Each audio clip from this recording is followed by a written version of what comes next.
A service of KIBMradio.com, the Internet's home for an all old-time radio.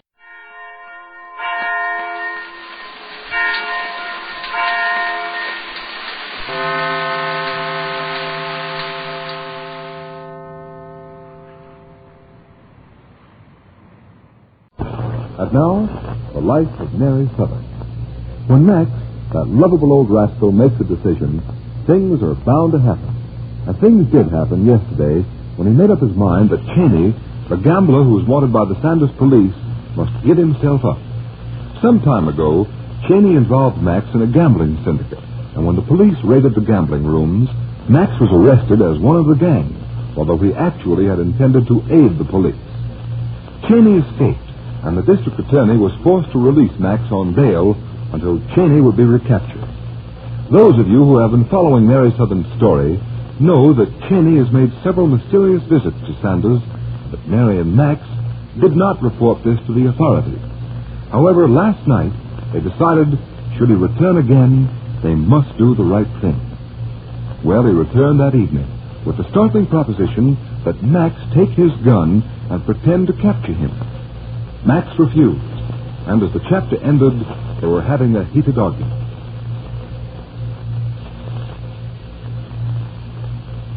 It is about a quarter of an hour later. We find Max and Cheney just outside of the sheriff's office. It is dark in the tiny vestibule, and Cheney is protesting. I tell you, Max, you can't do this to me. I don't want to go in there cold. I want to be captured. Yeah, I get it. The good old gangster movie stuff, huh? That's what you want, is it, Cheney? Now you're talking sense. Look, make it kind of colorful. Yeah. Start hollering. Shoot off the gun a couple of times. It'll be terrific. Sure. It'll be sensational. Maybe I should run in carrying you over my shoulder, huh? No. That'd be overdoing it. Yeah. You could be holding me by the collar. That'll look good. Yeah, I'd be some hero, all right. Holding you by the collar. Max, what do you care if it is for me? They're bound to give you a break for turning me in. Maybe they'll drop the charge they got against you. Now, listen, I ain't that kind of a hero yet. You think I could go home and face Mary if I pulled this fake capture stuff? Max, you can't be proud about something like this. Huh? You got to tend to that factory they're building. You got a family, a sick kid sister. Well, you ain't got time to go to jail. Well, maybe I won't go. I got a good chance of believing that I was on level. Yeah, I'm a gambler, pal. I wouldn't take any money on your chances. Well, then it's my hard luck. I'll go on in and tell Torrance to look you up. Nothing to it. Okay, I hate to do it this way, but who you shoving? You, pal, you go. Come on, Hey, who's making all that racket out there? I'm sorry, Sheriff. I got kind of heavy feet. You should say you have. I forget whether I put the queen on here or if she's still in the pack. Put that 9 over there, pal. Thanks. Yeah, I guess I might slip this 5 under here. That's cheating. Well, maybe it is. Something I can do for you, young fella? Yeah, when you get through with that game of solitaire, you can lock me up. Sure, I'd be glad to. Huh? What? Well, what's the matter? Ain't that your job? Oh, yeah, sure. But, I don't just lock anybody up. You know, you got to have a reason to get locked up. Well, I got one, pal. You have? Is it a good one? Airtight. And Cheney. Cheney? It's kind of odd name. Ever met you before, Mr. Cheney?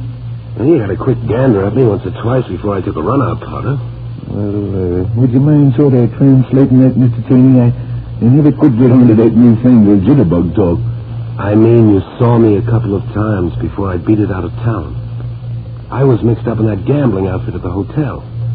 Oh, you're Cheney? Yeah. Oh, my goodness. Now, you stand right where you are now. Now, don't you try no funny business.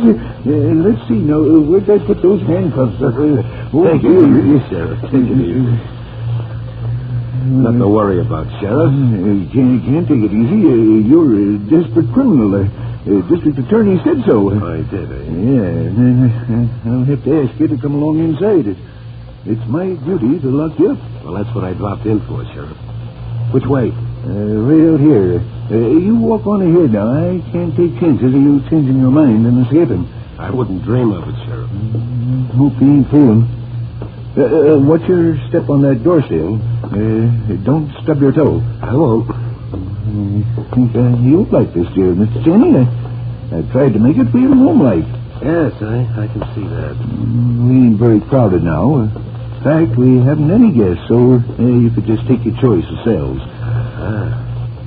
Well, it doesn't make much difference, Sheriff. Anyone you give me will be okay. Well, this one here gets the morning sun. But if you like to sleep a little later, maybe you'd rather have one facing west. Nah, Sheriff, the sun don't bother me. Just as long as I get a good bed. Well, I think I'll put you in the green cell. I call it that on account of the curtains. Yeah, I figured that. Well, open her up, Warden. Let's see if I got the right key here now. Yep, here it is. There you are. All set for me to go in, eh, Sheriff? Yep. Oh, I forgot. Mr. Cheney, you are under arrest. And what's that for? Oh, I have to say that to make it legal, you know. It's the law. Oh, I see. Okay. I go in now? Yeah, make yourself at home. If you want anything, just holler. This is going to be fine.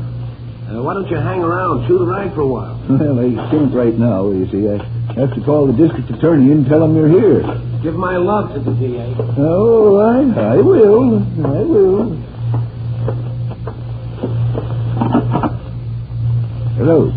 Hello, operator.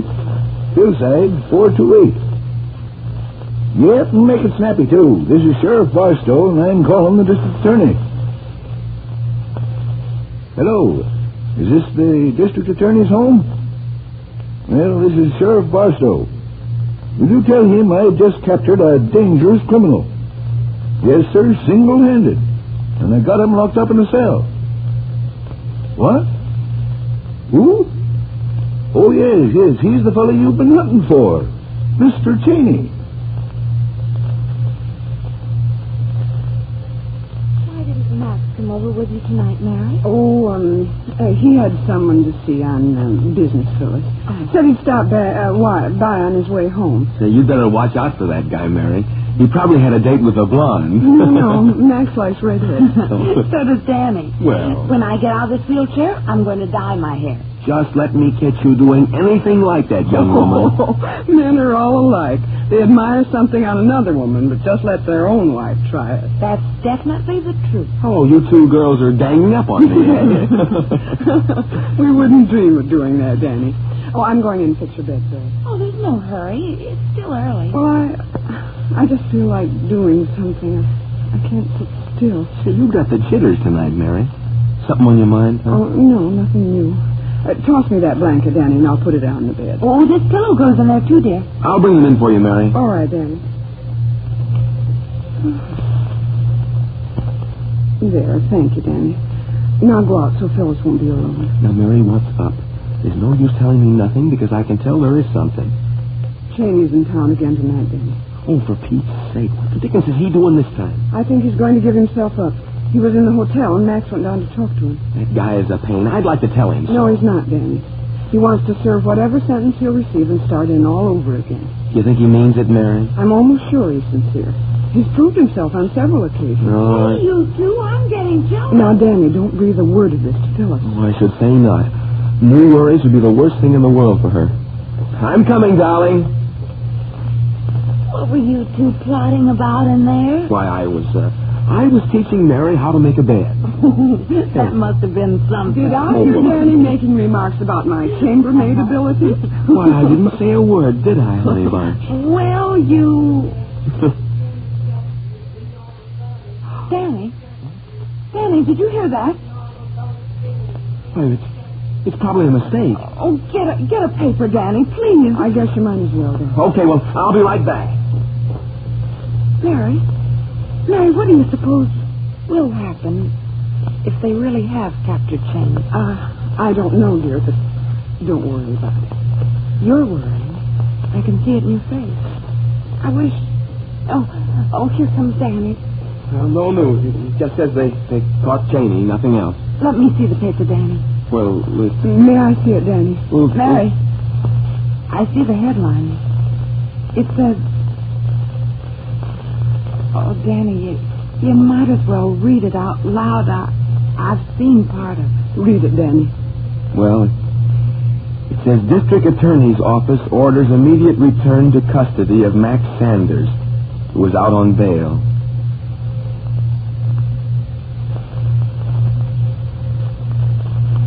So, Max must return to jail to face trial and a possible prison sentence.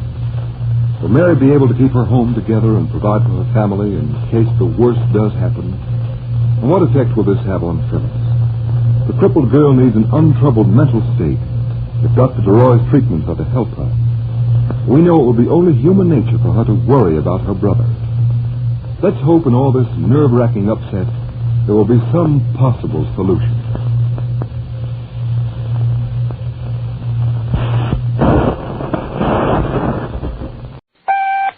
The Jack Benny Program. LSMFT, LSMFT, LSMFT. Of course, that's it. Right you are. Lucky Strike means fine tobacco. American. Quality of product is essential to continuing success. And Lucky Strike means fine tobacco. So round, so firm, so fully packed, so free and easy on the draw. Yes, Lucky Strike means fine tobacco. And speaking of tobacco, here's what Mr. John William Hill, Jr., independent tobacco buyer of Winston-Salem, North Carolina, said. I've seen Lucky Strike buy ripe, naturally mild tobacco. And I know that when this tobacco goes into a cigarette, it means real smoking enjoyment. So when it comes to buying a cigarette for myself, I naturally add these things together and choose Lucky's. Quote, I have seen Lucky Strike buy ripe, naturally mild tobacco. Unquote. Yes, Lucky Strike means fine tobacco. So smoke that smoke of fine tobacco, Lucky Strike.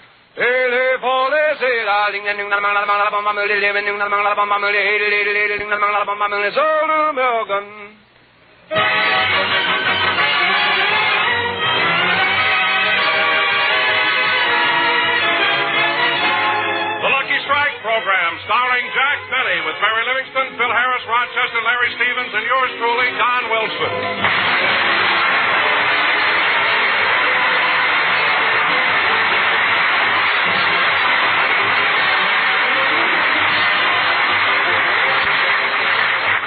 Well, ladies and gentlemen, as you all know, the contest ended at midnight December 24th. However, there were so many people that couldn't stand Jack Benny. It will take a couple of weeks to finish reading all the letters, and the winners will be announced shortly afterwards. So let's go out to Jack's house in Beverly Hills, where we find Jack, Mary, and Rochester busily sorting the latest entries. Gosh, the way this mail has been pouring in the last few days. Yeah, there sure is a lot of it, boss. Yes, sir. Quiet, Polly. Daddy's working.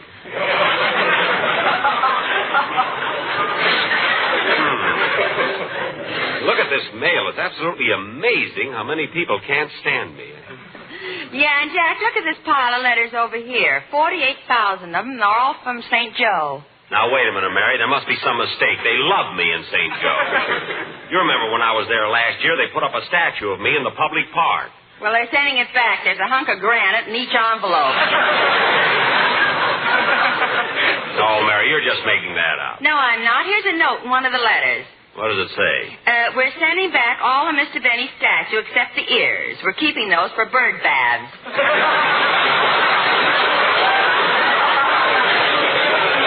Let me see that note. It doesn't say that at all. Gee, it does at that. What am I going to do with all these pieces of my statue? Why don't you glue them together and set it out on your front lawn? No, I'd look silly out on the lawn without any ears. Well, maybe a couple of snails will crawl up and go to sleep in the right places. No, you can't depend on it.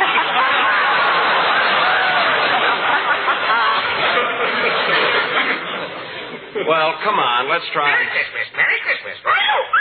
Polly, Christmas is over. Now I gotta teach her to say Happy New Year. Polly, now listen, Polly. Happy New Year. Happy New Year. Merry Christmas. No. It's Happy New Year. Happy New Year. Merry Christmas. No, Polly, now listen. Listen, Polly. Happy New Year. Happy New Year. Come on now, Polly, say it. Happy New Year. Happy New Year. Atta girl. Isn't it wonderful how you can train a Mary? It sure is. And now, Polly, a very happy New Year. Merry Christmas.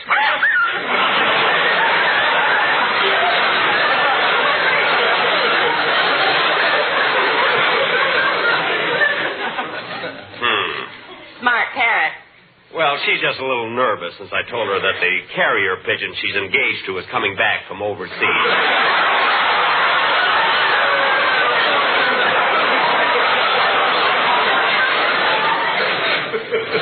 He'd be here now, but he couldn't get a train out of San Francisco.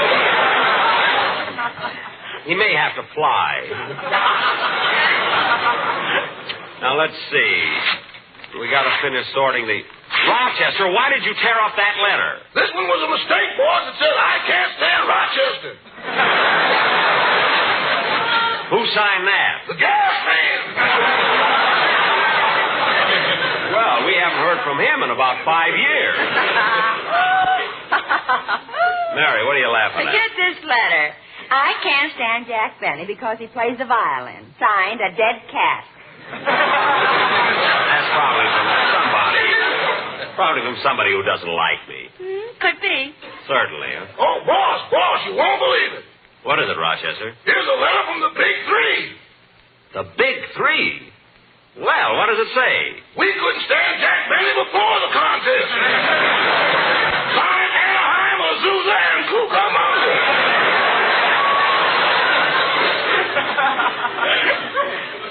Oh, they just think they're smart because they're on the way to Palm Springs.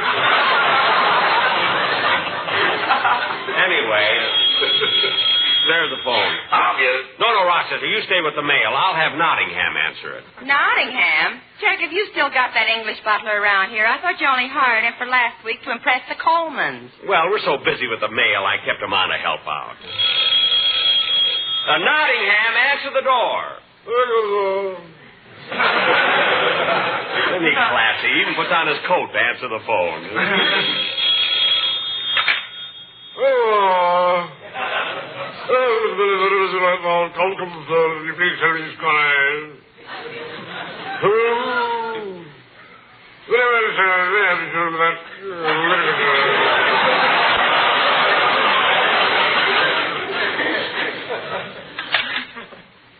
Nottingham, who was that?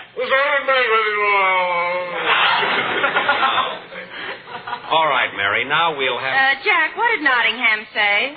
He said my lawyer was on the phone. I thought he said the grocer. No, Mary. Grocer is grocer.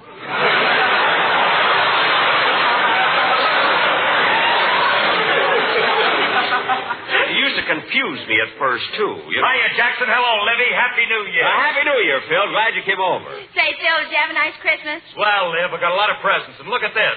Here's what the boys from my band gave me. What is it? Well, it's one of them new fountain pens, and it's guaranteed to write 2 years without having to refill it. Well, what good is it to you? You can't write. A lot of things can happen in 2 years, Bob. Yeah, I hope so. And while I'm thinking of it, Jackson, I want to thank you for the present you gave me. Well... What was it, Phil? A pair of black and pink lounging pajamas with a bare midriff.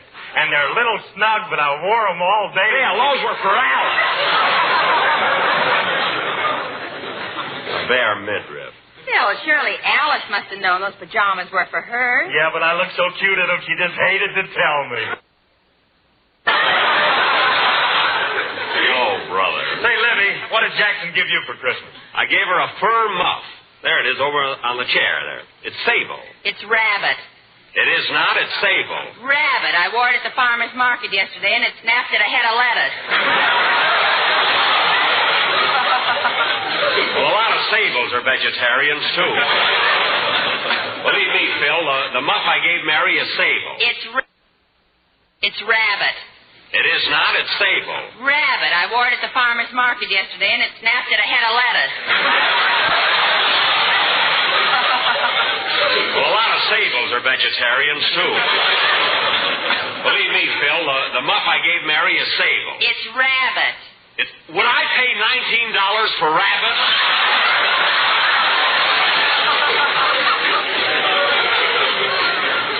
Would I?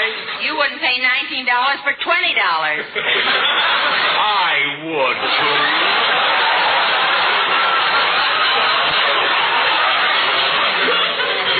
Now, Phil, as long as you're here, stick around and help us read some contest letters. Jackson, you know better than that.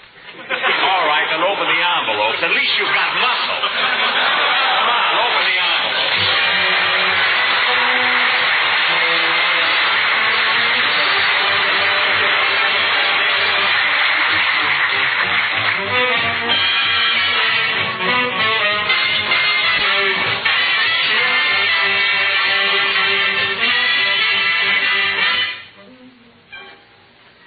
Gosh, I never saw so many contest letters. Take 2 weeks before we can finish reading them. Hey, Jackson, listen to this letter. Phil, stop showing off. We know you can't read. This one's got pictures on it. Oh. Now, the first 6 words must be, I can't stand Jack Benny because. Yeah? And then there's a picture of your face and the body of a jackass. There is? Yeah. You know, Jackson, if you didn't need to shave that jackass, it'd look pretty good.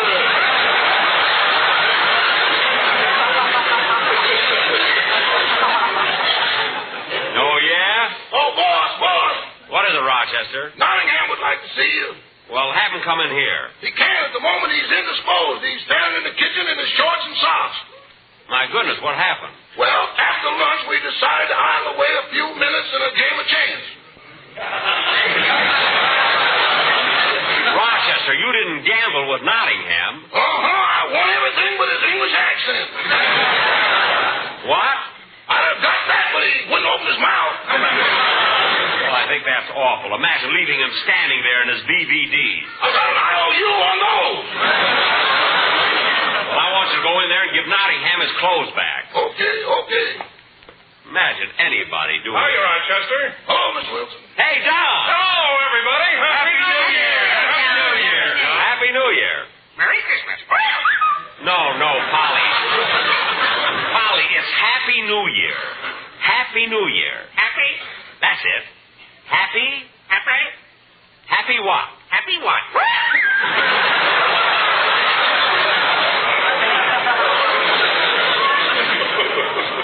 I wish that carrier pigeon would get here. Don, how did you happen to be around this neighborhood? Well, I just wanted to drop in and thank everybody for the Christmas gift. Hey, Donzie, what did Jackson give you? Well, Jack didn't give me anything for Christmas because he gave me a birthday present and he thought my birthday was too close to Christmas. When is your birthday, Don? The 23rd of August.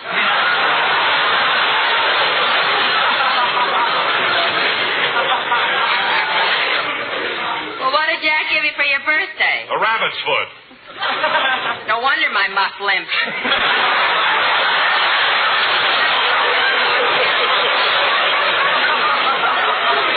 Never mind. And as long as we're on the subject of presents, what about that gift you kids all chipped in and bought me? Well, we thought it was a good idea, Jackson. Something you could use. Something I could use. A fluorescent toupee so people can see me at night. When I sing Rise and Shine, I'm not kidding. Some gift. Merry Christmas. Polly, it's Happy New Year. Happy New Year. I'm going to train that bird if I have to get... Jack, not with a whip and a chair. I'll talk to him when we're alone. Say, Jack, I'm kind of thirsty. May I have a glass of water? A glass of water? Sure, Don. Go right out in the kitchen. Okay, thanks. Oh, kiss me once and kiss me twice and LSMFT. It's such a great smoke. So round, so firm, so fully packed, so easy on the draw. It's such a great smoke.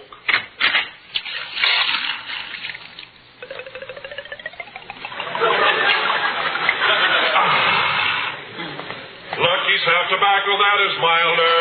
It's wonderful the way I make this rhyme. Boo-boo-boo-boo-boo. Hey, kids, listen to Don. So smoke it once and smoke it twice and smoke it once again. You'll have a grand time. It means we're lucky. Grand time.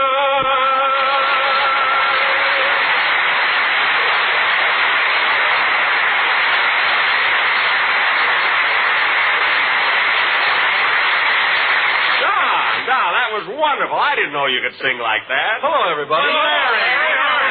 Hello, kid. When'd you get here? Well, I came in right in between smoke it once and smoke it twice.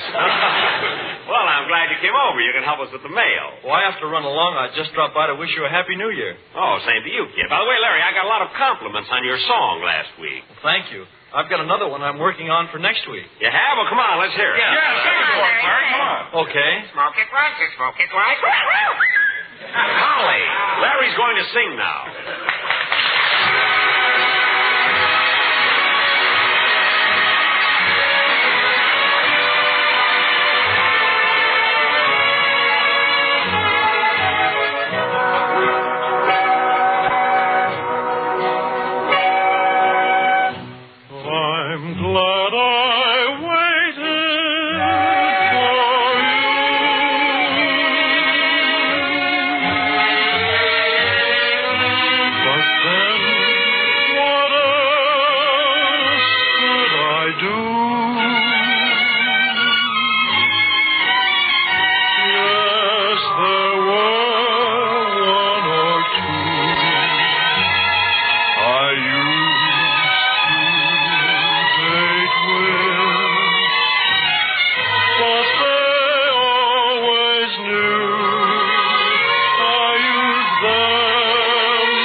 Swell, Larry. I'm glad you picked that one. Now, kids, let's try and get the rest of this contest mail finished so we can try...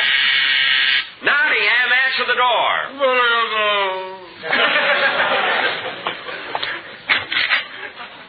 Hello, Bradley's the name. Steve Bradley. I'm Mr. Benny's press agent. I'm here to see him. Hello, John. Mr. Benny's What did he say? Mr. Benny's and a Happy New Year to you, too. Yeah, how's your riding to see Benny? No, it's you, Steve. Well, hello. Long time no see. Happy New Year, everybody. Happy New Year. Well, Benny, guess you know why I'm here. The contest is over. Yes, I know. And all we have to do now is finish reading the letters, pick the winners, and then award the $10,000 in prizes. 10,000. Steve, look, Steve, wouldn't it be more sporting to forget about anything so commercial as money and keep the whole thing on an amateur basis? Wouldn't it? Huh? Wouldn't it? Benny, are you crazy? You can't do a thing like that. Well, I don't see why we... Look, let me put it to you this way. Which do you value more, $10,000 or your reputation? Better put it to him another way.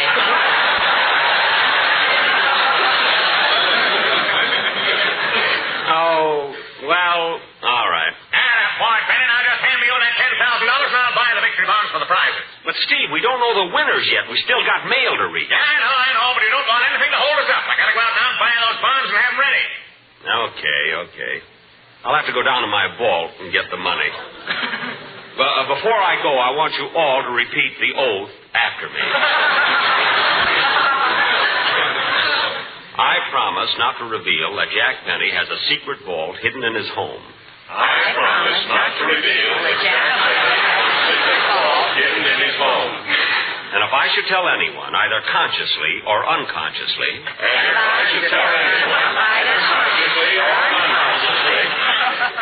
may I lose my umbrella during the rainy season. Now, everybody bow their heads while I...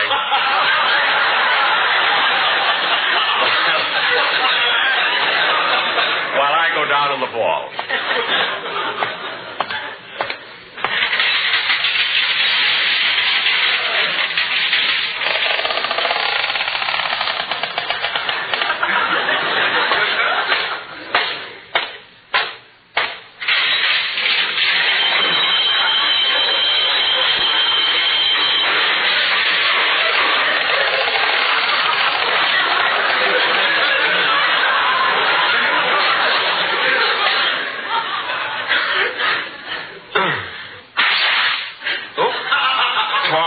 On the barbed wire. Now, I better be careful about those landmines. Oh, who goes there? Friend or foe? Friend. What's the password? Greenberg's on 3rd. Oh, it's you, Mr. Benny. That's right, Ed. And here's a little present for you. A present for me? Yes, Ed. Last week was Christmas. Oh, did you have a nice New Year's? No, Ed. You see, it isn't New Year's yet. You see, New Year's comes after Christmas, you see. Oh, well, I've been away from it so long I kind of forgot. Oh, yes. You know, Ed, this year things are going to be a lot better. They're starting to make automobiles again. Automobiles? Yes. Yeah, they're like buggies, you see, with motors in them.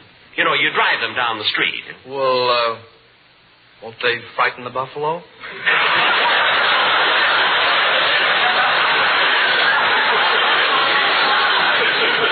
No. You see, buffalo are extinct. There are very few of them around anymore. Well, I got to get into my vault now. Shall I turn my back? No, Ed. You're bonded. Now, let's see. The combination is right to 45. Left to 160. Back to 15. Then left to 110. There.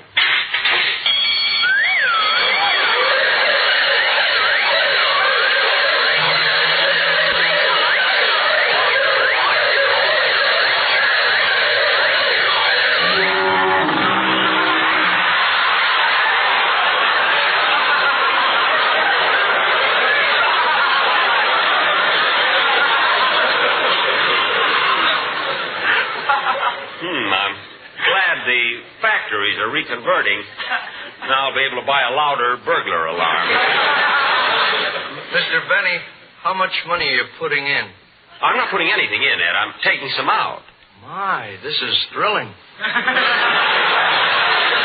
Well, so long, Ed. Happy New Year. Same to you. Whoopee.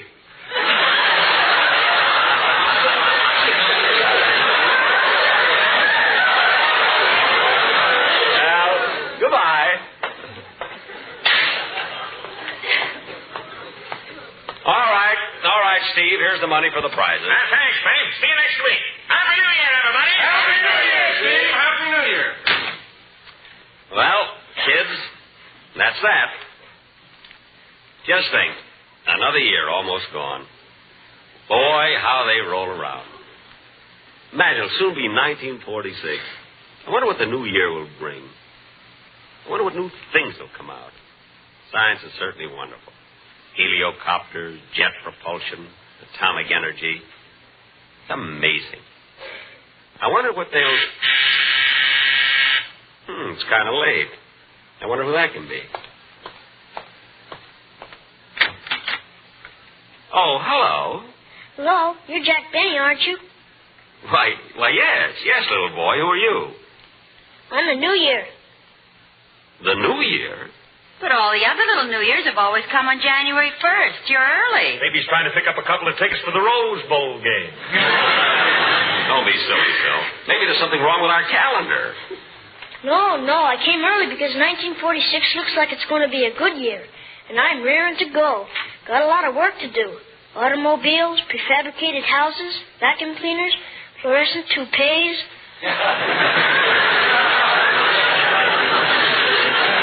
Oh, yes.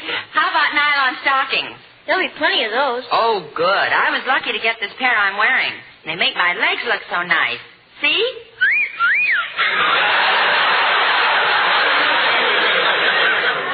Well, hey, this kid's really ahead of time. Well, look, Sonny, how about radio in 1946? That is, what I mean is television. What are my chances in television? Would you really like to know? Yes. Sit down, Mr. Benny. Thank you. Well, all right, kid, I can take it. I mean, tell me, what are my chances in television? Well, first of all, tell me, how old are you, Mr. Benny? Sit down, kid.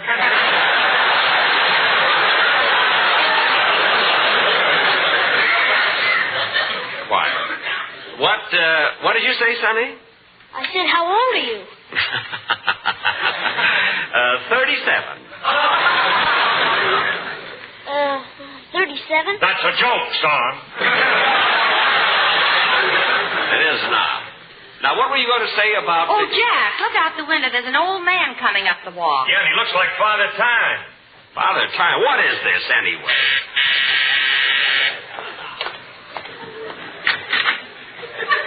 No! Hey, you're not Father Time, are you? Father Time? I don't know what you're talking about, Bub. I'm looking for my grandson. I was told to come in here. Oh, you mean... He was supposed to be in a New Year's play the kids are giving at the schoolhouse, but they run away. Oh, so that's it. Hiya, Grandpa. So there you are, you little shaver. Come on back to the schoolhouse. The people are waiting for the New Year. Come on, let's get going. Oh, my ear. Yeah, take it easy on a little fella. I just told you, Bubby's my grandson. He's in a school play. He ain't the real New Year. Well, he sure fooled me.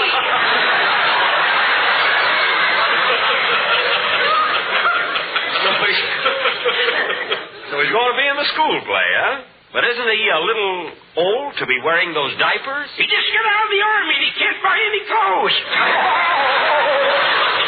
Oh, fine. Well, take it along then. Goodbye, Grandpa. So long, Sonny. So long. Happy New Year. Happy New Year. Happy New Year, Sonny. Happy New Year.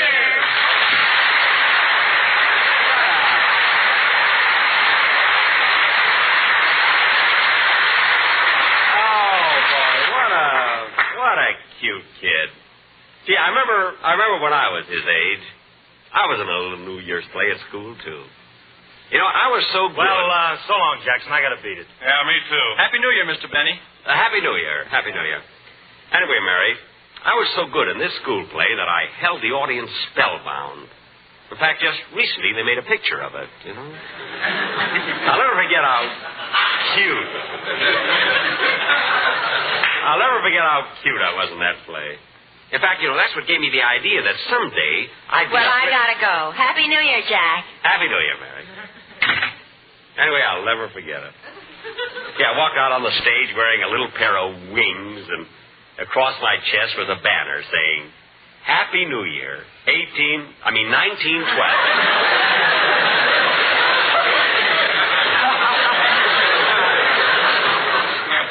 And when I spoke my first line... Boss, who are you talking to? Huh? Oh, they've all gone. Sit down, Rochester. Yeah, Rochester. I walked out on the stage and I looked so cute with my long curls and blue eyes and dimpled cheeks. And when I got all through, there was so much applause that the teacher came right over and kissed me. She said, Jackie, you're the best New Year's Eve we ever had.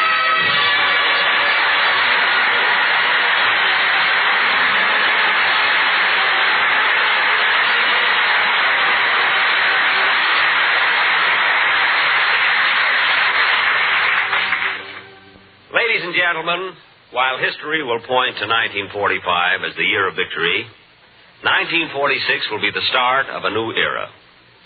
An era in which people the world over must live together in peace and mutual respect.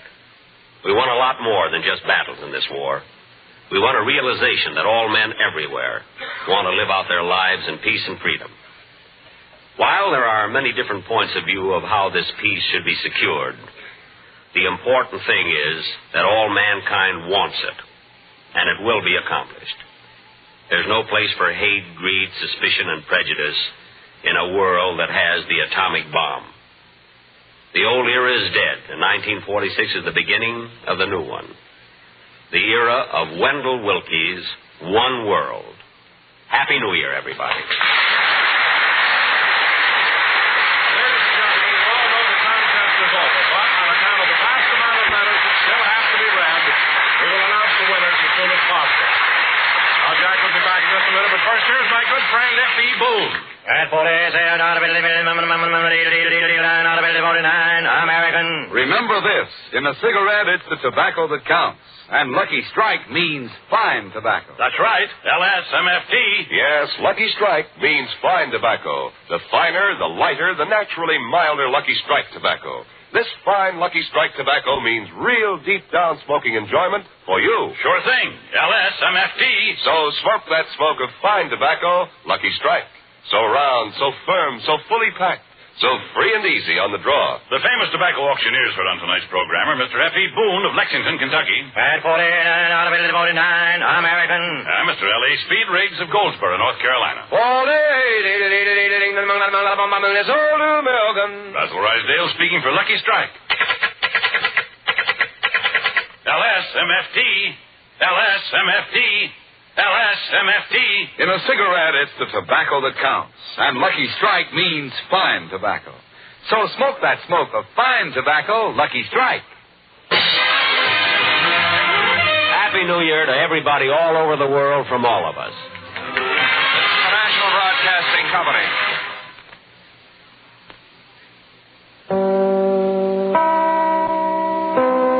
The Jack Benny Program. Quality of product is essential to continuing success.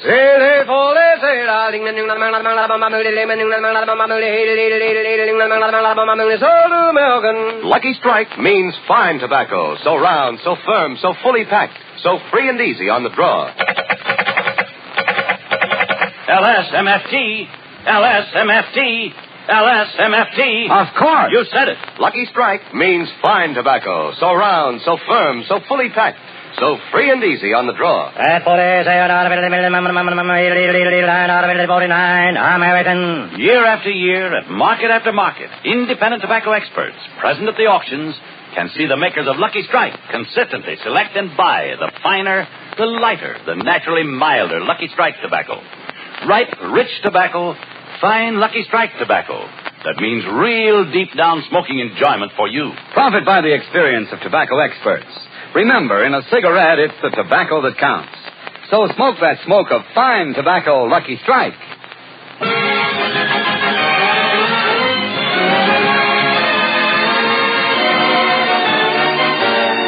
The Lucky Strike program, starring Jack Benny with Barry Livingston, Phil Harris, Rochester, Larry Stevens, and yours truly, Don Wilson.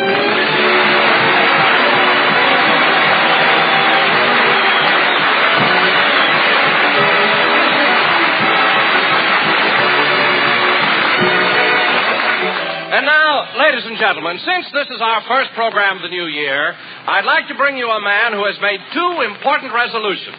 The first resolution was to give every member of his cast a raise. The second resolution was to forget the first one. And here he is, Jack Benny.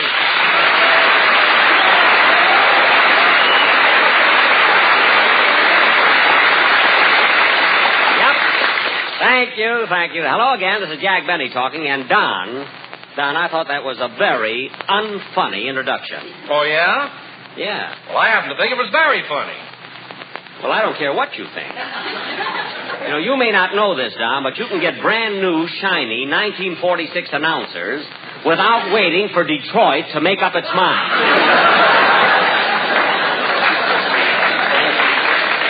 You know, I wouldn't mind having a thin announcer for a change. I'm getting pretty sick of looking at a pot that big without flowers in it. So just... Oh, hello, Mary. Hello, Jack. Happy New Year, Don. Well, same to you, Mary. Hey, what about me?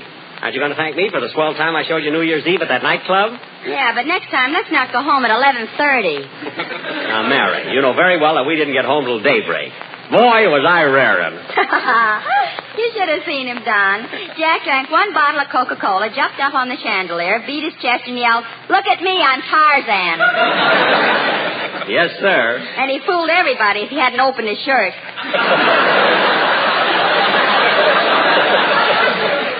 well, how about that Tarzan yell I gave? That wasn't a Tarzan yell. You sat on a hot light bulb. Now, Mary. And then he drank another bottle of Coca-Cola without a chaser yet. I can have a little fun, Candy. Anyway, I was the life of the party. You were nothing but a big show-off. I was not a show-off. Then why did you ask the waiter to throw you out? I just did that for a gag. Now, Mary, you know very well we had a marvelous time. We danced all evening. Okay, I had a marvelous time. You're darn tootin'. Say, Mary, is Jack a good dancer? I don't know. It's the first time I ever did the minuet. Oh, stop, will you? You've done the minuet before. Yeah, but not while the band was playing Cow Cow Boogie. Mary, now, on New Year's Eve, you gotta let yourself go. Say, Jack, what'd you do at the stroke of 12? What did he do? He said Happy New Year, took an aspirin, and passed out. Well, I wasn't out long, sister. And, John, when I came to, I went around and kissed every woman in the place. You did? Yeah. And Mary was so jealous, she tried to stop me. I wasn't jealous. I was only trying to tell you the place was closed and those women were mopping up.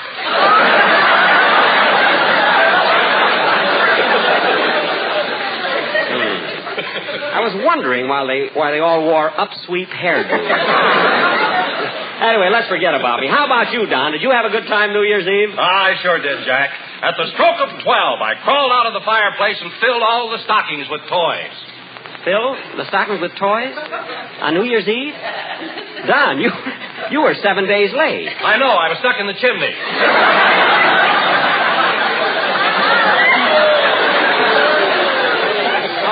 See, well, that's terrible. You could have fallen down and hurt yourself. Yes, but I was lucky enough to catch the flu.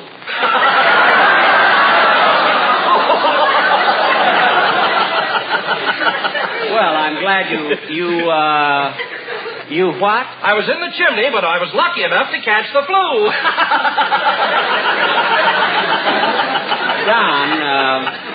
Don, I have an arrangement with Abbott and Costello. We leave them alone, and they leave us alone.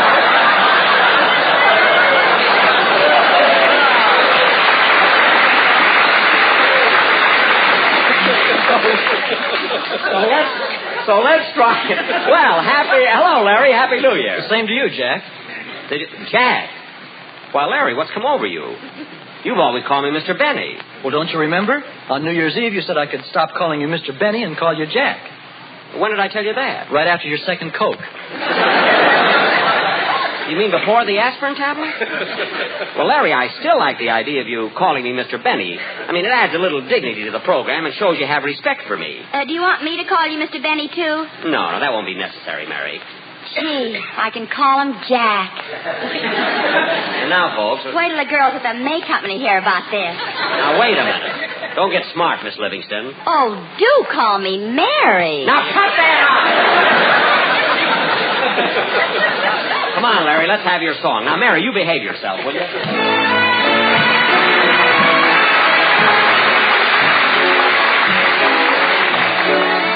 It's a grand night for singing. The moon is flying high, and somewhere a bird who is bound he'll be heard is throwing his heart at the sky. It's a grand night for singing. The stars are bright above. The earth is aglow, and to add to the show, I think I am falling in love. Falling in love. Maybe it's more than the earth, shiny and silvery blue. Maybe the reason I'm feeling this way has something to do with you. It's a grand night for singing. The moon is flying high, and somewhere a bird who is bound he'll be heard is throwing his heart at the sky. It's a grand night for singing. The stars are bright above. The earth is aglow, and to add to the show, I think I am falling in love.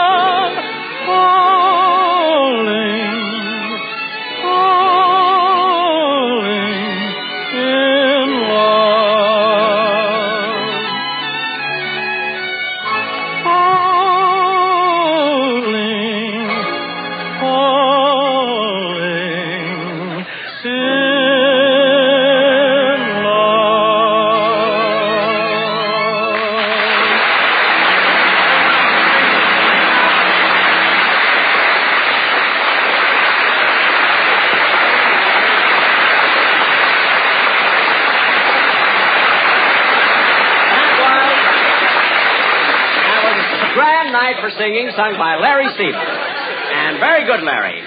By the way, kid, you made a record of that song, didn't you? Yes, I did. Well, it's a great number. I'd like to have one of those records, Larry. Well, why don't you buy one, Mr. Benny? It only costs 75 cents.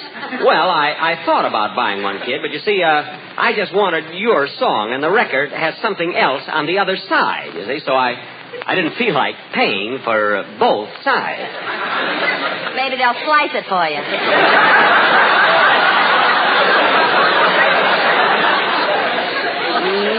No, I asked them. And you should have heard. Hello, Nancy. How you, Livy? And a good evening to you, Mr. Benny. What? Mr. Benny, Phil, what's that? One of my New Year's resolutions. Respect for the boss. I made it on New Year's Eve. Well, that's a nice resolution. They told me I made it, and I'm going to keep it.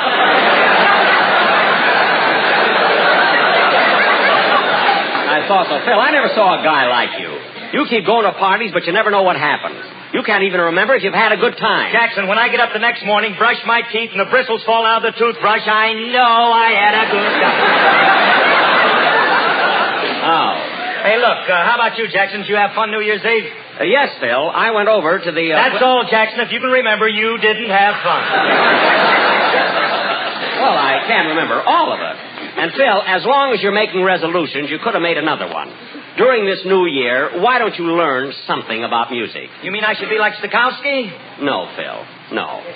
All I ask is when you look at your music stand and see a piece of paper that has lines across it and little black dots all over it, don't turn to your boys and say, there's a spy around here. This stuff is in code. Little as they know it, embarrassing. All right, Jackson, all right. That'll be another one of my resolutions. Oh, speaking of resolutions, Jack, I made a resolution that during 1946 I'm going to find new ways to tell people about Lucky Strike cigarettes. You are, kiddo? Yes. Instead of saying LSMFT stands for Lucky Strike means fine tobacco, I'm going to say it backwards. What? I'm going to say TFMSL stands for Tobacco Fine means Strike Lucky. But, Don, isn't that a bit ridiculous? Well, Jack, at least it's different. Remember how I always used to say Lucky Strikes are so round, so firm, so fully packed, so free and easy on the draw? Uh-huh. Well, listen to it this way. Draw the on easy and free so, packed fully so, firm so, round so. Well, mouth my shut. Packed so, firm so, round so. Rinse so. Happy little walk. Now!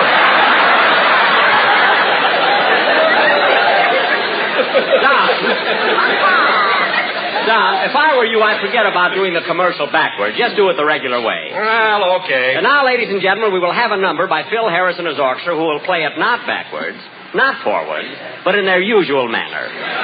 They'll start in the middle and blast both ways.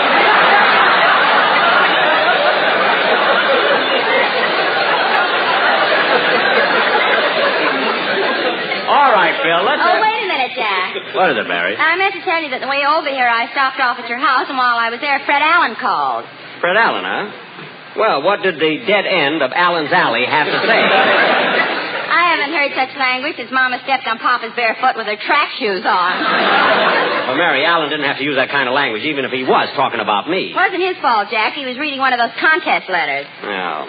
He's just jealous because more people hate me than him. That's all. What about the contest, Jack? Have the winners been picked yet? Not yet, Don. The judges are reading the letters as fast as they can.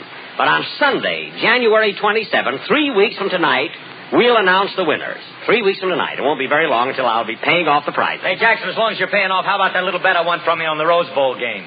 Phil, I didn't see the game, so the bet's off.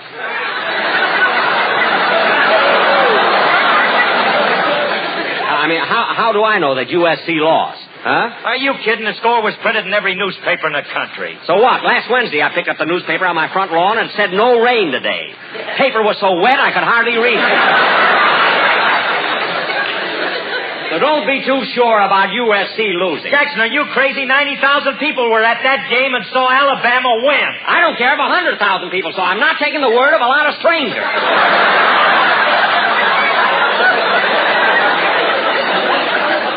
That's the way rumors get started. I'm not taking anybody's word. That's why Jack went to Europe last summer. He wanted to make sure the war was over. Yeah. He hasn't been to Japan yet, so he's still got his house blacked out. Larry, let's drop the whole... I'll get it. Hello? Hello, Mr. Benny. This is Rochester.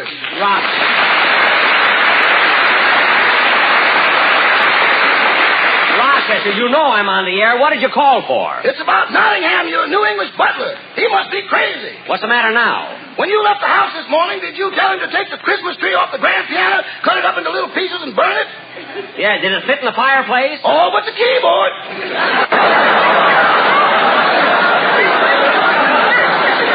What, Rochester, do you mean to say that Nottingham damaged my grand piano? Damaged it? Boss, you know in front where it says Steinway and Sons? Yes? Well, the fellow's in business for himself now.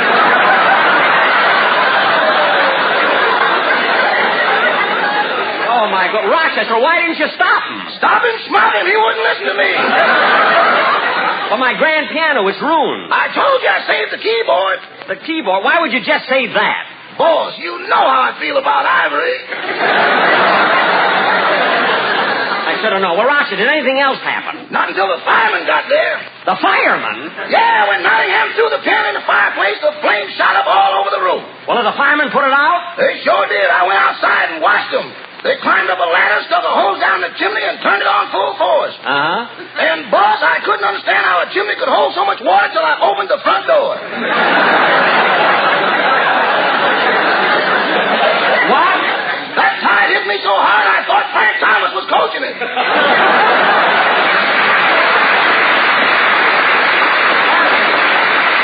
What? Don't tell me the house was flooded. Flooded? You know that picture of Whistler's mother you got in the library? Yes? Well, the frame's still there, but she's in the living room diving for pennies. Rochester, stop with the jokes. Did you save my parrot? Boss, the last time I saw your parrot, he was sailing down the hall in your derby hat shouting, Mr. Christian, come here! Oh, don't be so silly. Now, let the water out the back door. We might as well water the garden while we've got it. Okay, goodbye. Goodbye. What happened, Jack? What always happens when I leave the house? Come on, Phil, let's have a band number.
Played by Phil Harris and his orchestra. Now, ladies and Hey, gentlemen... Jackson, come on. How about paying me that dough you owe me on the Rose Bowl game? Phil, I told you I didn't see the game. But, Jack, you said you went to the Rose Bowl. How come you didn't see the game? Well... I'll tell you, Don. He wouldn't be interested. Yes, I would. What happened, Mary? Oh. Well, Jack had tickets for the game, and he told Phil and me to meet him in front of Tunnel 16 at 1:30. 1:30. Well, when Phil and I got to the bowl, Jack wasn't there yet. So we waited and waited. You should have seen the crowd down. There were thousands of people pushing and shoving.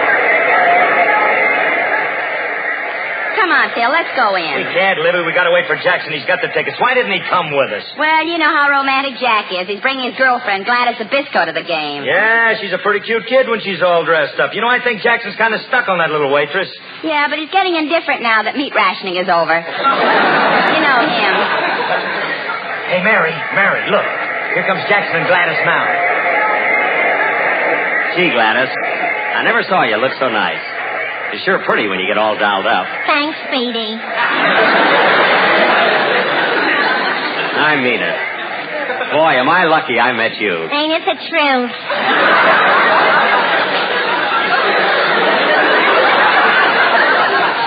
That's fate for you. You know, I'd never have met you if I hadn't been hungry that night.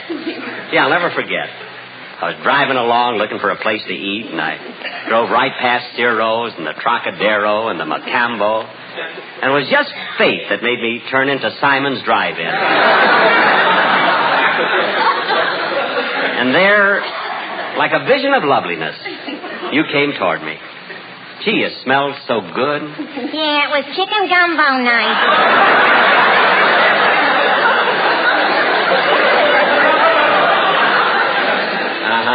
25 cents a bowl. A meal in itself. Oh, look, Gladys, there's Mary and Phil. Well, here we are, kids. Gladys, you know Mary, don't you? Sure. Hello, Mary. Hello, Gladys. Gee, that's a pretty fur. Did you trap it yourself? I should say not. Speedy ran over it on the way out here. Gladys. Hit it again, Jackson. It's still wiggling.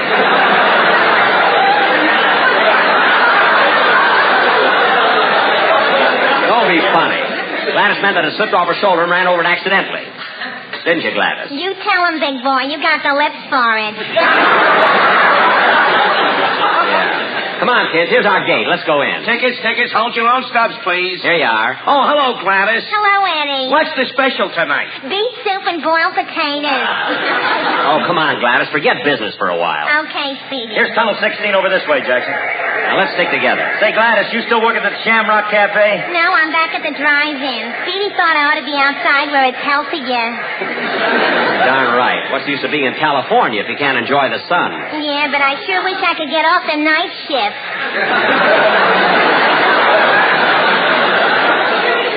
You will, honey. Just save your tips. That's all. I do, but every time I get a little ahead, you want to go to a movie or something. Well, it won't always be that way. Hey, look who's here. Hiya, Gladys. Happy New Year. Same to you, Lefty. Lefty? You know everybody, don't you? That's Lefty Flanagan. What a sport. He always orders a la carte. Don't talk to him. But Lefty's a big tipper. Oh. Hiya, Lefty. Now, let's see. Where do we... Hey, look, there's a hot dog stand. Let's make for the mustard. Yeah, want a hot dog, Gladys? I'm not hungry right now. You can get me one when we're inside. Better get one now, Gladys. You know Seedy. That's Speedy. All right, I'll go over and buy the hot dog. You kids wait here so you won't get lost. Huh? Hey, mister, 4 hot dogs, please. Yes, sir. Pickle in the middle and the mustard on top. Just the way you like him in the whole red top. Whoop, whoop is coming up.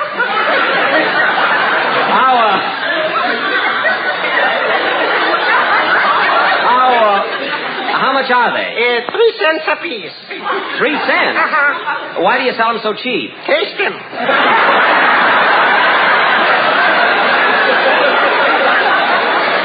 Oh, say, do they look? They do look like pretty tough weenies. Tough. What suitcase handles they would make. Well, they still look good to me. Give me 4. What kind of mustard do you want on them? What kind? Well, I got strong, mild, and Christmas night. Oh, mild, I guess. Okay, here you are. 4 hot dogs covered with mild mustard. Thanks. Gee, they're kind of messy. Haven't you got some rolls to put them in? With rolls, it's 5 cents. With pickles, it's 10 cents. With relish, it's 15 cents. And with bicarbonate of soda, you couldn't afford it. Well, just give me the roll. Here you are. Thank you. Pickle in the middle and the mustard on top, just the way you like them in the roll.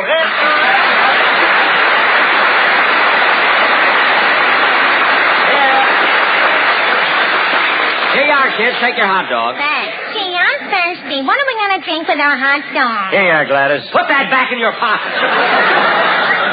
Now, let's go in. Stubs, please. Let's see the numbers on your stubs. Here you are. Right this way. Just follow me. Oh, hello, Gladys. Why, hello, Nick. How are things? Fine. I'm on parole now. Come on. Show us our seat. Hey, listen to the cheering section. L-S-N-F-T, L-S-N-F-T, L-U-C-K-I-E-S. Lucky! Say, these seats are okay, aren't they, kids? Yeah, right on the 40-yard line. Hey, Jackson, care to make a little bet on the game? Okay, Phil, you take Alabama, I'll take USC. Hiya, pal. Let's see, take it, old pal.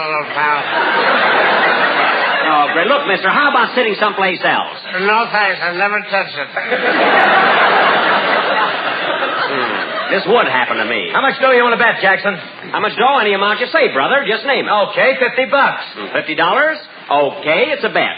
We must be sitting higher than I thought. Don't worry, I know what I'm doing. Peanuts, popcorn, chewing gum, peanuts, popcorn. Hello, Gladys, chewing gum. Oh, hello, Ryzen. For goodness sake, Gladys, must you stay home? Quiet. I don't want to hear the game. The game hasn't started yet. No, thanks. I'll never touch it.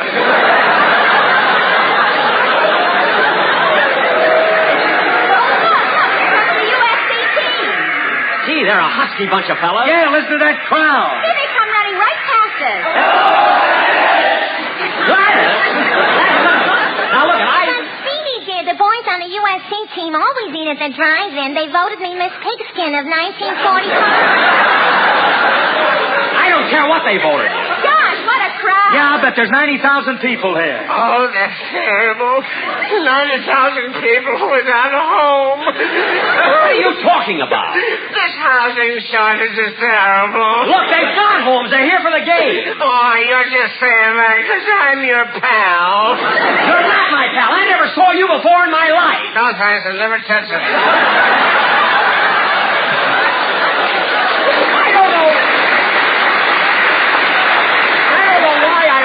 Hey, Jackson, look, here comes the Alabama team.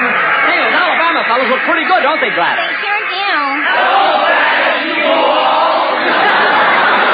Gladys, you all? That's the last straw. I'm leaving. I'm not even going to stay and see the game. Now, let me tell you something else, Gladys. You and I are through. Our engagement is broken. Goodbye. But, Speedy, if you're breaking our engagement, what about the ring? I'm not giving it back to you. Goodbye.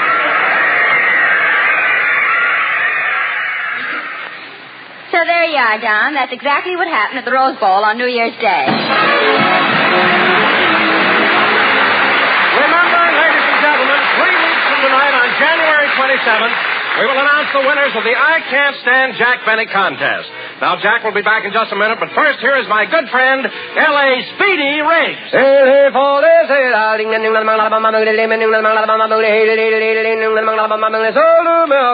What do auctioneers, buyers, and warehousemen, men who know tobacco best, say about Lucky Strike? Well, just listen to the words of Mr. Thomas Jefferson Green, independent tobacco auctioneer of Walnut Cove, North Carolina. He said, "For many years, I've noticed that at the different markets where I've been auctioneering, Lucky Strike has bought tobacco that was ripe and mild. So for my own cigarette, naturally, I picked Lucky Strike. Been smoking them for 21 years. Independent tobacco experts like Mr. Green surely know that it takes fine tobacco to make a fine cigarette. And Lucky Strike means fine tobacco. Yes, Lucky Strike means fine tobacco. So smoke that smoke of fine tobacco, Lucky Strike. So round, so firm, so fully packed, so free and easy on the draw. The famous tobacco auctioneers heard on tonight's program are Mr. L.A. Speed Riggs of Goldsboro, North Carolina, and Mr. F.E. Boone of Lexington, Kentucky. At 49 out of 49, American. And this is Basil Risedale speaking for Lucky Strike. LSMFT, LSMFT, LSMFT. A fact known the world over. Lucky Strike means fine tobacco. So round, so firm, so fully packed, so free and easy on the draw. Mary, I wish you'd stop telling Don everything that happens to me. Oh, I'm sorry, Jack. I won't do it again. Okay. Say, Mary, how would you like to go out to dinner now? And later we'll go dancing. No, not while you're wearing Gladys's ring. Well, I can't get it off. Good night, folks.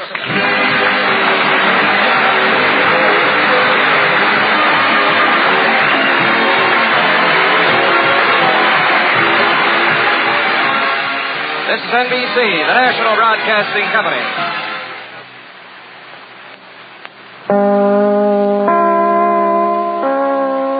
Good health to all from Rexall.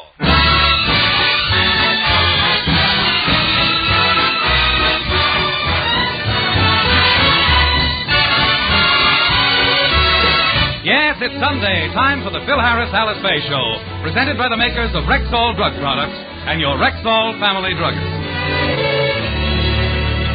Good evening. This is your Rexall family druggist taking a little time from behind the prescription counter this Sunday evening to speak for all 10,000 of us. the 10,000 independent druggists who have added the word Rexall to our own store names. You can always tell us by the orange and blue Rexall sign in our windows. The sign means that we carry the 2,000 or more drug products made by the Rexall Drug Company. They range all the way from aspirin to penicillin, and they're as fine and pure and dependable as science can make them. We independent druggists recommend them to our customers because we know you can depend on any drug product that bears the name Rexall. Good health to all from Rexall.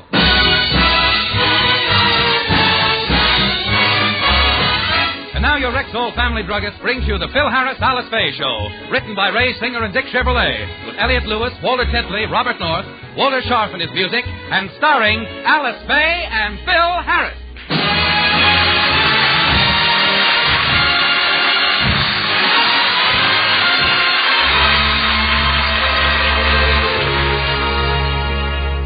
It's the day after Christmas, and the Harris family is gathered in the living room.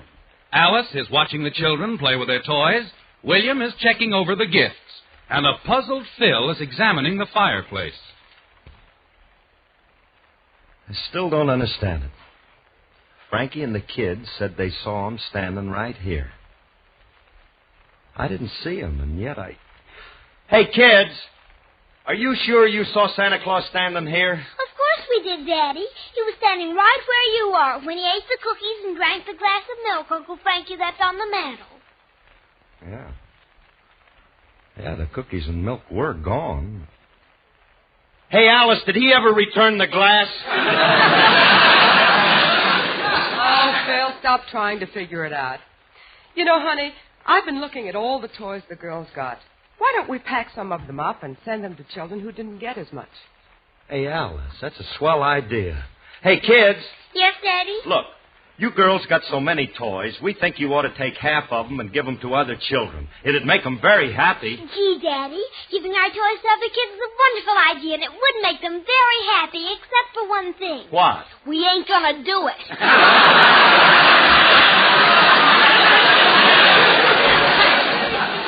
Now, you stop talking like Uncle Frankie.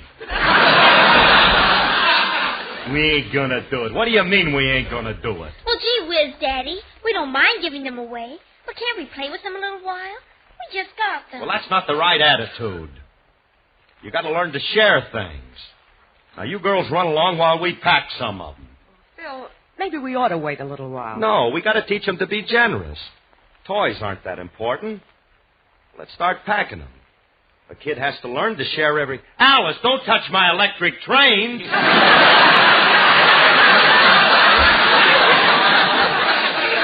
I was just packing them for some underprivileged father who didn't get a set for Christmas. We weren't talking about giving father's toys away. Just the kids.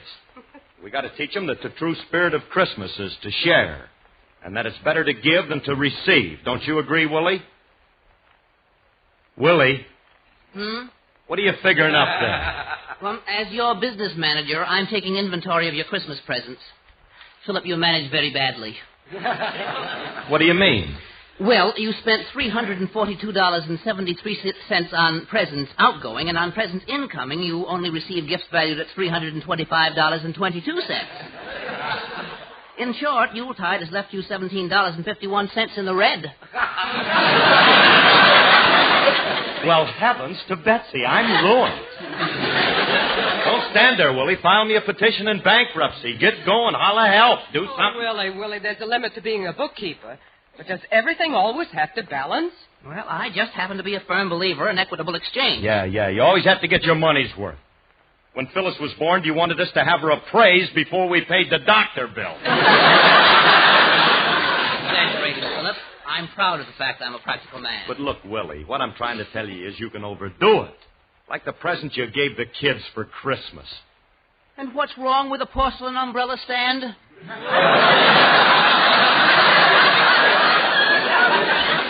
I think it's an excellent gift for a child. Oh, yes, no kid should be without a porcelain umbrella stand. That's a must. You and your gifts. Hey, Willie, by the way, what did you give that girl you're going with now? I mean, you know, that dame that works with you at the bookkeeping department at Rexall. I gave her a beautiful gift. A genuine green celluloid eye shade with cups to match. Oh, that lucky girl. That's as close to getting to heaven as anything I know. He gave me a very nice gift, too. And Rexall was quite generous with me, too. They gave me a large bottle of Russian leather. That's a man's cologne, you know. I have some on now. How do I smell, Philip? Like a leathery Russian. It's a wonderful odor. Very masculine. Wait a minute. How come Willie got a present from Rexall and I didn't? Everybody on the show got something from Mr. Scott, but me. Sorry I went to the expense of sending him a present. I should have spent that extra money on Frankie. Well, I think you should have spent more money on Frankie. You didn't get him a very nice gift. Well, it was something he could use. What was it, Philip? Well, he's always admired my wavy hair. So I sent him a bottle of my special blended wave set. You ought to be ashamed of yourself, Phil. Sending your best friend a $2 gift. Well, Frankie don't care about the cost. He's... Coming! Frankie's grateful for anything I give him. He doesn't care how little I spend as long as I remember him. Oh, hiya, Frankie. You cheapskate.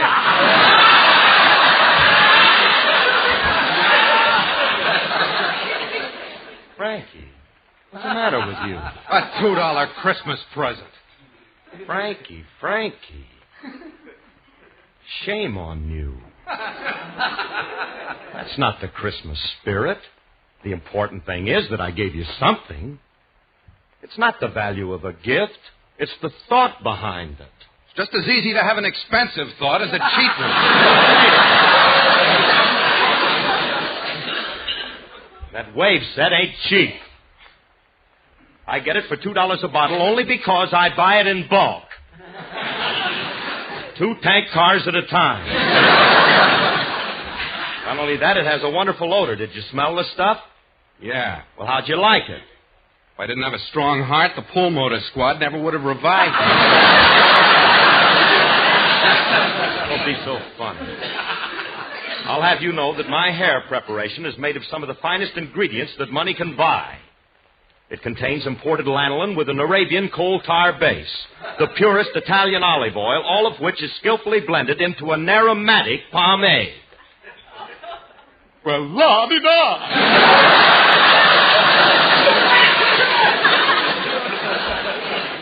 Look, Remley, if you don't like the stuff, get rid of it. Pour it down the drain. I did. All right. Now, just forget about it. Had to call the plumber to get the wave out of the pipes.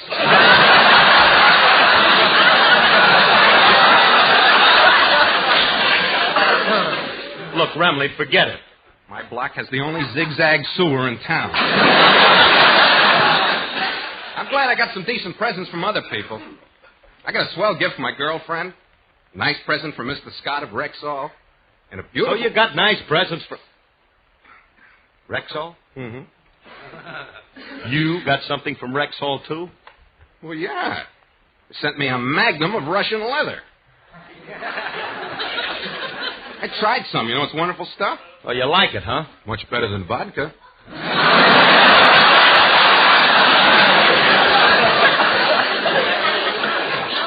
Frankie, you drank it? What do you expect me to do with it? Well, some people rub it on themselves. What a sneaky way to take a drink.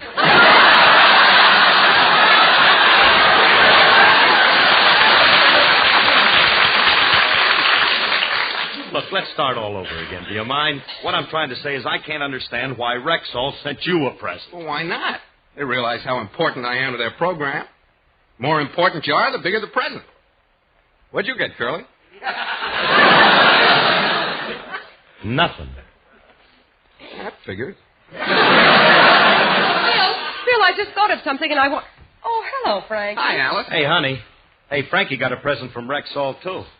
Look, are you sure that they didn't send us anything? Well, look, that's what I started to say. You see, they sent the children's toys, and I vaguely remember there was another box with it. I hid the girls' toys, and I must have put the other box someplace, too. Well, then don't stand there. Let's start looking for it. Alice, you look in the closets downstairs, and Frankie and I will look upstairs. Now, you see, Waldo, I got a present from Rexall, too. All right. So you got a present from him, too. Probably something they were overstocked in. All right. Don't be jealous, Remley. Be nice to your fellow man. Because if you don't, when you get up to them pearly gates, there's going to be a reckoning.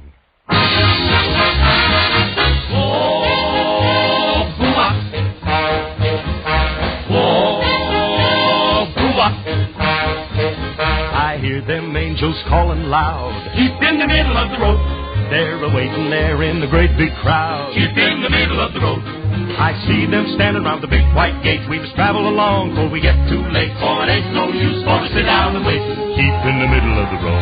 Then chillin', keep in the middle of the road. Then chillin', keep in the middle of the road. Don't look to the right, don't look to the left, but keep in the middle of the road.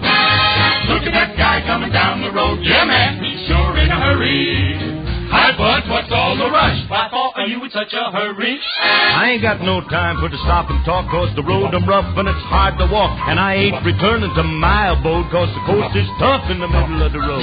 Why not try the sidewalk? I ain't deviating, son, cause I'm on the beam. Chillin', keep in the middle of the road. Then chillin', keep in the middle of the road. Don't look to the right, don't look to the left, but keep in the middle of the road. This world is full of sinful things. Keep in the middle of the road. When the feet gets tired, put on the wings. Keep in the middle of the road. Then if you lay down on the road to die and you watch them angels in the sky, you can put on wings and get up and fly. Keep in the middle of the road. Then chillin', keep in the middle of the road. Yes, chillin', keep in the middle of the road. Don't look to the right, don't look to the left, but keep in the middle of the road. I fix my eye on the golden stair and I keep on going till I gets there, cause my head I'm bound a crown to wear if I keeps in the middle of the road. Every crown's a 14 carat. Man, it glitters when you wear it. Let's get going, this ain't no ride. Well, fall in line and match my stride. Children, keep in the middle of the road. Yes, children, keep in the middle of the road. Don't look to the right, don't look to the left, but keep in the middle of the middle of the middle of the road. Don't flip like a sparrow, fly straight as an arrow. And keep in the middle of the road.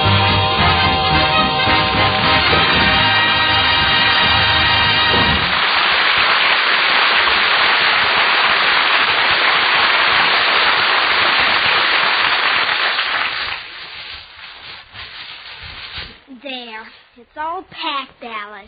Gee, Phyllis, I'm glad we're giving one of our toys away to somebody else. Doesn't it make you feel good? No. But Mommy and Daddy want us to do it. It won't hurt to make the old folks happy. Hey, maybe we should give more than one toy away. Maybe we should... Hold it! Let's not go overboard, Myrtle. We're making enough of a sacrifice just giving this gift away. Yeah, it breaks my little heart to part with this porcelain umbrella stand. Where does Uncle Willie dig up these corny presents? The package looks nice with this blue ribbon on it. I'll just stand on this chair and put it up in Mommy's closet. Yeah, now come on. Let's go outside and play with our toys before Daddy breaks them all. Well, we got to keep looking, that's all. I didn't find no package in the hall closet. Did you find anything in the guest room, Remley? No, there's nothing in there except an old couple. A couple? That's just two dummies. We put them in the bed to discourage mooching relatives. Yeah, they scared her for a minute, old couple. Scared me too. Sure. Well, we looked all over the house and no package from Rexall. Yes, they just didn't send you anything. Frankie, how can you be so petty and apprehensible?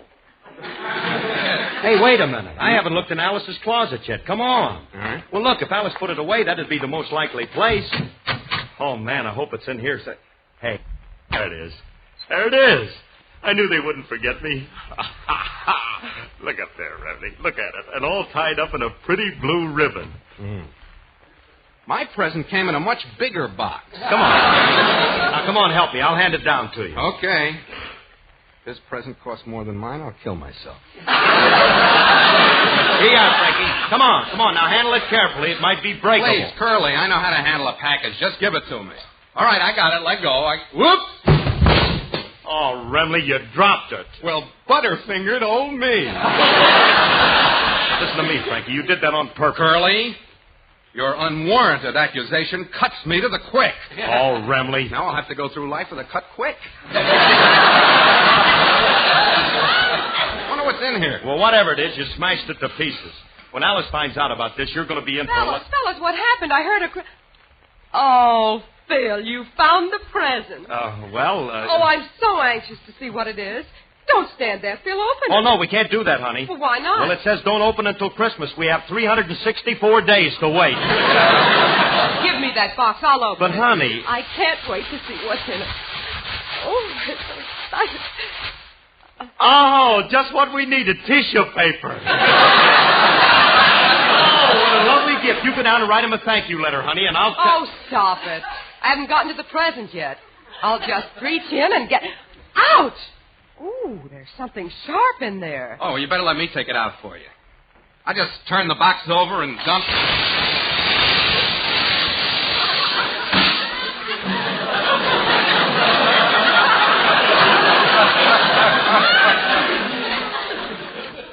There's your present from Rexall, Alice. What is it? Well, honey, it's what we've always wanted, a genuine Dresden jigsaw puzzle. A jigsaw puzzle? That's what it is now. I wonder what it was before you dropped it, Curly. I didn't drop it. You did. Oh, so that's what the crash was. Oh, Frankie, how can you be so stupid? Hereditary.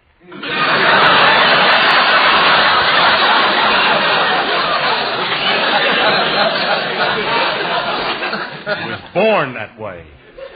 I was not.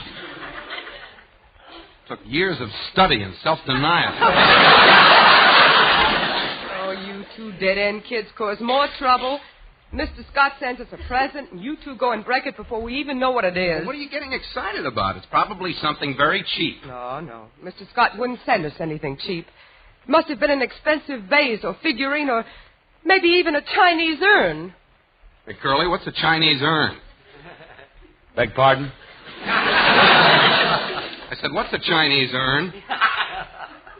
Well, that depends on how long he works.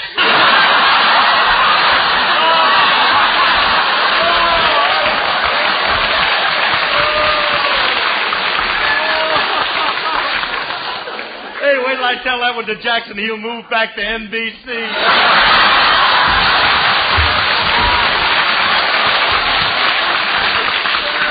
Oh, he'll love it. Yeah. How'd you like it, Alice? Thank you, Pick and Pat. Now, look, stop trying to get out of this, Phil. We're in trouble. I invited the Scotts to dinner Wednesday night. They'll expect to see their gifts, you know. Be calm, Alice. It's a very simple solution. All you got to do is replace it. Just go out and buy another one. Another what? We don't even know what it is. Tell them you want something that when you break it, it looks like a Dresden jigsaw puzzle. Hey, Curly, what would you do without my brain? The same thing you're doing without it. Act like a moron. Always get me into trouble. Always have to listen to you. Always in trouble. A few weeks ago, I had a steer cut up, and you hooked me $120 for a frozen food locker when I could go anywhere in America and rent one for $20 a year or less. In fact, I could have that steer killed, processed, and stored in most locker plants for less than 8 cents per pound. What brought that on? What made you say that? What made you say that? The National Frozen Food Locker Association.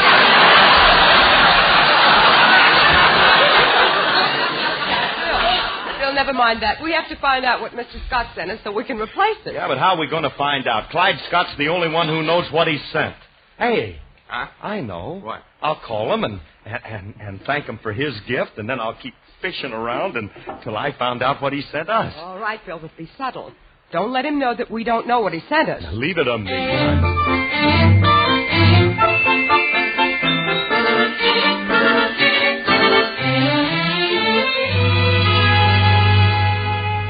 Florence, are you sure Phil Harris didn't call? I'm positive, Clyde.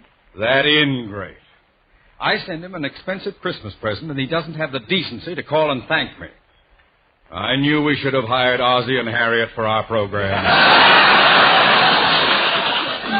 Well, he probably just didn't get around to calling yet.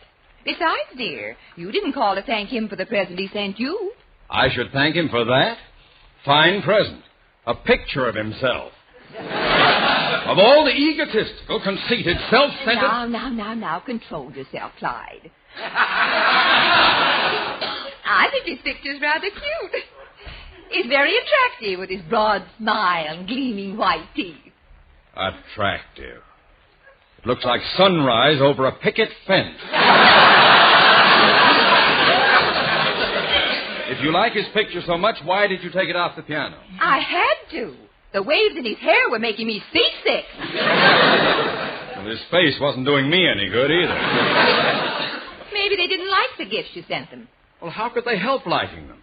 I sent Mrs. Harris a dozen pairs of the sheerest nylons, and I bought him an expensive shaving kit in a pigskin case. It's the most beautiful shaving kit I ever saw. And you think... I'll get it. Hello? Good health to all from Rexall. Hey, I bet you'll never guess who this is, Mr. Scott. Go on. See if you can guess. Oh, for heaven's sake. Who is it, dear? Old Corn Pone. He wants me to play guessing games with him. Come on. What's the matter, Mr. Scott? Can't you guess? Come on, try. Who am I? Hildegard? Oh, Scotty, you're a clip. It's not Hildegard. No, it's not Hildegard, but you're close. This is the incomparable Phil Harris. My, what a surprise. Say, how'd you like the present I sent you, Mr. Scott? I think it... No, they'd take my phone out if I told him. It's a very unusual gift. Yeah, ain't it, Scotty? But it's nowhere near as unusual as the gift you sent me. That's such a beautiful, gorgeous, what do you call it again? Christmas present. Yeah. Hey, where'd you get it, Mr. Scott? I want to buy another one just like it. What do you want two of them for? Oh, well, you see, it's not for me. I want one for Alice. It's something she can really use.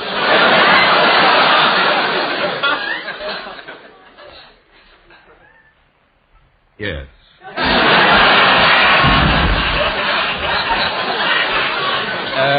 Excuse me a minute, Harris. What's wrong, dear? Harris wants a shaving kit for his wife. I guess so. You never know. Makeup covers a lot of things. Mr. Harris, if your wife really needs one, you can buy it at any Rexall store. Goodbye. But Mr. Scott. Look, Mr. Scott, Oh, nuts, he hung up. How am I going to find out what it is? Well, didn't he give you any kind of a hint? No, all I know is you can buy it in any Rexall drugstore. Well, look, fellas, the only way we can find out what this is to glue the pieces together. And as soon as we know, we can get a duplicate. Glue all these tiny pieces together? Mm-hmm. Well, it'll take a long time. Well, I don't care how long it takes. You fellas broke it, and you'll have to glue it together. You'll find the glue in the kitchen, Phil. Get started. Go on. All right. Hey, Frankie. You think it'll take all night to glue this thing together? I don't know. Call me in the morning. Let me know how long Wait a minute. Just stay right here. You're going to help me. Now, come on. Let's get going. Let's get that glue pot.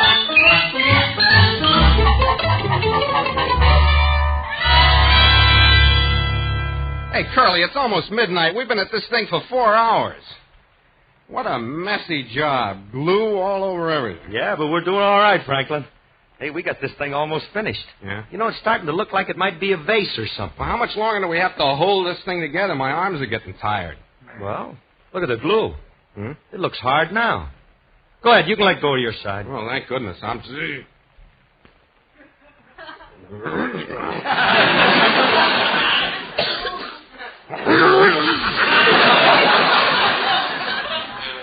Curly, I can't get my hands loose. I'm stuck to it. As a guy gets himself stuck to a vase. Oh, Remley, when it comes to being a jerk, you're the champ.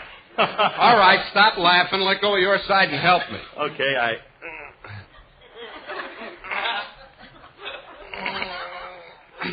Would the new champ like to say something into the microphone? Frankie, I can't budge my hands. And hey, look. The vase is glued to the table, too. I heard of people being stuck on their Christmas presents, but this is ridiculous. Come on, let's pull hard. Maybe we can get loose. No, Frankie. You might break the vase. Don't do it. Don't do it? No. What do you want me to do? Go through life sitting at a table with a vase in my hand? Will you just be calm now, Remley? I'll think of some way of getting our hands loose. Just sit quietly and let me think. Phil, I was just upstairs to see if the children would cover it, and look what I found under their bed.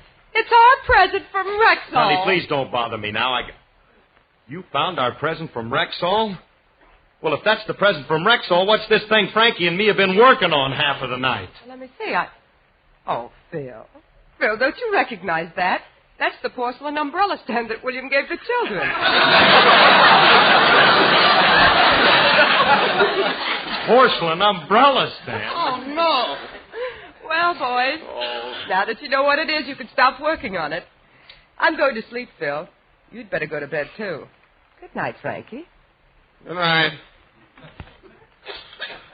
Well, porcelain umbrella stand. Well, Remley, you better go home. I'm going to bed. Not without me, you aren't. What's the matter with you? You've forgotten we're both glued to this thing? Oh, yeah. Well, we'll just have to sleep 5 in the bed. 5? Yeah, you, me, the umbrella stand, and that old couple.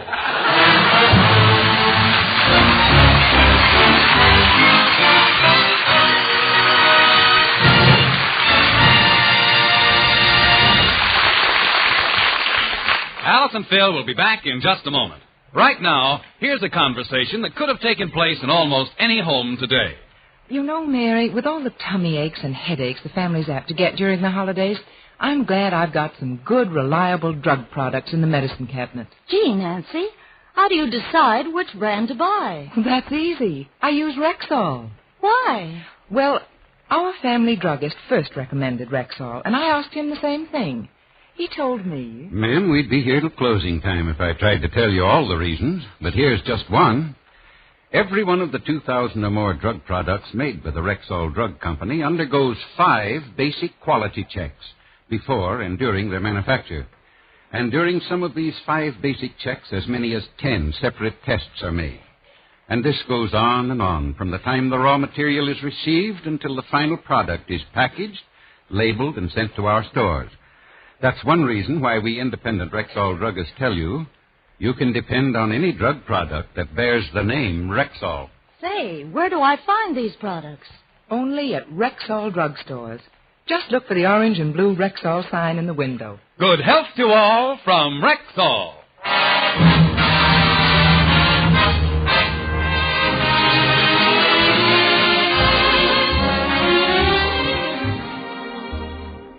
This is Phil again. Folks, the Rexall Drug Company, Alice and I, hope that the coming year will be a most happy and joyous one for all of you. And we want you to know that you've certainly made our past year a happy one by your loyal listening to our program. We hope you'll continue to be with us each Sunday in the new year at the same time and on the same station. Happy New Year, everybody. Happy New Year, everyone. Thank you. Good night. This program was produced and directed by Paul Phillips. Included in today's cast were Janine Roos, Ann Whitfield, Lois Corbett, and Gail Gordon. The part of Frankie Remley was played by Elliot Lewis. Alice Faye appeared through the courtesy of 20th Century Fox. This is Bill Foreman wishing good health to all from Rexall. This is NBC, the national broadcasting company.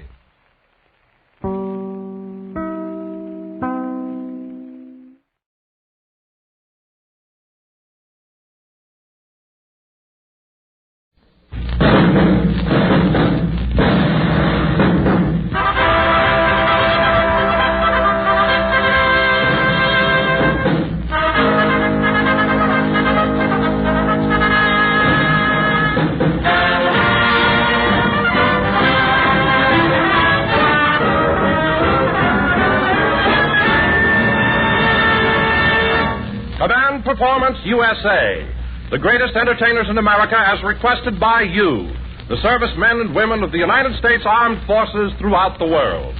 Command Performance, presented this week and every week till it's over there.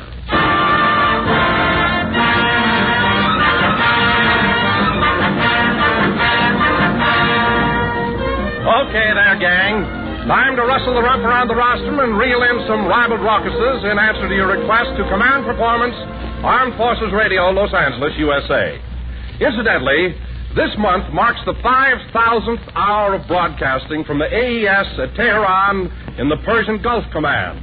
And in honor of them, Command Performance has selected as your mistress of ceremonies on this particular stanza the lovely star of Universal Pictures, Deanna Durbin.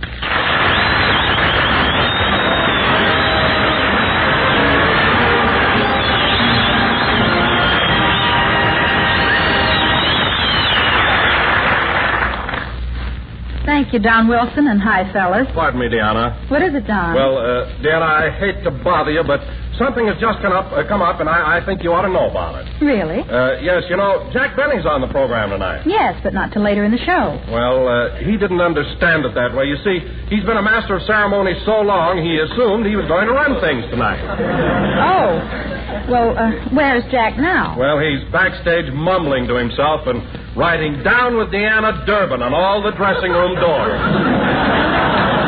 Oh, I'm sorry Jack is so upset. But I'm sure that you can straighten things out, Deanna. And when he comes in, be diplomatic, won't you? Oh, sure.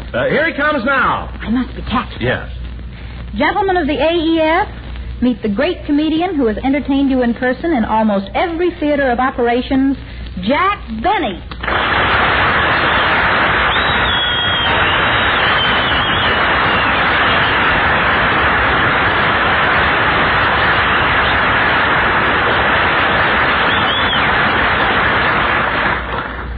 Thanks, folks. Hi, fellas. Welcome to Command Performance, Jack. Thanks, you little sneak. Now, Jack, you shouldn't feel like that. I was called upon to be mistress of ceremonies here tonight, and just because you misunderstood and thought you were going to take charge, there's no reason for any hard feelings. It isn't, huh? No, I realize that you're one of the world's greatest MCs. You do, huh? Yes.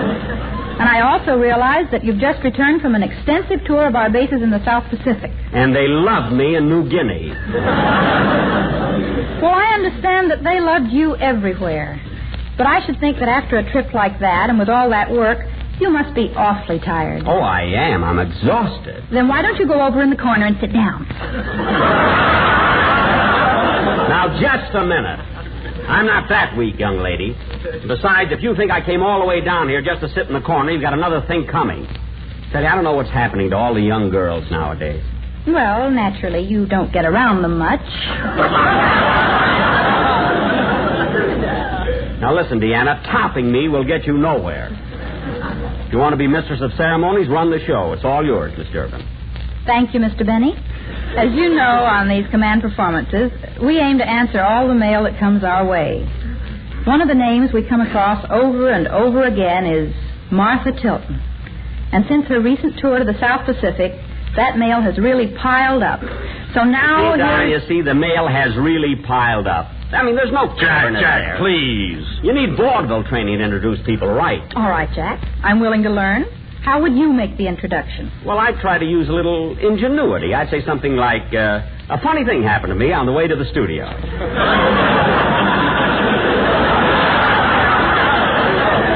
That's not even the joke yet. I stopped in at the drugstore, and there was a girl playing the pinball machine. And she would have won except for one thing. What was that, Jack? She was Tilton. Martha Tilton.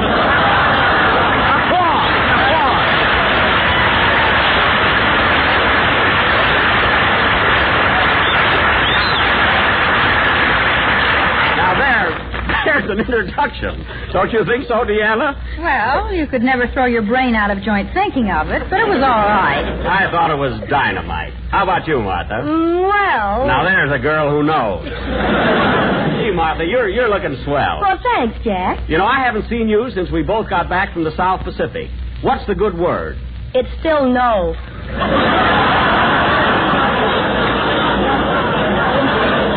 Find out what Martha's going to sing. I'm getting nowhere. Okay, Jack.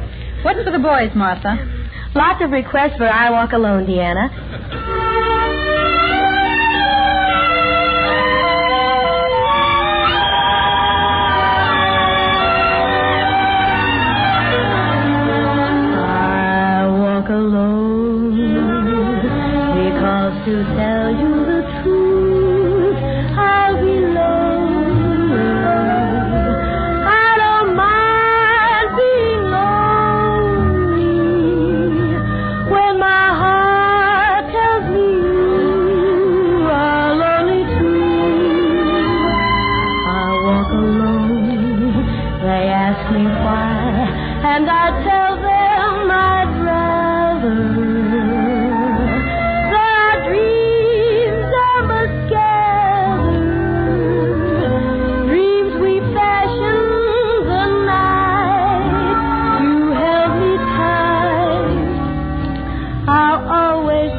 where you are each night. In every prayer, if you call, I'll hear you.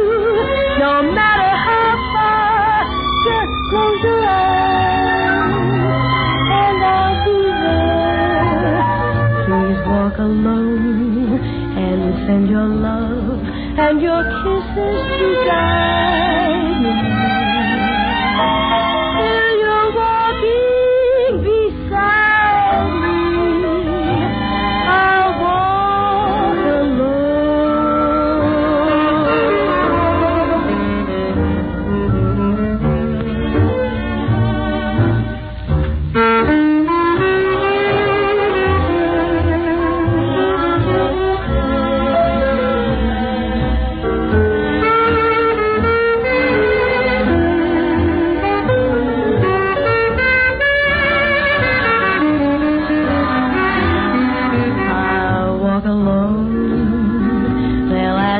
why, and I'll tell them I'd rather. There are dreams I must gather, dreams we fashioned the night you held me tight. I'll always be with you, no matter how far each night. In every prayer,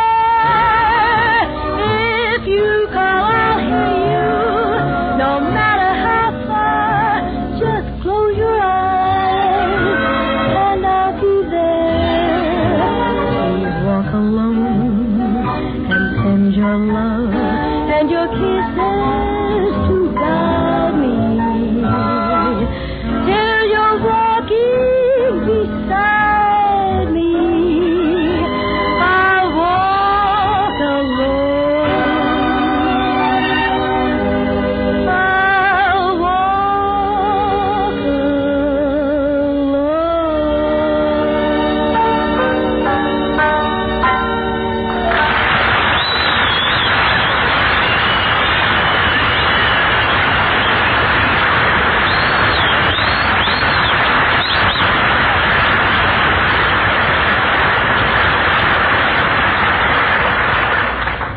I'd like to present to you now, and I do hope this introduction meets with Mr. Benny's approval, one of the finest instrumentalists and band leaders in the country. You know, folks, I was afraid I was going to be late tonight. Why, Deanna? Because when I got here, I couldn't open the door, see? Tommy Dorsey, fellas.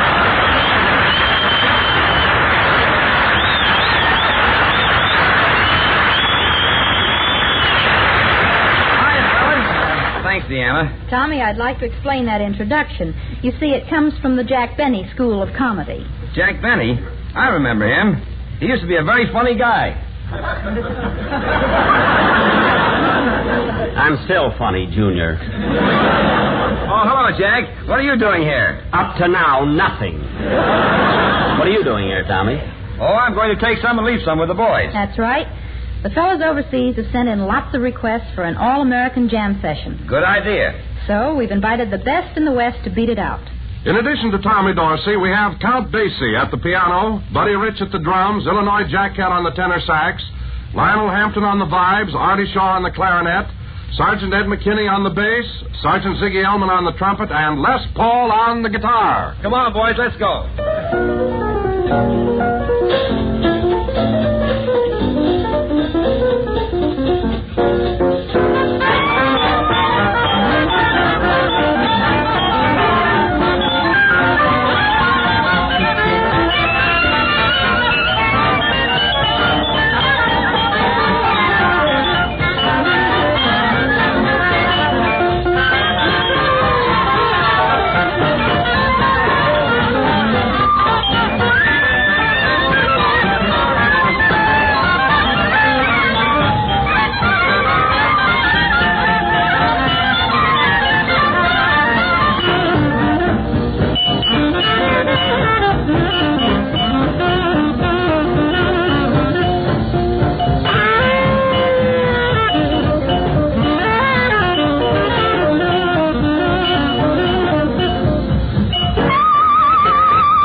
That's all right if you want loud stuff.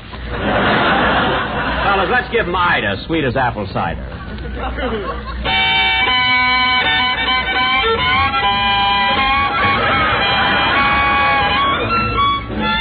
And now, fellas. Quiet.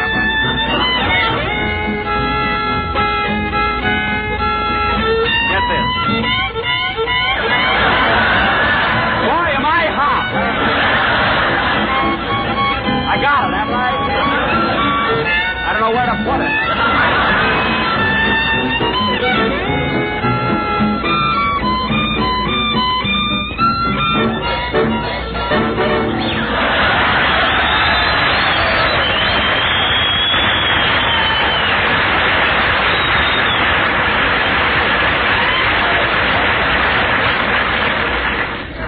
Thank you, Guy Lombardo. Now cut that out. Listen, Deanna, I don't mind a little kidding, but when I play a beautiful violin solo, give me the credit for it. Nobody else. Well, Jack, I was just trying to have a little fun. Be clever, like you said. There's nothing funny about my music, Deanna. Oh, Jack, calm down. Calm down. Calm down. If you and Deanna have a difference of opinion, settle it. But stop bickering. Settle it? How can I hit a woman? You don't have to hit anybody. Well, I'm not the kind of a guy that settles things with words. I'm a two-fisted guy. What's come over you? You want to know something, Don? I beat up Jimmy Cagney on the way to the studio tonight, and he's plenty tough. You beat up Cagney? Look, gentlemen, are we going to get on with the show, or are we going to stand here and listen to Mr. Benny slap his gray chops?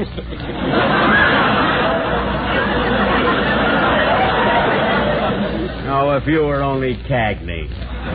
Jack, stop dreaming. You wouldn't sneeze if Jimmy Cagney threw a handful of pepper in your face. No, I wouldn't, eh? Well, it just so happens that on the way down here tonight, Cagney bumped into my car, and that's all I needed, brother. Still sounds fantastic. That's all. Well, I'll tell you what. Ginger Rogers was driving along. She saw the accident. You call her up tomorrow and ask her. She'll tell you how tough I was. Well, we don't have to wait to call her tomorrow, Jack. It so happens she's standing in the wings right now. Come on out, Ginger.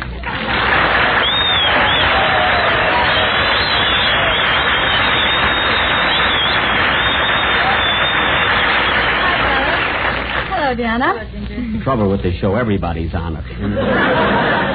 Why, hello, Jack. What are you doing here? What are you doing here? Cheapers. Oh, Ginger, Jack was just telling us that you were a witness to a little accident. What happened? Oh, it's not important. I'm not suing Cagney or anything. Let's forget about it. No. I'd like to know what happened. Well... Say, Ginger, that's a beautiful hat. May I wear it sometime? You've still got an umbrella of mine that you borrowed in 1929. Well, I've been meaning to return it. Oh, now quit stalling, Jack. What about the accident? What are you, an ambulance chaser or something? Look, we're talking about Ginger's hat. Come on, Ginger. Tell us about the accident. Well, we were all driving east on Sunset, and Jack was waving at me and giggling and honking his horn. Well, sure I was giggling. I mean, the springs in my front seat are all sticking through. And naturally, Jack's car got out of control, and he smacked into Cagney's fender. That'll be decided in court, Miss Rogers. Then things started to happen. Jack was really mad. He jumped out of his car. Cagney jumped out of his car. Jack jumped back into his car. But fast. Well, I bawled Cagney out. You can't deny that. Well, that's right. He really dressed Jimmy down. You're darn right I did. Well, of course, Jack locked the door and rolled up the windows first. I did not. There's not a window in my car. Not now, there isn't. I'll never forget the look on Jack's face when he saw Jimmy's fist coming through the windshield. Well, he didn't hit me. How could he? You had your head in the glove compartment.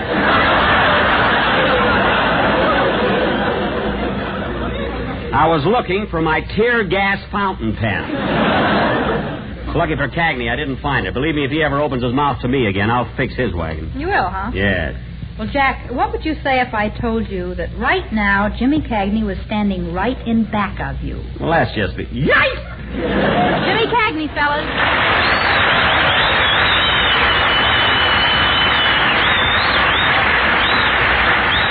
Well, hello, Ginger. Deanna? Hello, Jimmy. Well, if it isn't Barney Oldfield.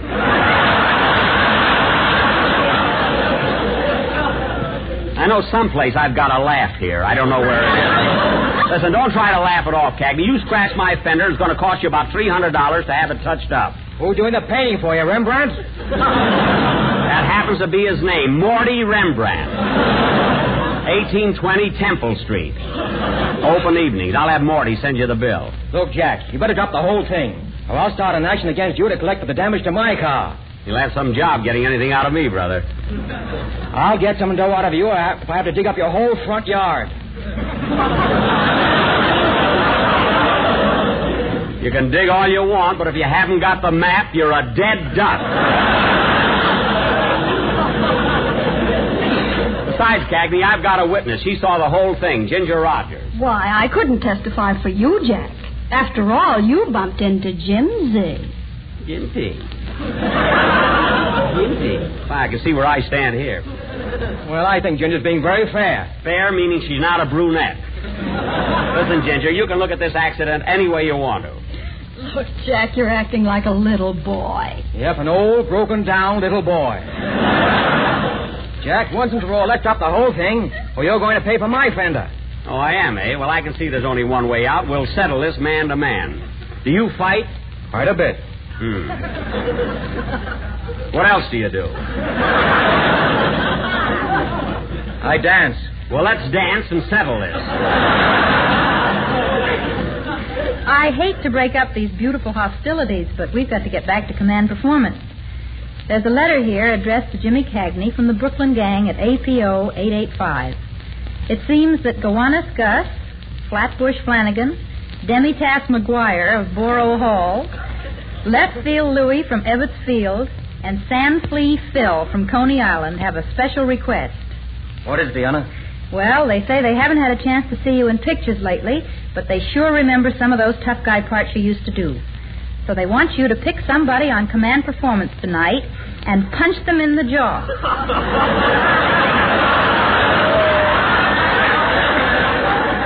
Well, let's see now. Who all's on the show? Well, there's me, Martha Tilton, Ginger Rogers, and Don Wilson. Good old Don. And then, of course, there's you, Jackie. Now she gets friendly. Well, I'd like to oblige the boys from Brooklyn. It looks like you're it, Jackie. I'm game if you are. Who goes on the game end? Why can't I do the punching? I've been in some pretty tough pictures myself, you know. Brutal is the word. Don't evade the issue. Why can't I hit you? Because this is command performance, and we've got to answer the requests exactly as they come in. Very well. I'm ready. First, there's something I'd like to say.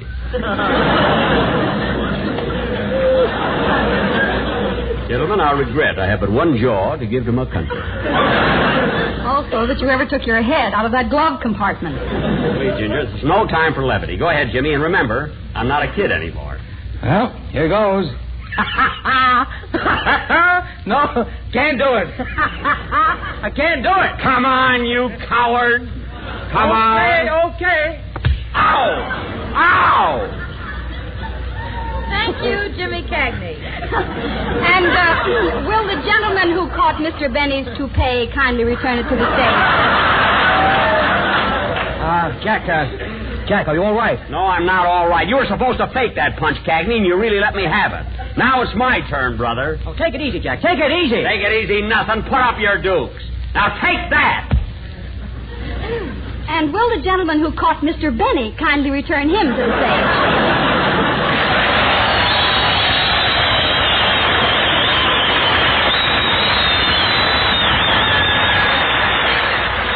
While the ushers are reviving Mr. Benny, this seems a good time to say that we've had an awful lot of requests to have Jimmy Cagney sing some of the songs from Yankee Doodle Dandy.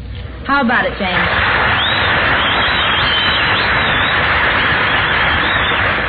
Very glad to, Deanna, very glad to. And incidentally, I want to thank all the fellows in the ETO who treated me so wonderfully when I was visiting them recently. I really got a great bang out of it, and that's no fooling. And for me to tell you that you're doing a great job is like telling Abbott and Costello who's on first. Anyhow, with a bow to George M. Cohan, here it is. You're a grand old flag, you're a high-flying flag, and forever in peace may you wave. You're the emblem of the land I love, the home of the free and the brave. Every heart beats true under red, white, and blue, where there's never a boast or a brag. What should old acquaintance be forgot? Keep your eye on that grand old flag. I'm a Yankee Doodle dandy, Yankee Doodle do or die. A real-life nephew of my Uncle Sam, born on the 4th of July. I've got a Yankee Doodle sweetheart. She's my Yankee Doodle joy. Now, Yankee Doodle came to London just to ride the pony. I am that Yankee Doodle boy.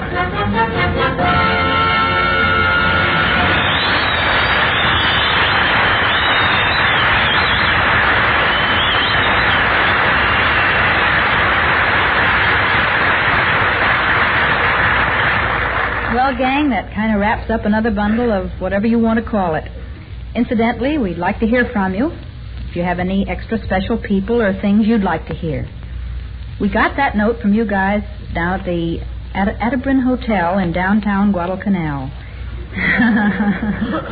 And we got some ideas for you that we're sending along. Meantime... pardon me, Deanna. I'd just like to say that if any of my fans are worried about me, I'm perfectly okay. That punching business was just a little gag. I'd give that Cagney a Mickey Finn if I didn't think he'd enjoy it. Good night, fellas.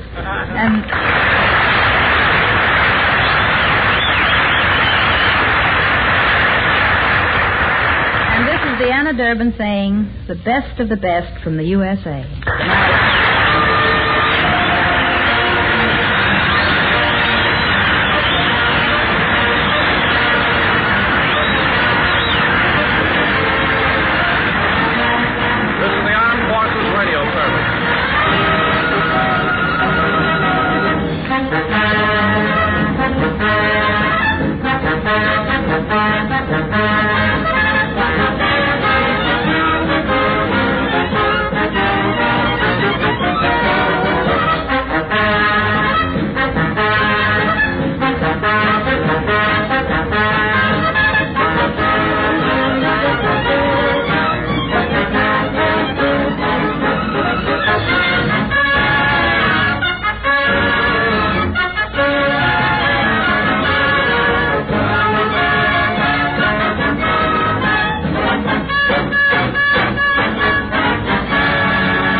Ladies and gentlemen, and honored guests, it is my privilege and pleasure as the Dean of the Friars to call you to order and welcome you and to express our wish that you will have a perfectly wonderful evening. Now, not to delay you any, I want to present to you the chairman of tonight's affair. An enormous job, you can believe me. One of the sweetest guys that's ever come to town, the chairman, Jesse Block.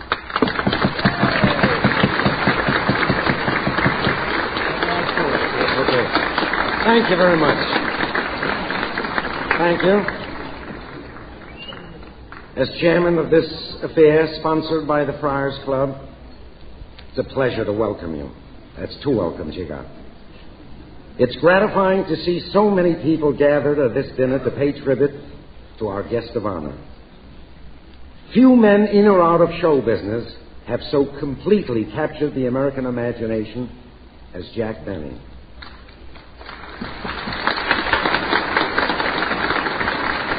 His natural charm and personality and great wit have gone right into the heart of America.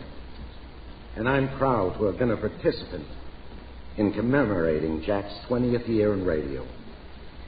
And now, ladies and gentlemen, I would like to introduce a man whose name has become synonymous with show business. His phenomenal rise in television has completely revolutionized the entertainment industry. He has been the abbot of the Friars not once but 10 years. And to become the abbot of the Friars Club is a great honor and a significant one. And now it's my pleasure to introduce to you the abbot, Milton Berle.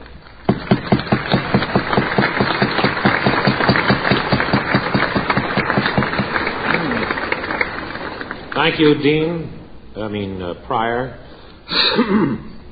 That was Jesse Block, ladies and gentlemen, who many years ago did a single with Eve Sully.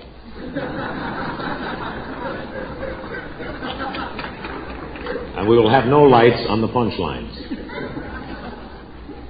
It is really gratifying to look around this very wonderful room as the abbot of the Friars and greet you and tell you how thrilled all of us of the Friars Club are that you are here this evening.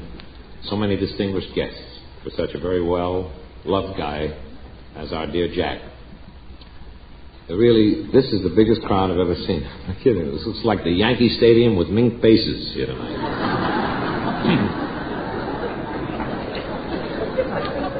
I would like to tell you how this affair came about, how this very wonderful testimonial. Jesse Block called Jack on the phone in California, beginning of the season, and he said, "Jack, we'd like to give an affair for you at the Waldorf." And he said, "What room?" And, no, that was another time, pardon me.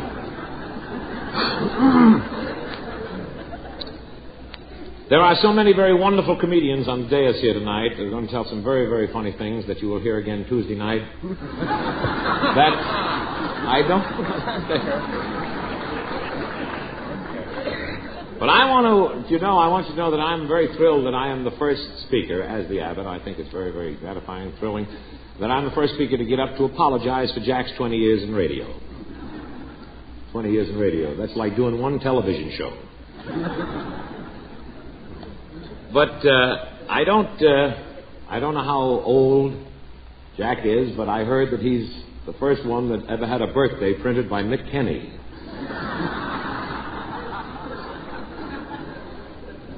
He only wishes his hooper was his age. But this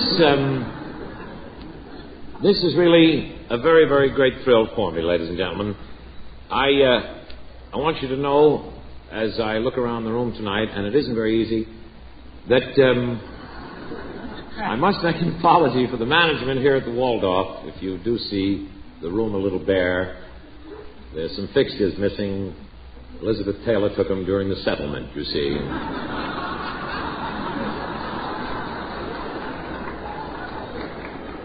I'm sitting next to Governor Seltzer over here, Mayor Highland, and I don't want to stay for too long, because the mayor has his plane double parked.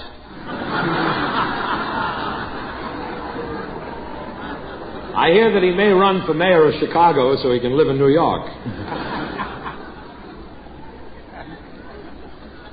But another thing I want to say, I want to make another apology as the abbot of the club, that Gloria Vanderbilt and Leopold Stokowski were supposed to be here tonight, but they just had a little baby, and he's home resting.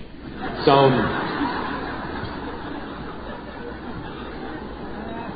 he wrote a new song since they had the child. It's called It's Magic.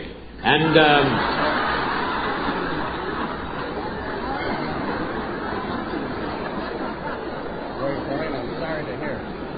Jessel said it's very funny, and he's sorry I said it.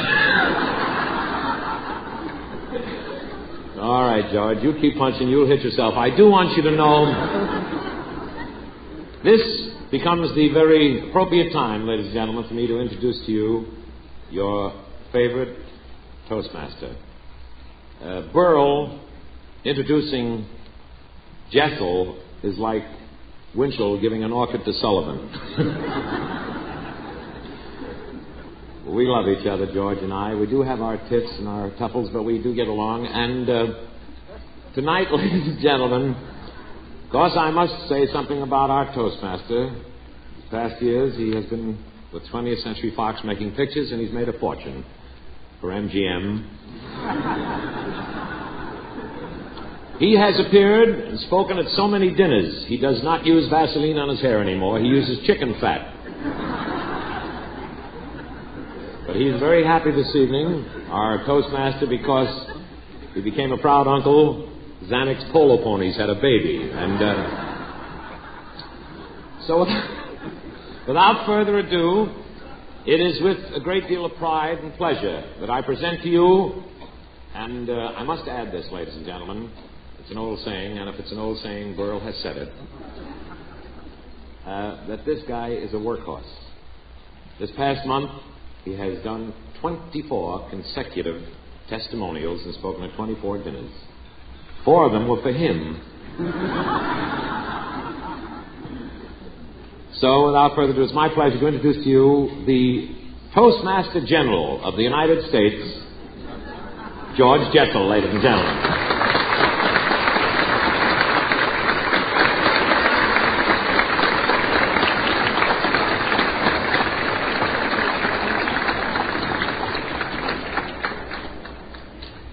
Thank you, young man.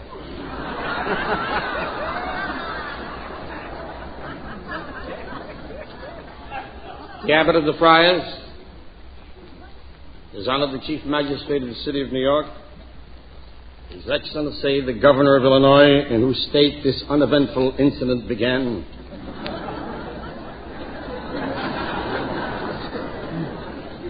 ladies and gentlemen, the way is long from whence I came, and the shrine is far where I would be. Yet I have left the weight of business at my producer's desk to speak at this occasion. For I particularly feel at home in this grand ballroom at the Waldorf. It is only within the year that I have stood on this same platform, and as Friar Lawrence says in Romeo and Juliet, St. Francis, be my steed, how oft have I stumbled over these graves before. And thus is the life of a public speaker. Year after year I find myself telling lie after lie, covering the frailties of men with compliment, finding virtue where none exists, and tossing verbal orchids at the faces of men whose faces should be covered with cimets.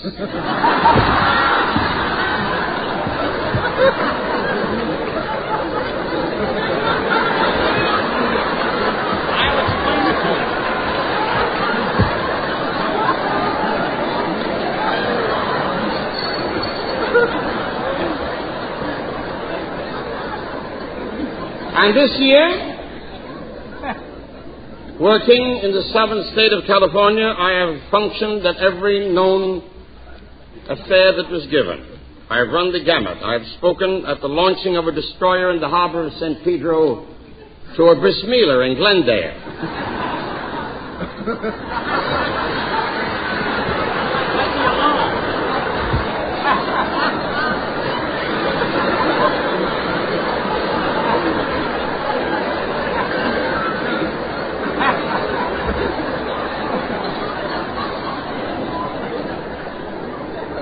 Milton. Yeah. And tell them nobody knows what they do with it. Now, ladies and gentlemen, at almost every affair, the Toastmaster's plate and his chair are the recipient of many, many telegrams from well-wishers who didn't buy a ticket but send a telegram. And thereby, perforce of sending the telegram, they imagine that their names will be read, and it might be a commercial for their respective businesses. Such as, wish I could be with you tonight in honor of Jack Benny, Zalakowski's furniture store. Or some with a very definite personal note. Good luck to Jack tonight. And Ida and I are still in love after 40 years, Eddie Cantor. And then again, we have two that are worthy of reading, and very definitely worthy, because it marks the most important moment in the career of a minstrel who needs no money or who needs nothing to get him any further kudos. And this is a telegram and says, all men in the service and the Far East Command and the women, too, send you their warm-hearted greetings and equally warm-hearted best wishes. They will be ever grateful for your selfless, patriotic service to them. M.B. Ridgway, General U.S. Army.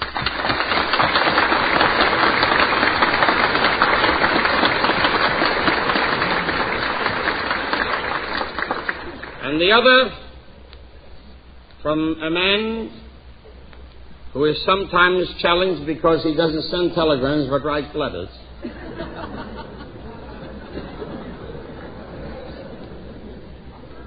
The most important American of our time and the president of the greatest country that the world has ever known. And he very warmly says, "Dear Jack, all good wishes to you and Mary on this occasion of your 20th anniversary in radio, Harry S. Truman."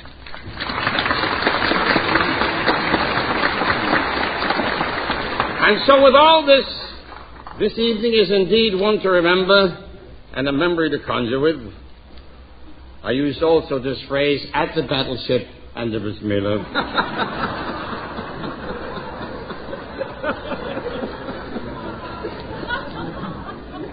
For the guest of honor this evening is a man about whom it is most easy to hurl superlatives. For not only this younger generation, but also it is easy for older showmen and troopers like myself to sing his praises. For I am not one of those who would refuse to emerge from their own particular capsule of time, who would live their lives continually repeating to themselves, "Kid McCoy could have licked Marciano. Mathewson was better than Feller. King Solomon was smarter than Baruch." And all these bromidic phrases are in the same category as the attempt in consoling a man who is carrying a torch for a loved one. And the well-meaning friends say, "There are other fish in the sea. There's a rose on every bush. Turn them upside down, they all look the same."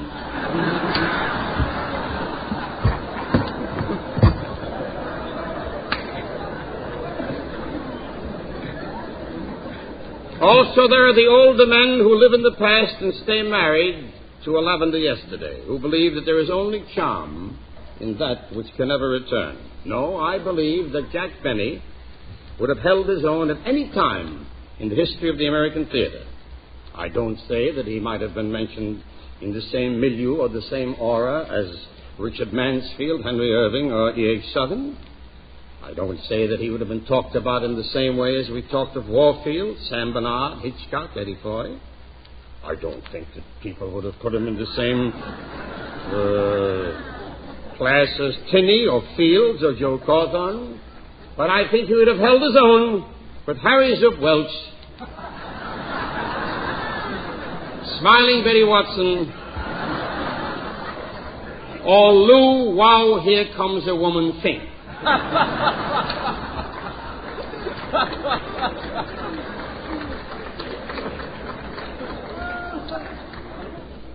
However, he has served the people well in 20 years in the radio. And since then he has gone now further to succeed in the newest of the arts, the television.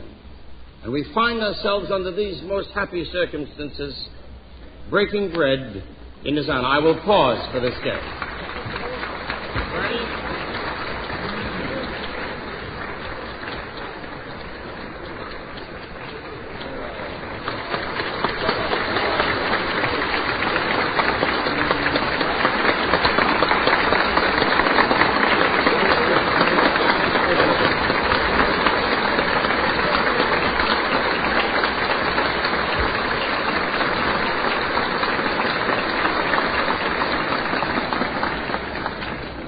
Bernie, it is only because you have saved the country many times that I forgive you for killing this joke, which I have.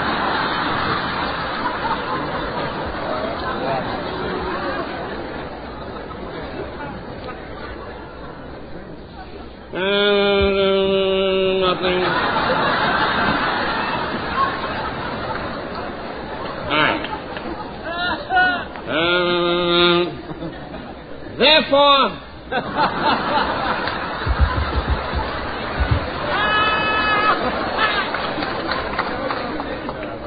Men have come from all corners of the nation and from all over the country to sing his praises.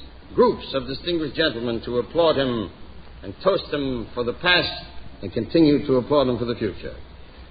Foremost among these is the first speaker of the evening, the most important public servant in the city of New York, and other comedians will follow.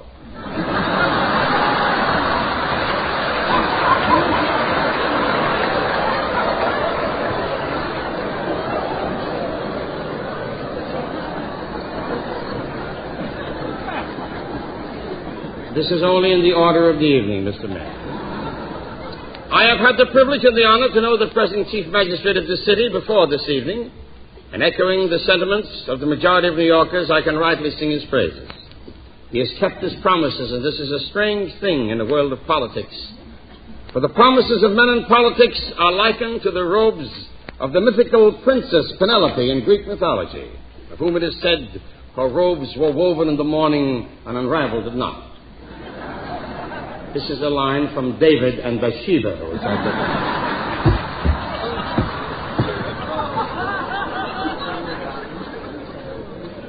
And so, with the hope of more jesting to follow, and with the profundity that is the order of the moment, I am proud of this opportunity to bring to this speaker's pulpit His Honor, the Mayor of New York, Vincent Napolitano.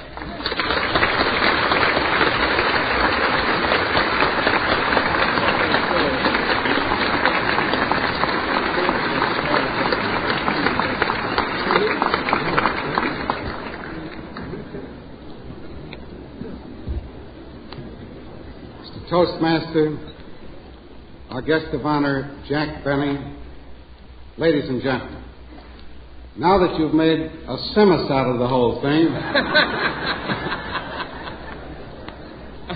I'll get on with what I have to say. I want you to understand that I can well appreciate the fact that in New York you probably do not read the newspapers that are published here, but if you had been tipped off in advance, you wouldn't have had to send Milton Berle over to me to try to translate Simus and Brisk, because he asked me what they meant. You see, I have just returned from a trip to Israel, and I got the lowdown there.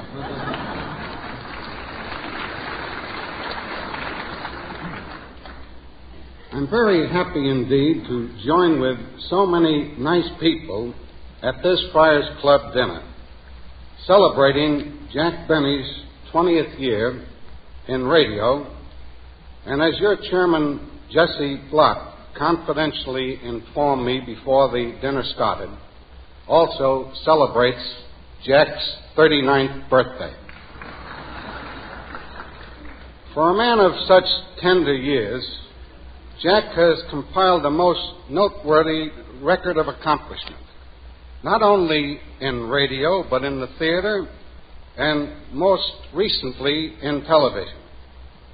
He long ago invaded the hearts of America over the airwaves and has been an idol of the unseen audience ever since.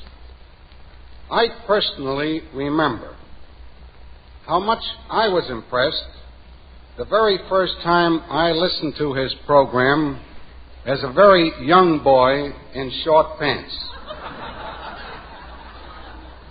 When I received your invitation to attend this party tonight, I was happy to be included. I left City Hall comparatively a short time ago and have found it a very pleasant sensation to jump, I might say, from the City Hall frying pan into the Friars. I see you haven't been reading the newspapers lately.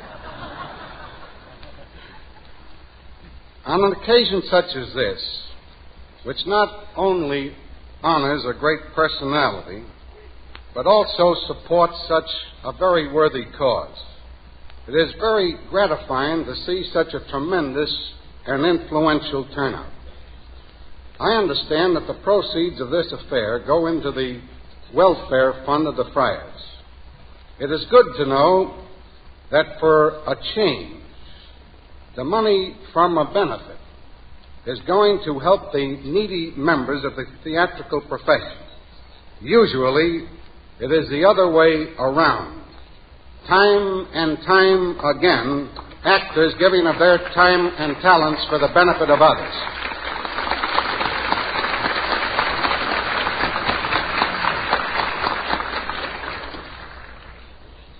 I know it is not necessary for me to tell you of the great traditions of the Friars Club, which has been so dear to the hearts of those in the theatrical profession for so many years. It has done a great job within the profession for all of its own members. But beyond that, the members of the Friars have always performed a great service, not only for their city, but for the nation and for the state. I know also that it is not necessary for me to tell you anything about Jack Benny. The telegram read here tonight from General Ridgway is only one testimony of the many, many sacrifices he has made, going all over the world, entertaining veterans, overseas veterans, and lifting the morale of those men so that they could go on fighting, knowing that the people of America, represented by men like Benny, were in there trying to boost their morale, and what a swell job he did.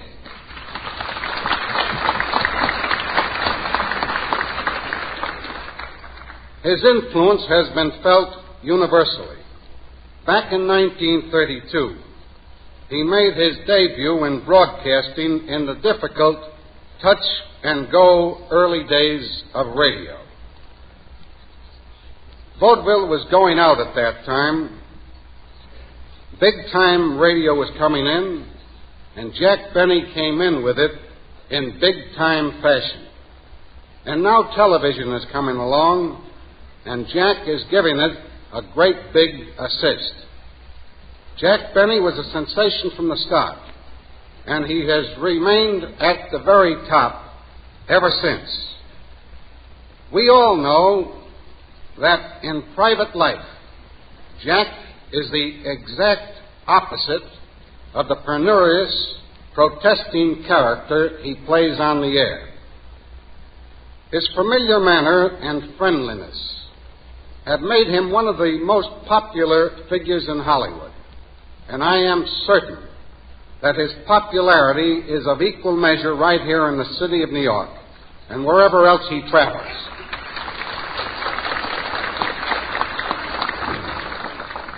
On behalf of all the people of the city of New York, may I salute you, Jack Benny, and wish you at least another 39 years of happiness, health, and success.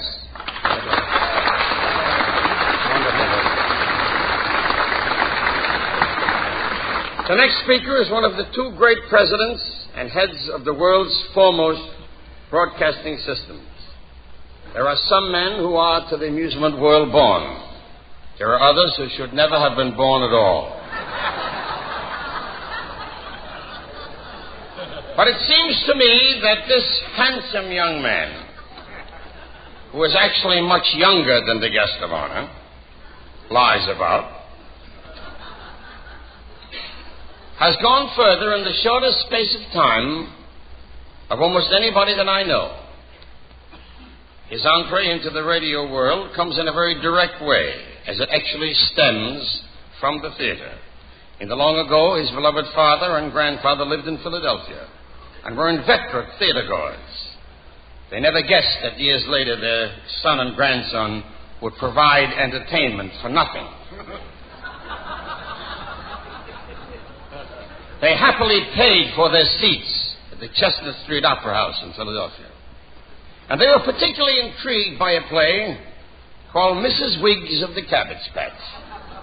Night after night they came to see Mrs. Wiggs of the Cabbage Patch.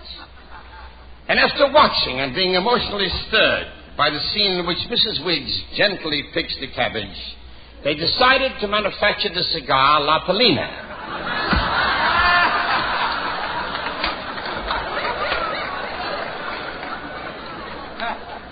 It was from this cabbage, ladies and gentlemen, that the next speaker was enabled to go to college, and his great desire to get away from the cabbage prompted him to enter a new field. And he alone, among his associates, saw the great future in it. And so he has built a great industry.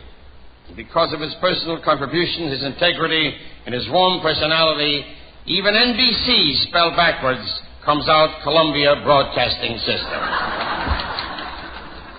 And so I am very proud to present to you Mr. William S. Paley.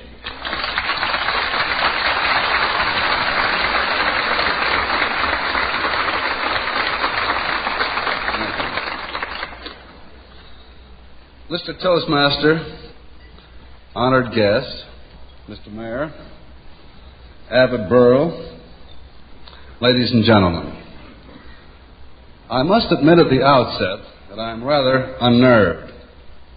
Just before the speech-making started tonight, I got a short note from Jesse Block, and this is what it said. Don't try to be funny and do it in less than 3 minutes. Irving Mansfield, if you're here, I'm very sorry. I'm not going to be able to use your jokes now. You know, Jesse is a very close friend of Jack's, and we always have to please Jack. As a matter of fact, right from the beginning, when we first signed Jack to CBS, we said to him, Jack, you can have everything you want. And I must say that it's to his everlasting credit that he has not taken advantage of that situation. We still own our building at 485 Madison Avenue.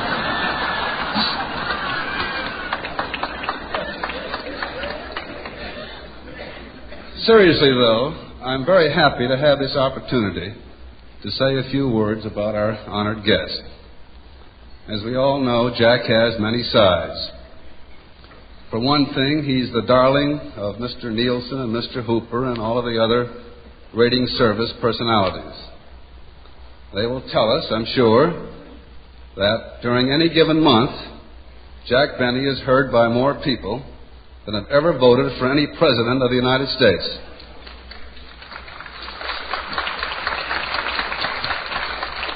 Just this afternoon, I was told that the latest rating score came out, the latest Nielsen as of September 30th, which put Jack in the number one position. And this means that Jack is heard by more people than any personality in the entire world.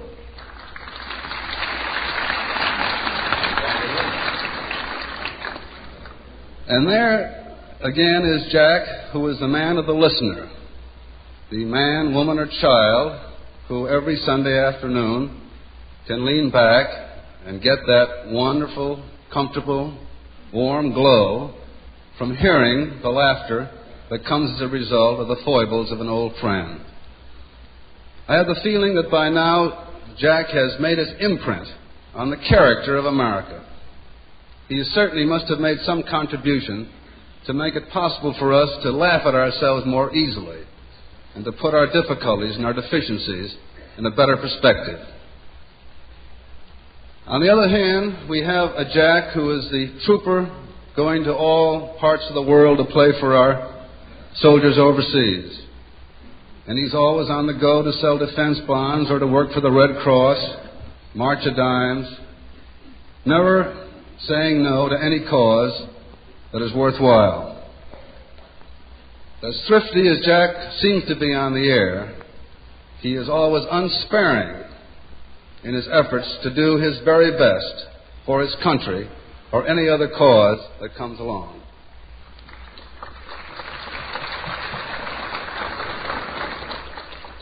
But finally, the Jack Benny I'd like best to talk about is the Jack Benny who is known to most of the people in this room.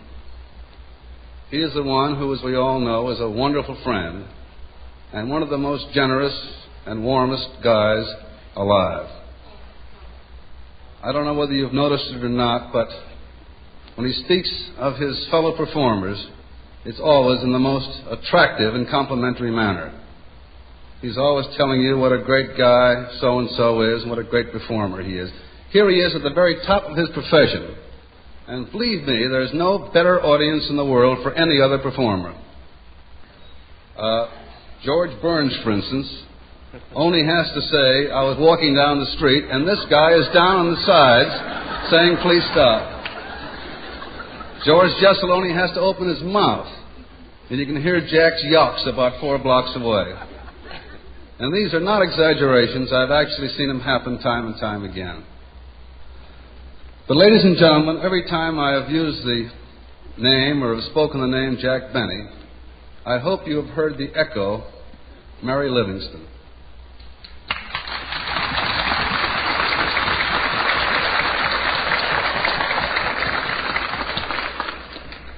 The relationship between Jack and Mary has been a source of real pleasure and real delight to all of their friends. And I know that Jack very seldom makes an important decision without getting Mary's viewpoint.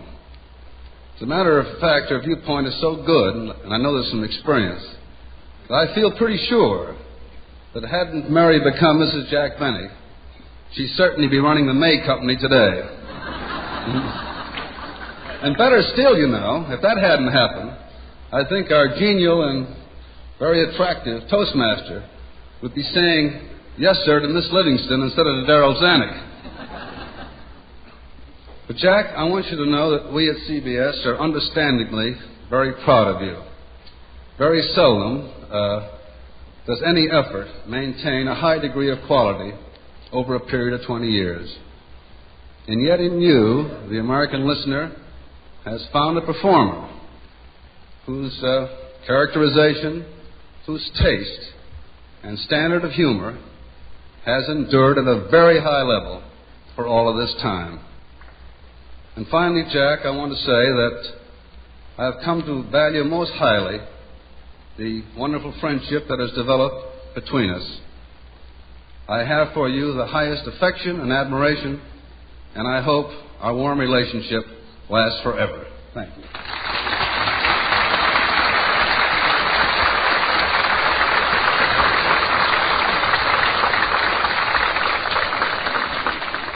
While I would dare not challenge the sincerity of Mr. Paley's utterances, I am, in the sense of good thinking, realizing now for the first time that when Mr. Benny laughs when Burns says I was walking down the street and I open my mouth, this may have an ulterior motive. Because we feel that's funny, then we say that in other places and we drop dead with that. Try to get a job any place, George, with I was walking down the street, and you'll see what happens.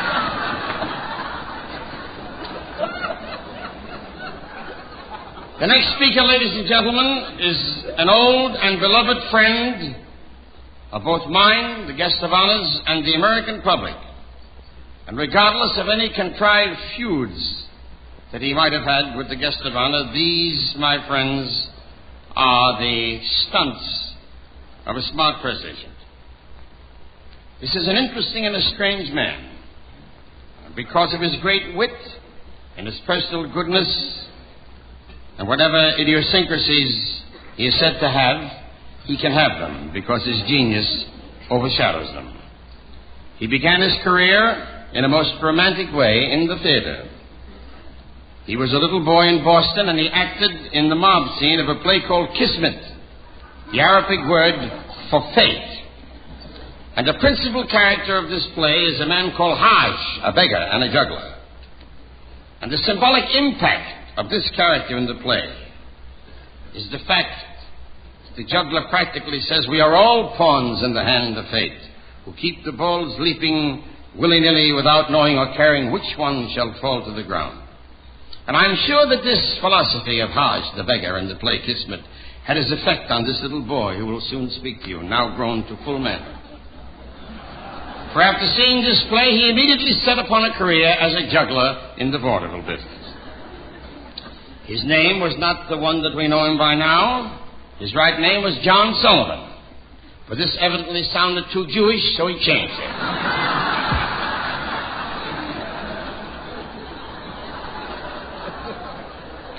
He, like all good troopers, has served in all the branches of the amusement tree and has served them well.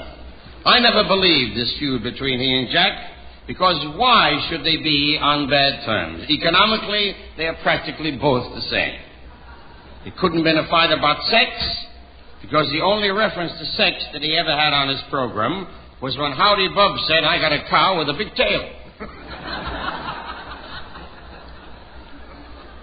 And so I am very proud to bring you one of the great, great humorists of these our times, Fred Allen.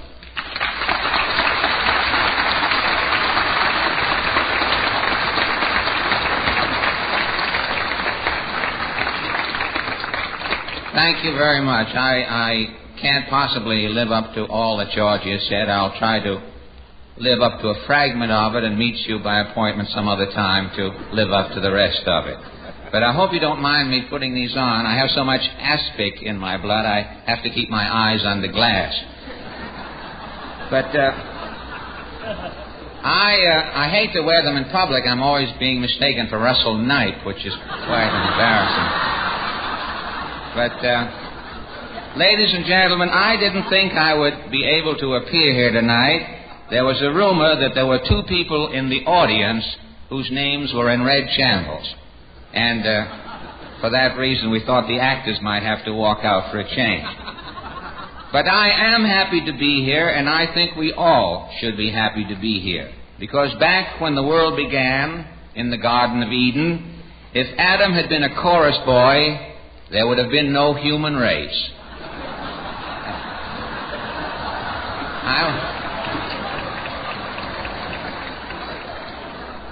I was quite flattered when Mr. Jessel, our Toastmaster, remembered my name. Because as we all know, Mr. Jessel is always busy flying around the country speaking at different affairs. Half of the time, Mr. Jessel rushes into the hall at the last minute and doesn't even know what the function is. He looks around quickly, and if the guest of honor is sitting up, he knows it isn't a funeral.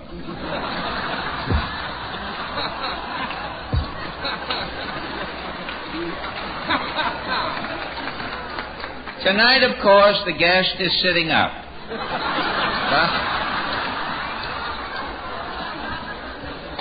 But Mr. Jessel caught himself just in time. He was starting to go into his funeral routine. You know, I always thought, until tonight, ladies and gentlemen, I always thought it was a great tribute to be selected as the guest of honor at a Friars dinner. But I've only learned now through George Burns that once a year they have to sweep out the card room at the Friars. And the only way they can get the card players out of the room long enough to clean it is to give a dinner.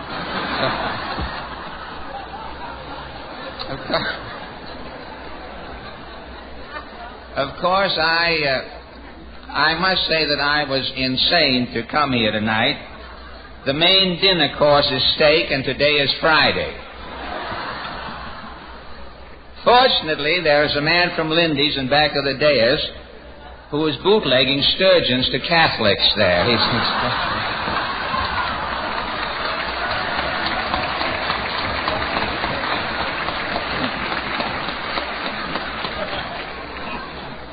Well, this is a big week for me socially. Wednesday night, I went to the Sinatra wedding. He's breaking it in Philadelphia.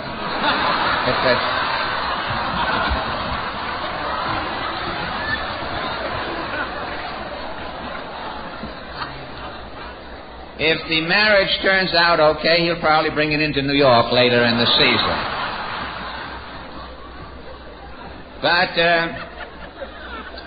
Ed Sullivan was supposed to go to the Friars' wedding, but he couldn't make it. Ed had to take his laughing lesson that night.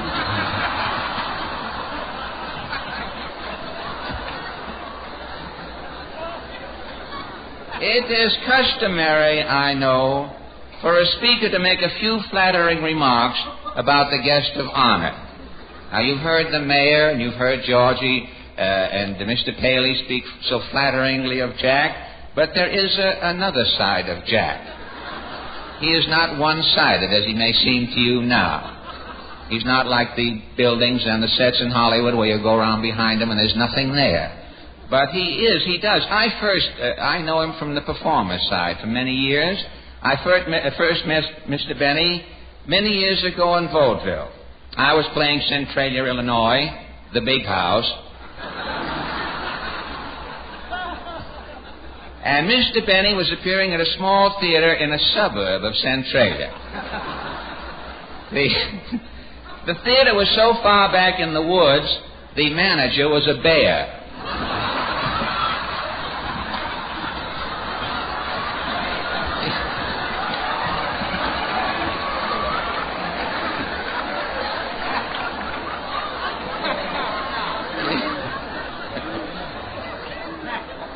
He used to pay the acts off in honey. It's the only way.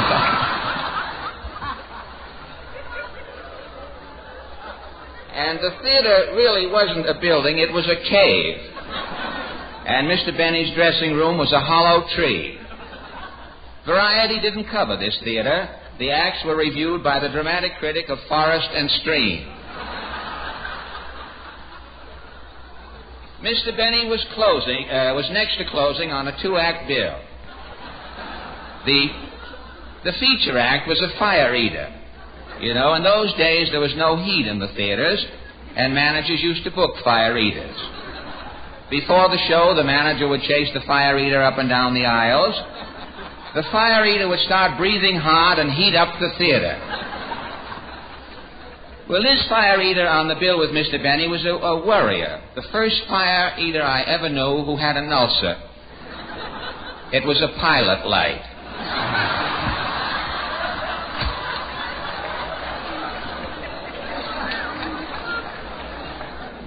Well, Mr. Benny's act, as I recall, in those days, was rather unique. He worked as a gypsy. And after the show, he would sit in the lobby with his gypsy robes on and tell fortunes. As the act opened, the stage was dark, and Mr. Benny would come on playing Glowworm on his violin with a neon bow. During his rendition, Mr. Benny hit so many clinkers that he had to stoke his violin after each number. Mr. Benny was the only violinist. After you heard him play, you felt that the strings would sound better if they were back in the cat.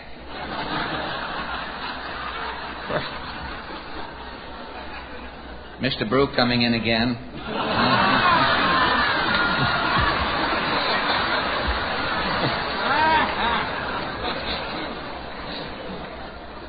For the finish of his act, Mr. Benny played Stars and Stripes Forever and waved an American flag. After his first bow, he also waved a Union Jack, in case there was an Englishman in the audience. In those days, Mr. Benny had no suitcase. When he left town, he would take the strings off his violin and use them to tie up his wardrobe.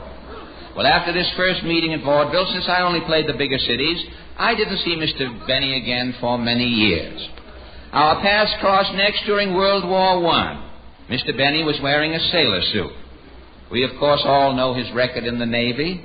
Mr. Benny was the first sailor in the history of the Navy to ever get seasick in a recruiting office. Even today in the Friars Club, Mr. Benny has to take Dramamine before he can look at the yacht club boys.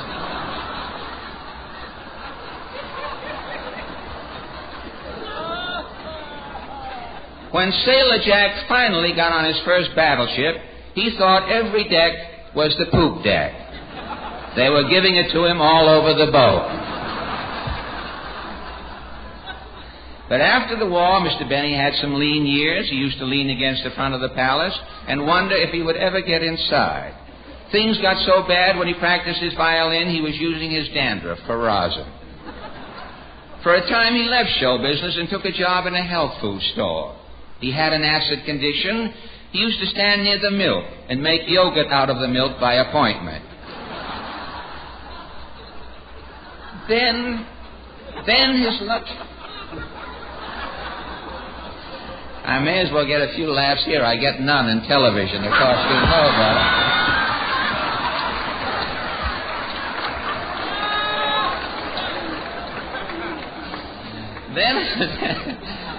Then his luck changed. Mr. Benny married, and his wife was so clever, he was able to get back into show business. He appeared in Earl Carroll's Vanities. In one memorable tableau, Mr. Benny came on the stage dressed as Abraham Lincoln. For many years, Lincoln had been on the penny, but thanks to Mr. Benny's impersonation, the cent was finally on Lincoln.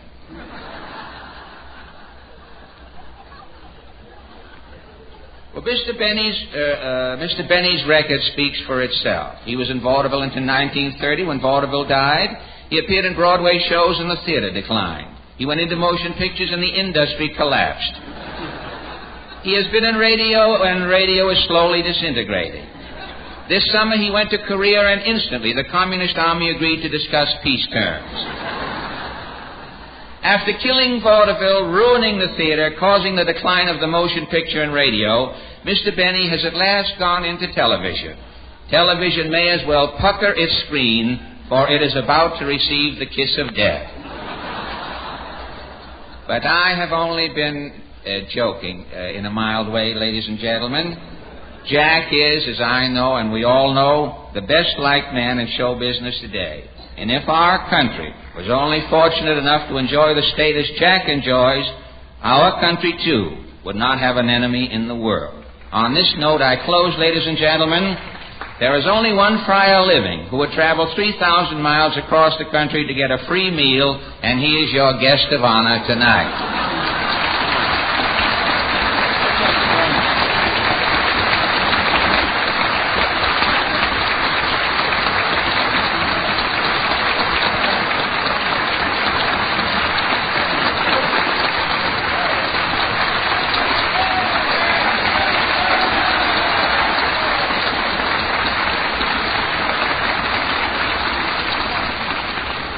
And now, from the juggler of wit to a man of great responsibility who cannot let men be pawns of fate like the juggler, but has to look after the welfare of hundreds of thousands of Americans in his great state.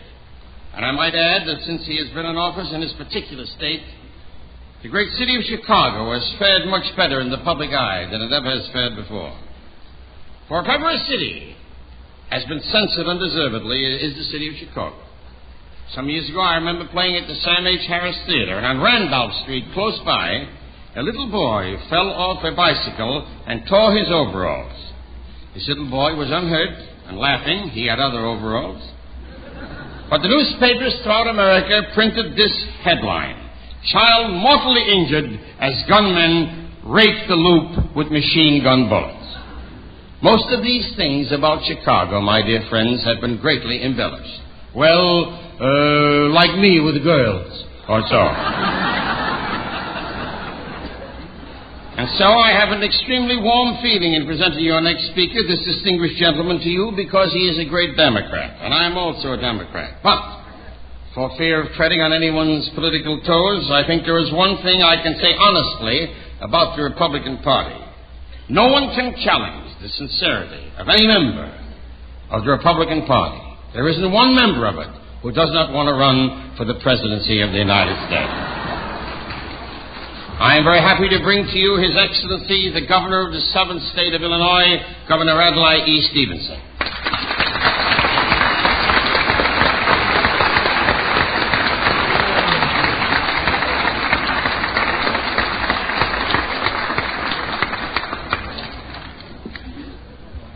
Mr. Toastmaster,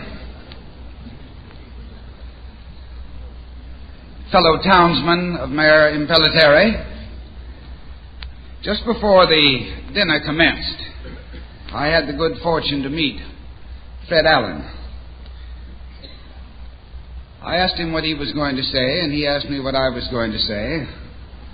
And we concluded that perhaps, all things considered, that perhaps we should best exchange manuscripts.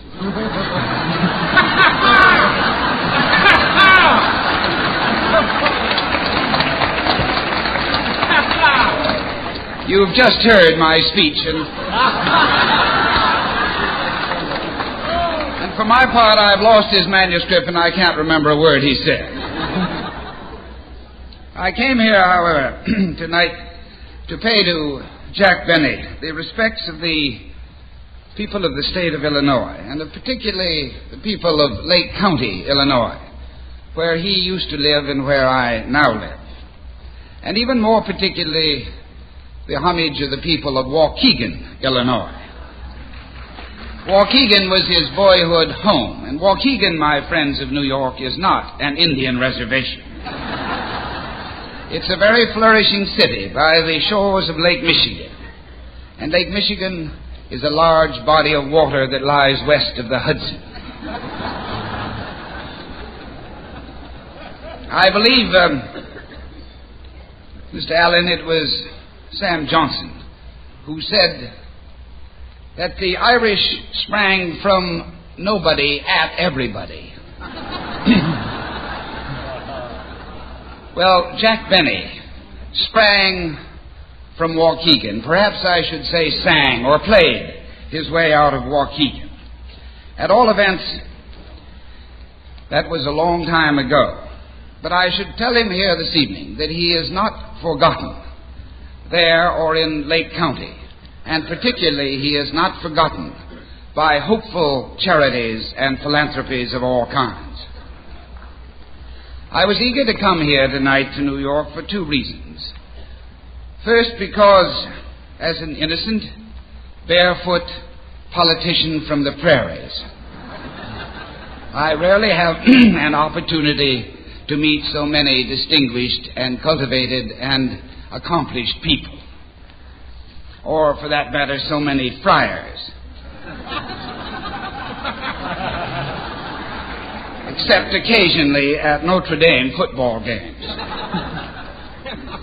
When, I ask you, can a governor sit between George Burns and Fred Allen?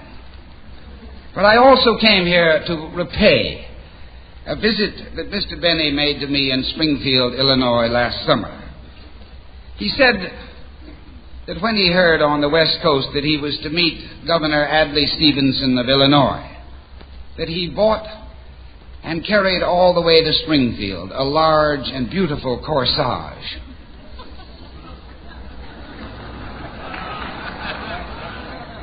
I know his disappointment was very keen indeed when he discovered that his genders were mixed. But I entertained him royally with Coca-Cola, Camels, and Ritz crackers. And I felt that and by the way, I did notice that he took the corsage away with him when he left. As I say, I bring to you, Mr. Benny, the homage, the thanks, and the affectionate good wishes of the people of Illinois. And I am deeply grateful to him and to the Friars Club for permitting me to participate in this splendid dinner. And I might add, as Mr. Allen suggested, that to have a free dinner, thanks to Mr. Benny, is worth a trip half across the country. We bless you, Mr. Benny, for cleanliness, for taste, for humor, for art in entertainment that makes this tormented world much happier for millions of people. And if by any chance, Mr. Benny, you should need a small loan, such as the state capital sometime, just come to Springfield, Illinois.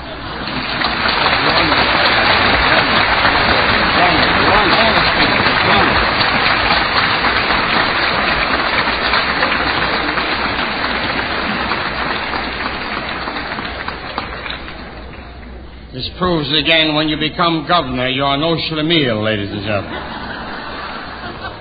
We'll get back to the conclusion of Jack Benny's roast in just a moment.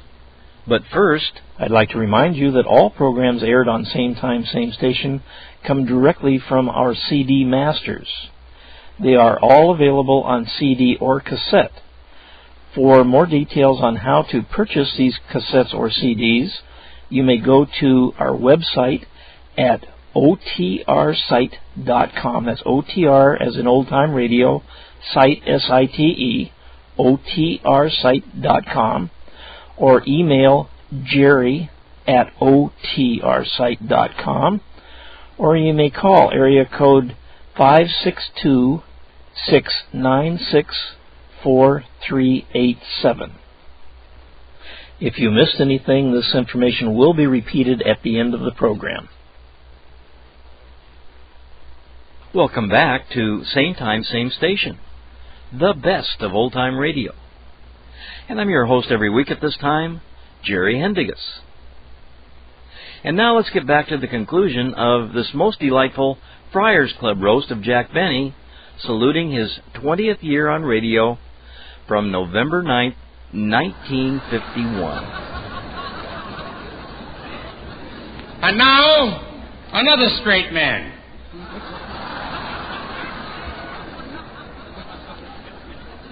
And the luckiest straight man that ever lived.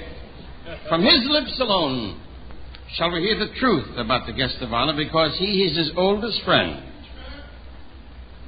They've been going together and have known each other for many, many years behind the warm curtain in the lost art of vaudeville. I stress the word vaudeville because I doubt if the next speaker is conversant with any other subject. Now, while I don't think it is absolutely necessary for a man to be a student of Shakespeare or Moliere or Racine or Rostand, I do think a man in middle age should know there is some other periodical printed in America outside of the Variety. And it is only in the last decade or two that I have been sure as to how to present this next speaker. He had so many different names as a vaudeville actor. He was Bernard of Bernard and Gary, Williams of Brown and the Williams Brothers, Mac of Mac Albright and Mac. And in the Nagasaki Japanese troupe, he was known as Abe Stern.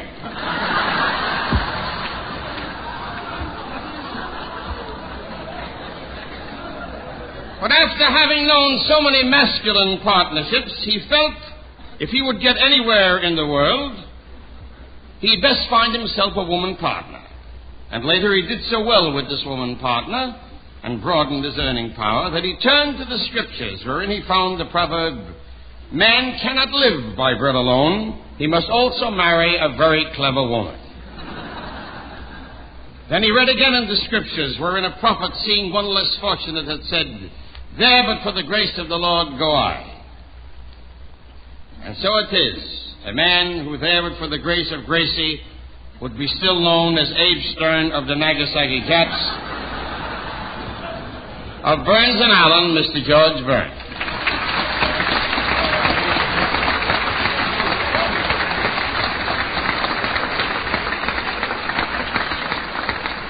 Thank you. And it's true, too. Ladies and gentlemen, Western and Eastern Abbots, Friars, Toastmaster, of course, guest of honor, Jay. I'm very happy to be here tonight. Happy. Cost me $500. I'm flying back tomorrow. I don't know why I was asked to speak here tonight. I've been talking about Jack Benny all my life. I know Jack so well that I'm surprised he'd even let me talk.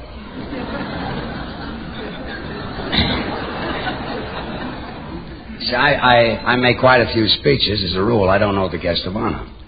So I make up a few lies, put it a little bit on the risque side, and get a lot of screams.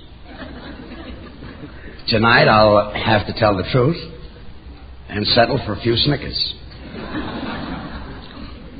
Tell you a few things about the Jack Benny I've known for a lot of years. As I said, this will not be funny.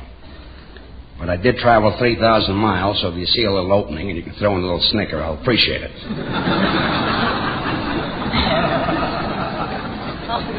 You see, for the last 20 years, everything that's happened to Jack has been big, massive, important things. And this, too, can get to be monotonous. So, in the last 2 years, the important things ceased to be important. And the trifles in Jack's life got to be important. When he signed the CBS deal, it ran into millions of dollars. I went over to his house to congratulate him. And Jack was all excited. He says, "George," he says, "I want to show you something." He opened up his closet. He says, "How do you like these shoes?"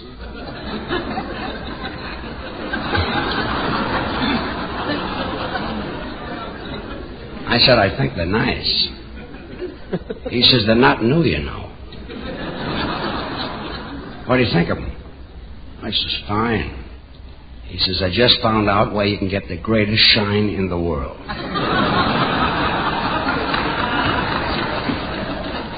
Another time, I was sitting at the Hillcrest Country Club, and at that time, Jack signed a deal with 20th Century Fox. It wasn't a very big deal. I would say that MCA got about $200,000 commission. And he said, "George, I'd like to talk to you." I said, "Jack, I'm playing bridge." He says, "I'll wait for you." He didn't wait long. Waited about 4 hours. After the bridge game, I says, "Yes, Jack." He said, "Did you take a shower today?" I says, "Yeah, I just took one home." He says, "Take one at the club." I said, "Why?" He said, great towels.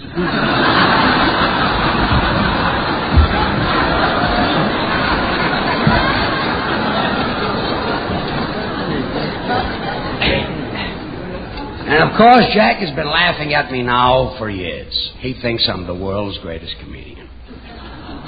This is not a great compliment from a guy who thinks the towels are great.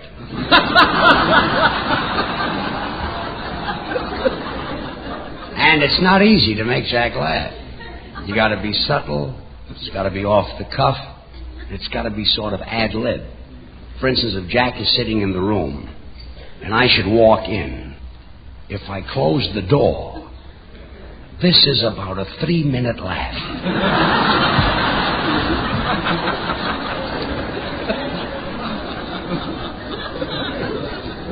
And he's been laughing at my match bit now since 1925. That's where I strike a match and show it to him lit.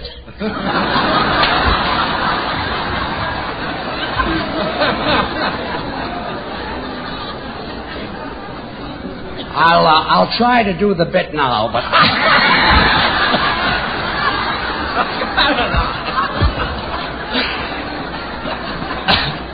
But I don't think he'll laugh because I've done it 4 times already today. But I might get a snicker out of him because these are Hotel Edison matches. Jack?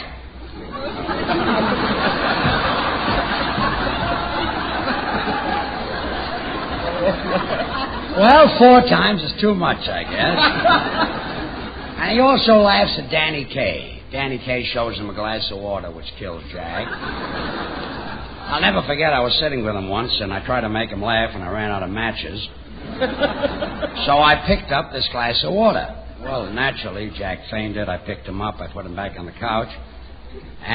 But the sad part is, Danny Kaye hasn't spoken to me for 2 years now for stealing his bit. And I don't know why, because he's used my match bit 12 times. Well, anyway, I'm very happy to be here.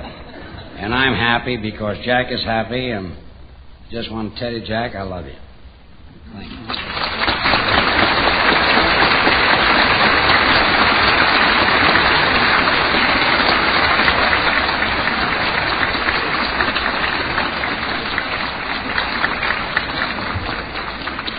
And now, ladies and gentlemen, from the match pit to the sublime.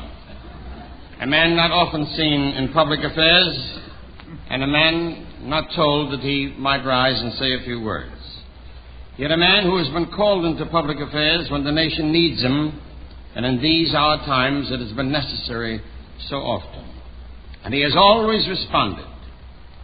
The Toastmaster is fortunate again to have felt the warmth of his hand clasp, and was fortunate further in knowing his whole family. There are many legends about the next speaker. It is said that America's eldest statesman, and its best one, as he is aptly called, although he has never received a penny for any of his services, which cannot be said for most of the statesmen of our times. The legend is that he creates his great philosophy while sitting on a bench in Central Park.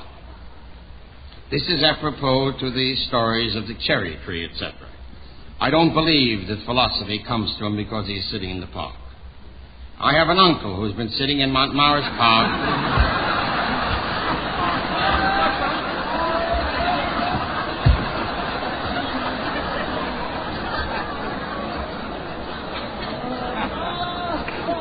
He has been sitting there for 30 years, and not only has he not become a philosopher, but he's been arrested several times for annoying the squirrels so frequently.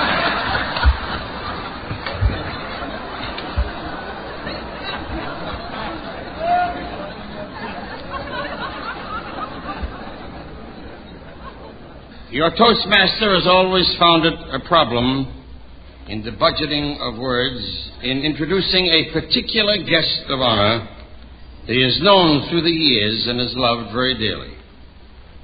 I was never able to hold back an emotion when I introduced the late William Morris.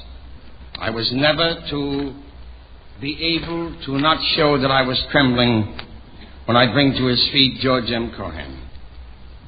And when I'd introduce Jimmy Walker, and I would that his memory be kept evergreen in the city, I would always have to hide myself behind the character and not speak in the first person. Once during a campaign, I remember presenting him in this manner, by going back to the medieval days and acting as a herald who, trumpet in hand, comes into a small hamlet and tells the populace that a high and mighty personage is soon to address them.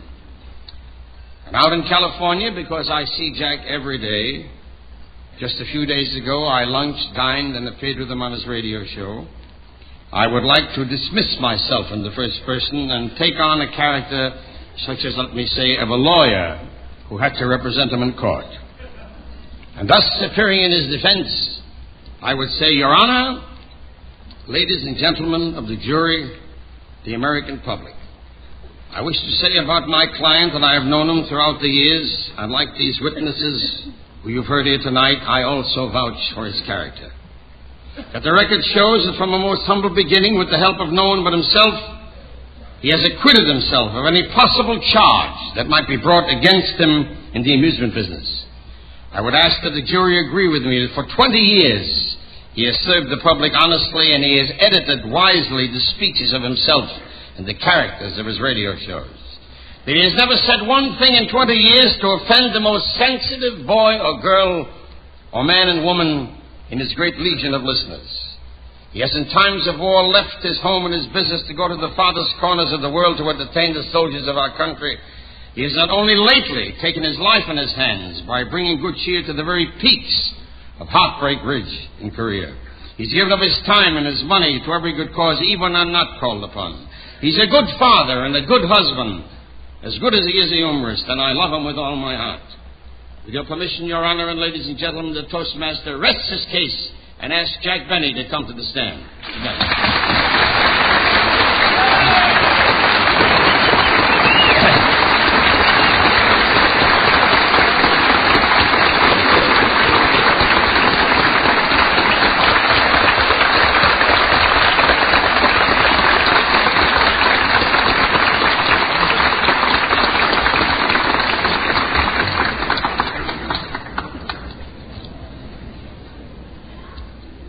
Well, the Simmers has arrived, I think.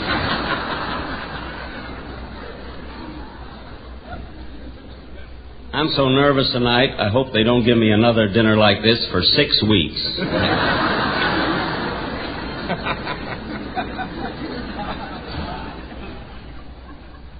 Of course, at $35 a plate, I expected to find only 2 people here tonight. Anthony Farrell and the Mad Woman of Chaillot.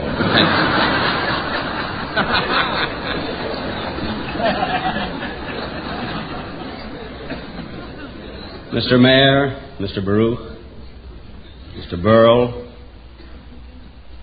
Mr. Jessel, gentlemen of the dais, and ladies and gentlemen. You know, when you have to follow such great comedians like Mr. Jessel and Mr. Burns and Mr. Allen, you get that completely sunk feeling as though you left your script in Milton Berle's dressing room.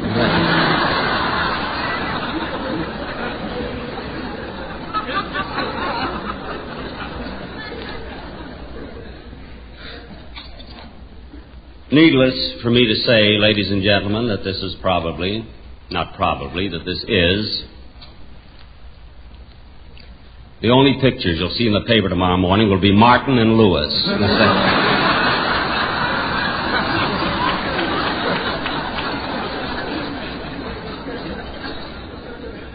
That the Friars Club has given me the most exciting night in my 20 years of radio.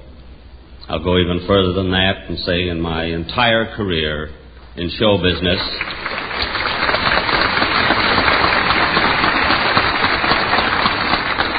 which is 42 years. So you can forget about my being 39 for the moment. I think that this was This was probably motivated not only by the fact that I've been in radio 20 years, but because I've been a friar for a long, long time, as far back as I can remember, almost from its inception. I'm either nervous tonight or I got to get away from Phil Harris. One of the things.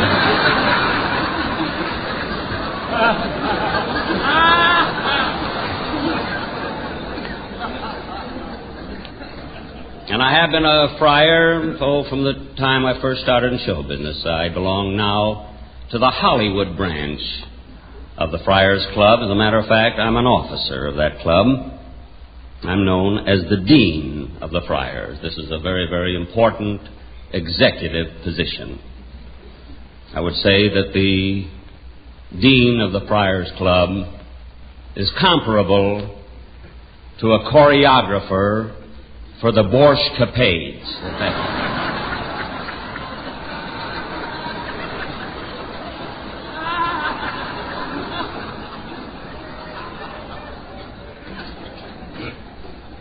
You know, as I was listening to these speeches, though, and you hear this said so many times as you go older that time flies, but it seems to me that I've been in radio much, much longer than 20 years.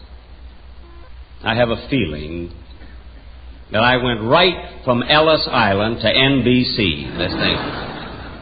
Because when you were born in Waukegan in those days, to get to New York, you came through Ellis Island. And I've had I've been with only 2 major networks in my 20 years, with NBC and with CBS, and I've been very, very happy with my association with both of these networks and the people with them. There have been, of course, ugly rumors that the reason I left NBC was because they charged 35 cents to park your car on their parking lot. Now, of course, that is ridiculous. I mean, I know on the radio I'm a cheap, stingy, miserly character, which is done purely for your entertainment. To think that I would leave NBC because they would charge 35 cents to park your car is silly. When they raised it to 50 cents, I thought they wanted me to go.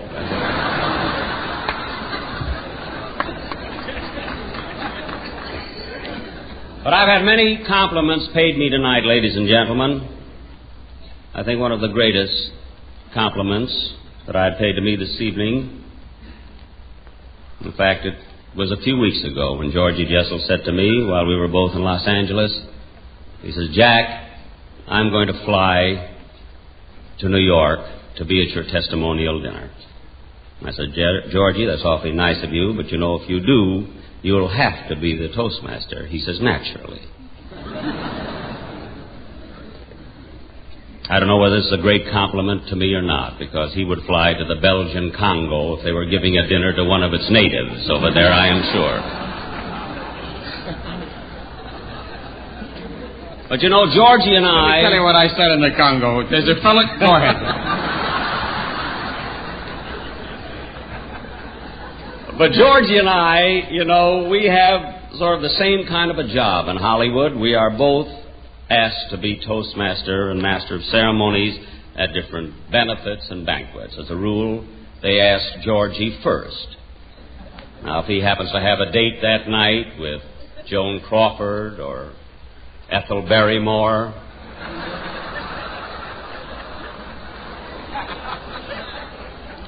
or Margaret O'Brien, then they ask me, and I'm always available. Of course, I feel highly honored that they ask me after Georgie, because they at least feel that as a Toastmaster that I am next best to Jessel. And any time you're next best, ladies and gentlemen, next best to Georgie Jessel as Toastmaster or picture producer or entertainer or any of his other accomplishments, this is quite an achievement.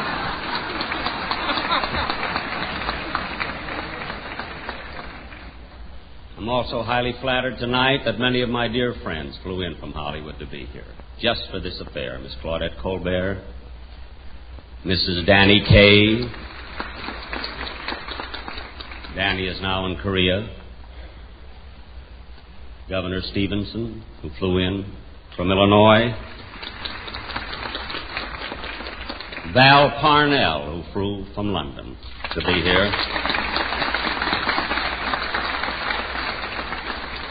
And, of course, the oldest and dearest friend that I have ever had known in show business, George Burns. When I say that, I mean one of the two of the oldest and dearest friends that I have in show business, is George Burns and Jesse Block.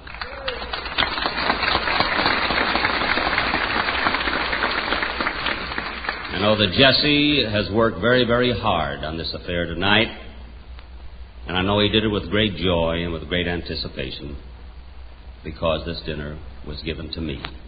That's how he feels about me, and of course, I feel the same way about him.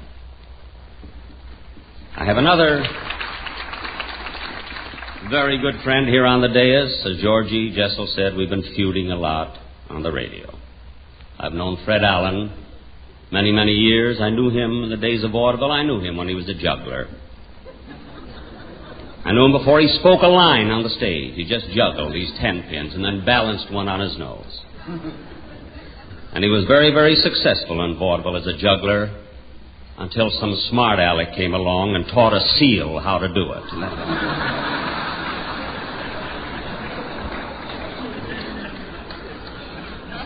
The only time that I can remember, ladies and gentlemen, ever being real angry at Allen was he came out to Hollywood to make a picture. And he asked his producer to ask me if I would play a small part, just do one scene in the picture. The producer asked me if I would. And I said I didn't think it was important enough for me to go into a Fred Allen picture and play one small scene. And this producer said to me, "But Jack, what's the difference? It's great. You'll be able to steal this scene from Fred Allen." Well, that made me good and angry, because stealing a scene from Fred Allen is equivalent to going to the bathroom at White Sulphur Springs.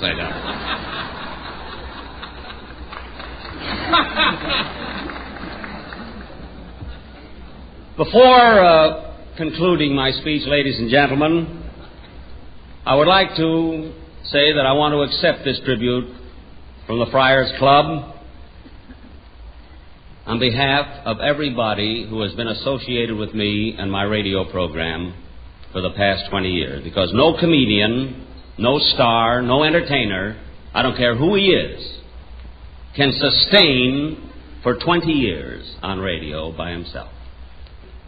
Possibly one man could have done it, maybe the late Will Rogers. I doubt if even Milton Berle could sustain 20 years without help. And so they all must share in this tribute. My cast, for instance, the members of my cast who have been with me many, many years. Not one of them cares how much he has to do on the program or what jokes he has to tell or how many jokes. He's only interested in the result of the program on Sunday night. My wife, of course, Mary, has been with me on the radio almost the entire 20 years.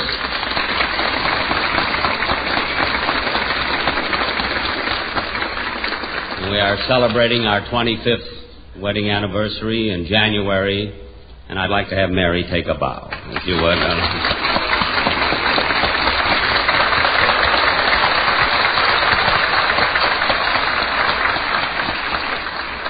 I took Mary right out of the May Company and brought her into show business. And the way she spends money, you'd think she owned the May Company. This I can tell you. Then again, besides my cast, there are my writers.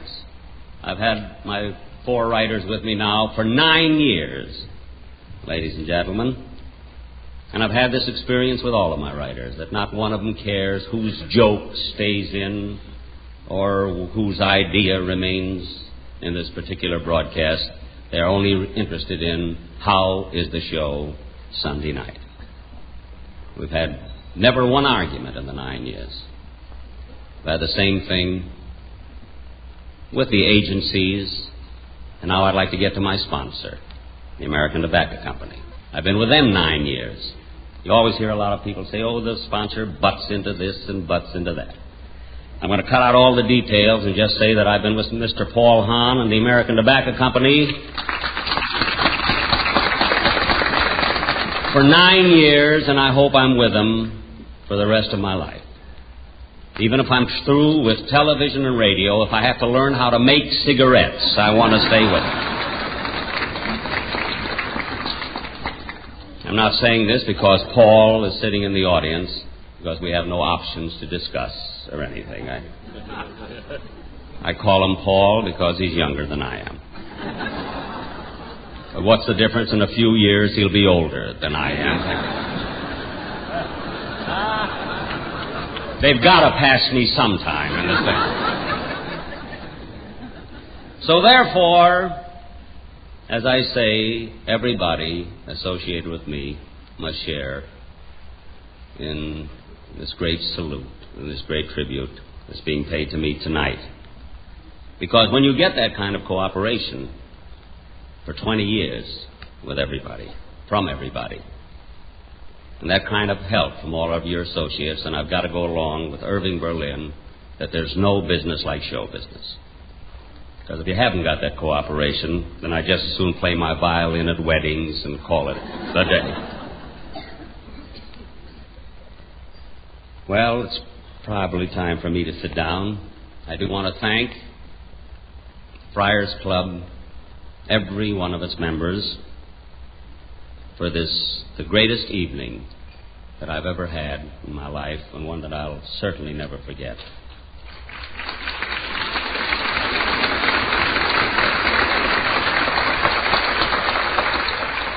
And I want to thank Jesse Block, who worked so hard, and Harry Delp, and Milton Berle, the abbot, and Irving Mansfield, and everybody for this wonderful night. And before closing, I want to thank Ed Sullivan, because 20 years ago, Ed Sullivan asked me if I would like to do a guest shot on his radio program. I had never been on radio, and I said yes.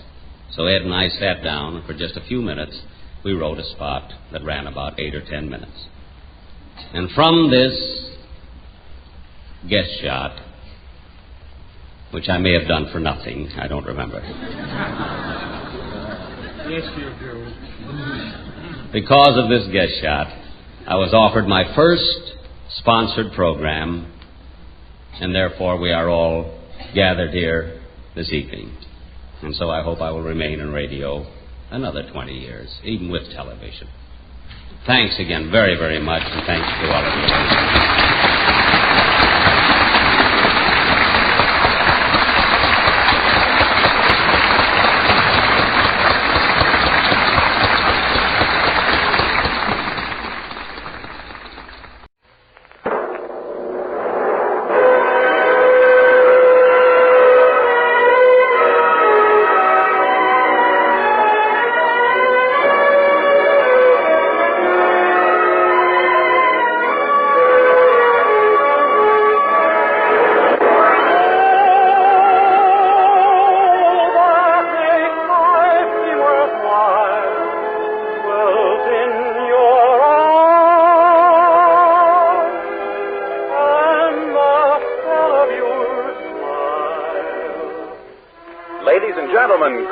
Dental Cream presents The Dennis Day Show, written by Frank Galen, with Paula Winslow, Dink Trout, John Brown, Charles Dant in the orchestra, yours truly, Vern Smith, and starring our popular young singer in A Day in the Life of Dennis Day.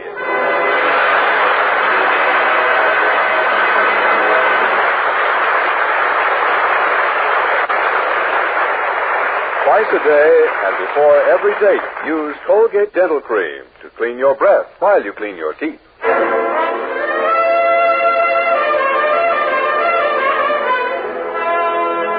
Here's Dennis to sing, Seated in a small cafe, way down Trinidad Way, I heard a small voice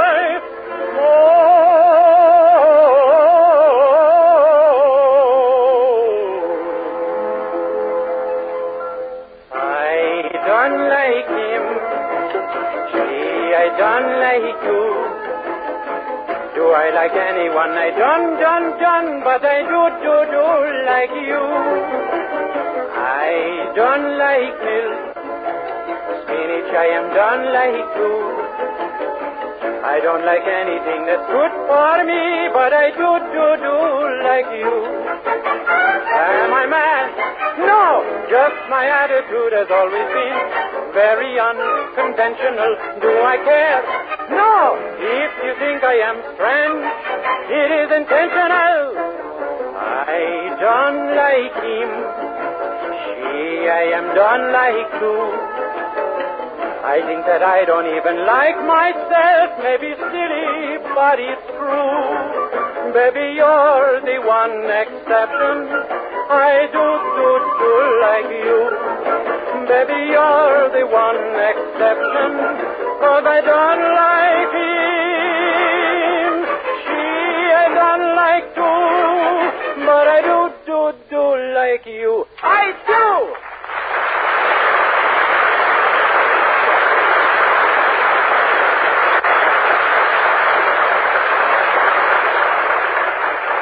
Colgate Dental Cream cleans your breath while it cleans your teeth. No other toothpaste does a better job of cleaning your teeth than Colgate Dental Cream.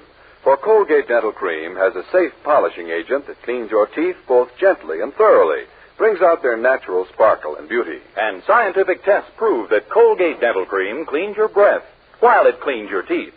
Yes, actual scientific tests prove conclusively that in 7 out of 10 cases, Colgate Dental Cream instantly stops unpleasing breath that originates in the mouth. Colgate Dental Cream is famous for its wonderful wake-up flavor, too. Nationwide tests of leading toothpastes prove that Colgate Dental Cream is preferred for flavor over other brands tested. So try Colgate Dental Cream to bring out the natural sparkle and beauty of your teeth. For a wake-up flavor you'll thoroughly enjoy. And use Colgate Dental Cream twice a day and before every date to clean your breath while you clean your teeth.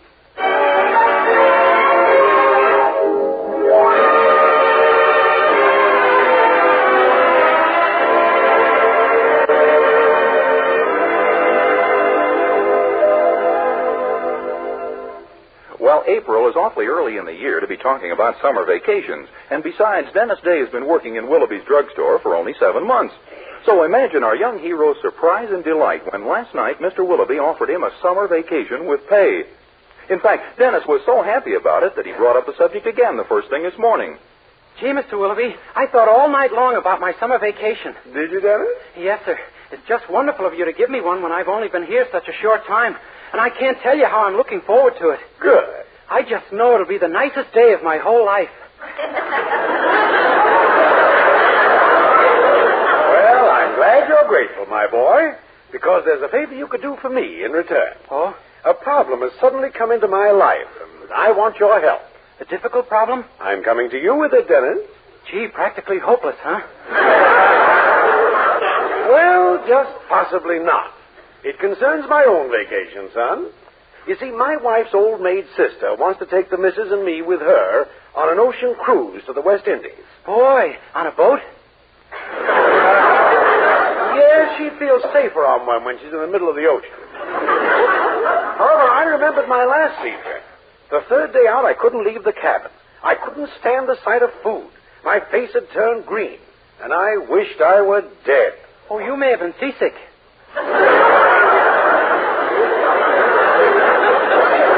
It's very possible. So I told my wife in no uncertain terms that I positively wouldn't go. Uh-huh. She argued with me, of course, but not for very long. You understand? Yes, sir. When do you sail? June 14th. And now you want to get out of this cruise some way, huh? That is my problem, my boy. Any ideas? Well, let's see now. I read a book one time where a fellow went on a hunger strike because he didn't want to do something he was being forced to do. Sounds a trifle drastic. Did it succeed? Oh, sure. He never had to do it. He starved to death. I don't think I care for that one. Might be kind of a hollow victory, huh? You know, it's amazing how I can come to you with a problem and immediately you manage to shed complete darkness on it. Well, it was just an idea. I know, but luckily I have a much better one of my own. Remember that imitation you do of an old man? Oh, you mean, howdy, bub? Now, can you do that imitation, only make him a seafaring man? Sure. Avast there, you lubbers! Batten down the mizzen mast and look sharp or I'll hit you with the bilge.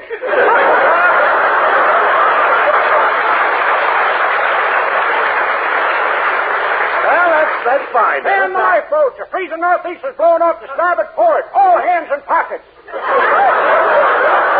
That'll do fine. Ahoy, you on the poop deck. Get on your feet. Go on, get on your feet. You ain't that pooped. All right, then. Yes, sir. Now, here's what I want you to do. Come over to my house disguised as the shipper of the ship we're to sail on. Tell my sister-in-law all about your boat and make it sound so horrible she'll give up the idea of a cruise immediately. Gee, that is a good idea. All right. And if it works, I'll give you our tickets and you can take the trip yourself. Why, you could even make it your honeymoon. Honeymoon? Gosh, Mr. Willoughby, do you mean it? Sure. And what's more, I'll make you and Mildred a wedding present of $100. Oh, boy. Wait till I tell Mildred. Gee, I've always dreamed of going on a honeymoon someday. You know, with a girl. I dare say. Well, you practice up on your seafaring talk, and I'll dig you up some kind of disguise. Yes, sir. You bet. Ahoy, the engine room. Full speed ahead. Raise the topsail. Lower the bottom sail. Take in the middle sail. Break out the Epsom and call me Salty.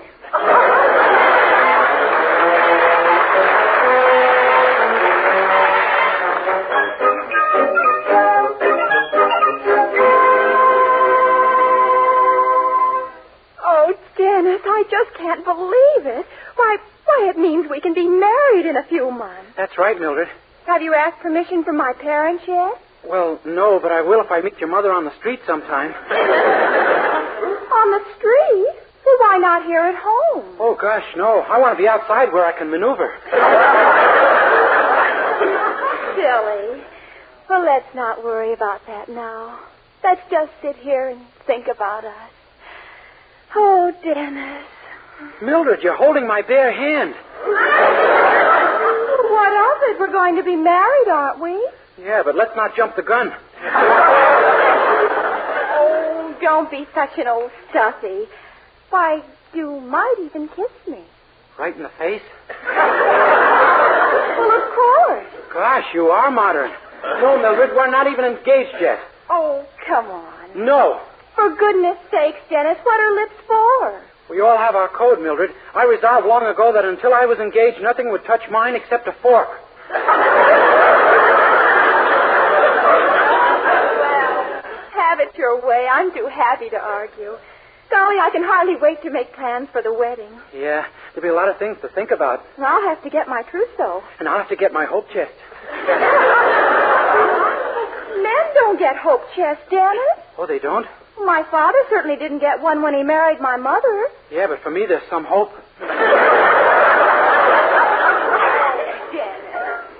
Well, I guess we better go into the living room and tell the folks the news, huh? Oh, no, Mildred, wait. Let's not tell your mother yet. After all, it's... You're scared. No, but why the hurry? Let's get married first and then break it to her. Say, after we have a few children, they'll help her to get used to the idea. Well, we'll do nothing of the kind. We're going to tell them both now. Come on. But, Mildred, please. Mother, Daddy. Yes, Mildred? Yes, my dear. I have some wonderful news. See, Poopsie? I told you we'd hear something wonderful when I found that first four-leaf clover in the yard today. What is it, Mildred? Dennis and I are going to be married in 2 months. Why? What? Really, Mildred? You and your four-leaf clover. Oh, it isn't really definite yet, Mrs. Anderson. Mildred, I want you to go to your room. Your father and I want to have a little talk with Dennis. Oh, all right, Mother. But I hope you won't oppose our marriage because our minds are made up. We're as good as married right now. Aren't we, Dennis? Yes, Poopsie. We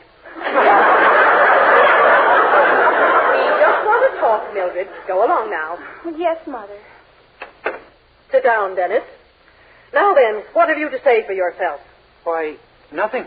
My, he sounds more like a married man every minute. Quiet, Herbert. Dennis, have you thought over very carefully what it means to marry a woman? Oh, yes, ma'am. But there's very little else a fellow can marry. But wouldn't it be better, Dennis, if we were all absolutely certain that you were right for Mildred and she was right for you. What would you say to a cooling off period of, 10 years? Oh, no, ma'am. I'm sure Mildred and I are right for each other now. Yes, but don't you see... And may I say a word, Mr. Speaker? What is it? Well, there's a marriage clinic over in Middletown whose business it is to find out whether people can marry compatibly. Now, why doesn't Dennis go over there for an interview? Why, that's an excellent idea. I'm rather pleased with you, Herbert. Oh, thank you, Sugar Nose. Gee, Mrs. Anderson, a marriage clinic. I don't see All they'll do is ask you a few questions, Dennis. You owe it to yourself and Mildred to find out whether you're suitably mated. But really, You're going, Dennis. Now, look, Mrs. Anderson, the day finally comes in a man's life when he gets tired of being bossed around. The day when he rises up and revolts. See? Well, I'd give anything if this was the day.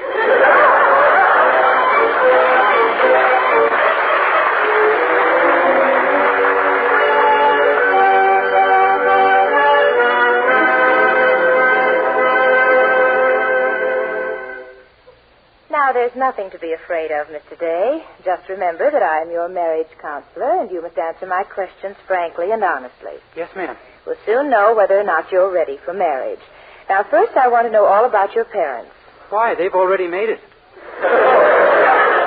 I had assumed as much. But I'm trying to learn something of your background. Are your parents happy together? Oh, yes, ma'am. Very. And what are your relations toward your mother and father? In both cases, I'm their son. It's possible I phrased it wrong. I'm going to give you the benefit of the doubt I do not feel. Oh, thank you.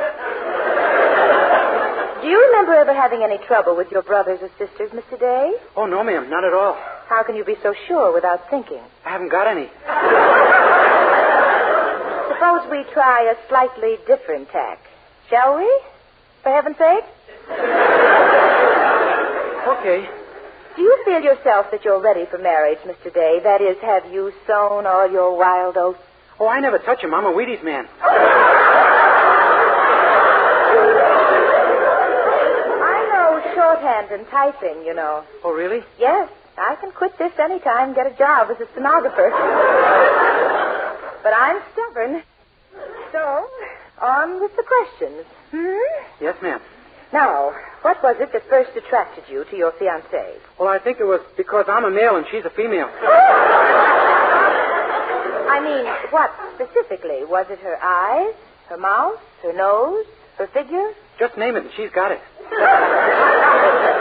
Now we're getting somewhere, and my, isn't it a nasty trip?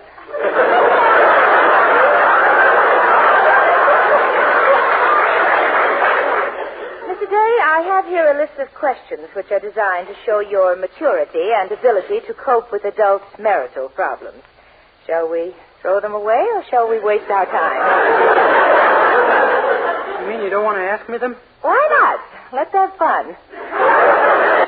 First, do you believe in the double standard? What's that? It's a theory that there is a difference between the sexes. Well, I always thought that was more than a theory. Next question. Suppose you had an argument with your wife and she threatened to go home to her mother. What would you do? Let her. Let her. If she were her mother's, you might not see her again. Sure I would. On my salary, who do you think we'll be living with?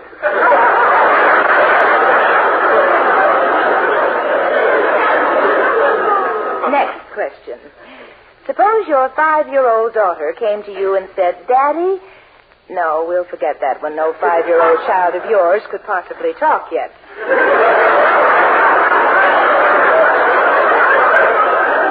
that the end of the questions? I mean, have you decided yet about my marriage? Yes, indeed. Do you want to make some girl very happy, Mr. Day? Oh, yes, ma'am.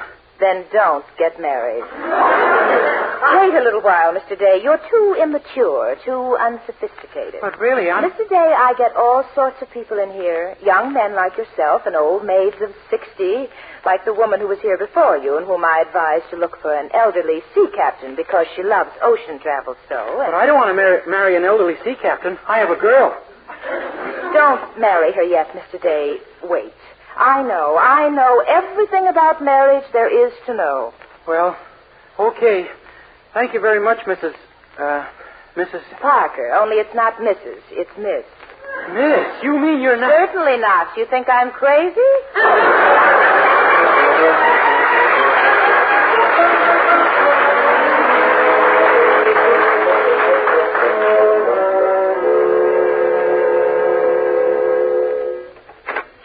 Oh, Dennis, I'm glad you're back. Look, the skipper's costume. Isn't it a beauty? I'm sorry, Mr. Willoughby. The deal's off. Off? But your honeymoon. Miss Parker down at the marriage clinic says I shouldn't get married, that I'm immature, incompetent, and unsuitable for a girl. Dennis, you're not going to listen to a lot of vicious truths, are you? Yes, sir. You'll have to get someone else to fool your sister-in-law, Mr. Willoughby. But, Dennis, you can't take a word of some phony marriage counselor. Why, if I'd gone to a marriage clinic first, I might never have married my wife. And with a little time, I'm sure I could think of a good example.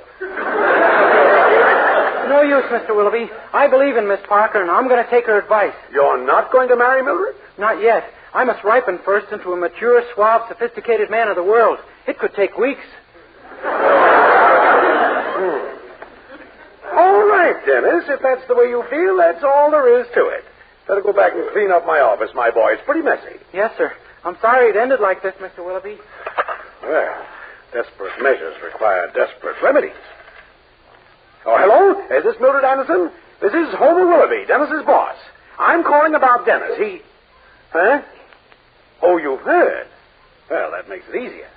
You see, I just thought of a little plot that you and I can pull on the boy to make him change his mind. Now, suppose you meet me on my corner in 15 minutes, and we'll settle this silly marriage clinic business once and for all.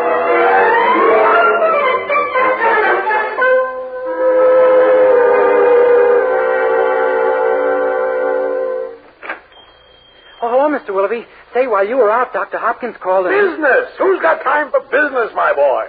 I'm in love! Huh? That's right. I'm hopelessly smitten. Gosh, who smote you? Well, when I heard about that Parker marriage clinic from you, I went over for a consultation. I met her there. We fell in love instantly. Golly, who is she? Well, she's... Oh, hello, Mildred. Say, guess what happened to Mr... Homer, my darling. My dearest darling. I beg your pardon? Mildred, my angel. My love. Yours also, I would like to beg. Oh, Mildred, darling, sit here at the soda fountain, and I'll sit beside you and look at you. Yes, and I'll look at you, Homer, dearest. You know, Mildred, I feel there's something strange between us. Don't you? Oh, yes, I do. It's me. I'm on the stool in the middle.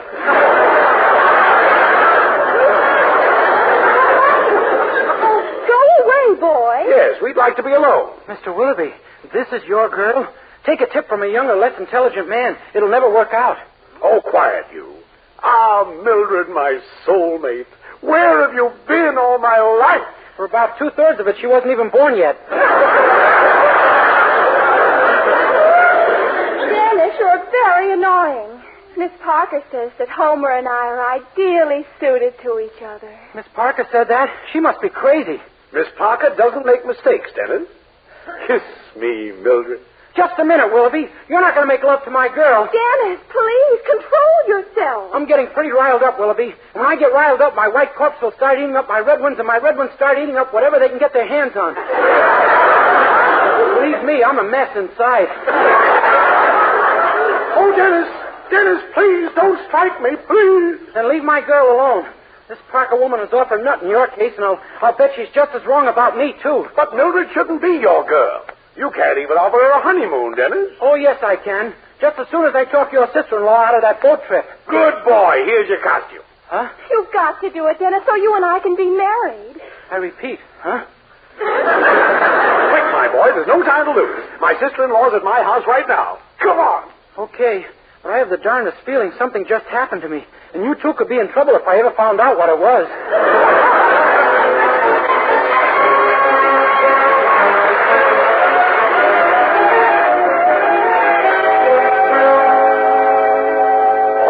Dennis, just keep your nerve and we can't miss. Well, I'll do my best, Mr. Willoughby.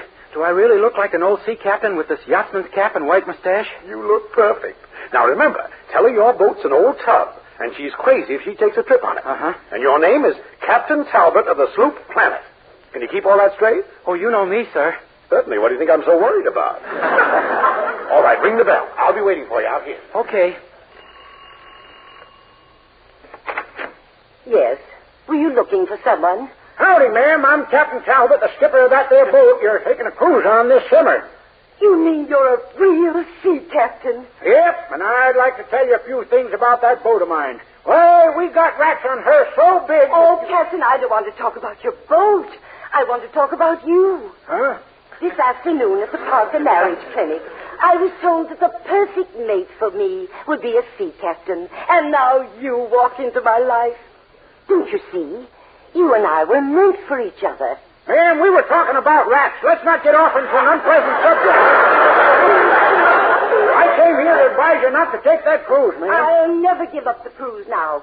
Isn't it obvious that fate has thrown us together? Yep, it's also obvious that's now going to rip us asunder. But you can't walk out of my life like this. But you're a sea captain. My ideal mate. But... You're the same age as I am. What? You're... Miss Stewart, I guess there's only one thing to do. I got to tell you the truth. My name isn't Captain Talbot. It's Dennis Day. And I'm not a sea captain. I'm a soda jerk. And I'm not your age. I'm 22. Well, why worry about details now? We'll discuss them after we're married. Oh, no, ma'am. I only went through this so I could go on a honeymoon cruise with my girl.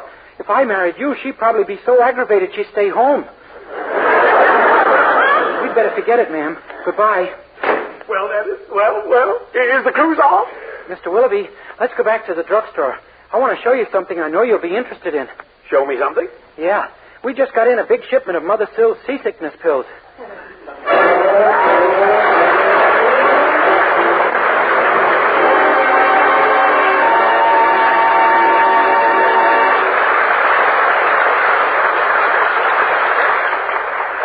Dennis Day will be back in just a moment with a song. But first, here's a fact worth knowing. Colgate Dental Cream cleans your breath while it cleans your teeth. And just how important that is, our Colgate players are here to demonstrate for you. As our Colgate curtain goes up, we find Larry, our Colgate leading man, deep in conversation with his girlfriend's teenage brother. Yep, I'm beginning to see the light, kid. Happened Saturday night. Couldn't get a date with Margie. She was busy. So all by myself, I walked down to the corner to inhale a soda. And what do I see?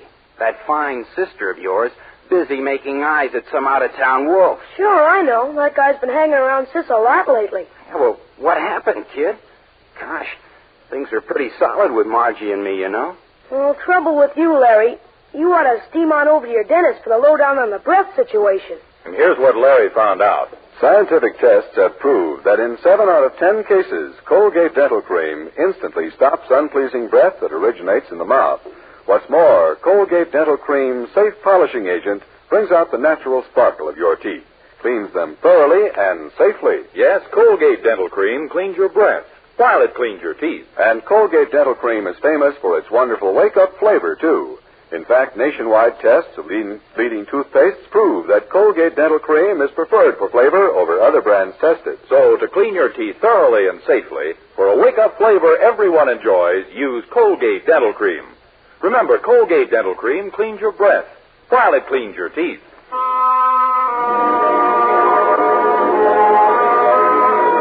With Charles Dand in the orchestra, here is Dennis to sing another of his newest RCA Victor recordings, Stella by Starlight. The song a robin sings through years of endless spring. The murmur of a brook at that ripples by a nook where to lovers find a great symphonic theme, that Stella by starlight, and not a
Dennis Day, ladies and gentlemen. And I'd just like to remind you that National Sunday School Week will be observed this year from April 14th to the 20th. And may I urge you to have your children, regardless of their creed, attend religious services. Good night, everyone. Dennis Day can be heard with Jack Benny every Sunday. And be sure and be with us again next week for another Dennis Day program. More songs, more adventures in the life of our star, Dennis Day. Meanwhile, be sure to use Colgate Dental Cream to clean your breath while you clean your teeth. And don't miss the true story article by Dennis Day entitled, Okay, I'll Talk, that's now appearing in the latest issue of True Story magazine, on sale today at all newsstands. It's new. It's amazingly different. Not a liquid, not a soap, but an utterly new cream shampoo that leaves hair soft, radiant, glamorous, and also easy to manage. It's Luster Cream Shampoo, created by Kay Dumet, who combined rich lanolin with secret ingredients. Use Luster Cream Shampoo and see how soft, how naturally lovely, how brilliantly alive and well-behaved your hair can be. Ask for Luster Cream Shampoo at cosmetic counters. This is Vern Smith reminding you that today the worldwide shortage of fats and oils is more serious than it was a year ago. So serious that your help is urgently needed to save used cooking fats and oils, to help produce soap, automobiles, refrigerators, all the things you want and need. So save fats, turn them in for cash, and remember, dealers are paying higher prices for used fats than ever before. This is NBC, the National Broadcasting Company.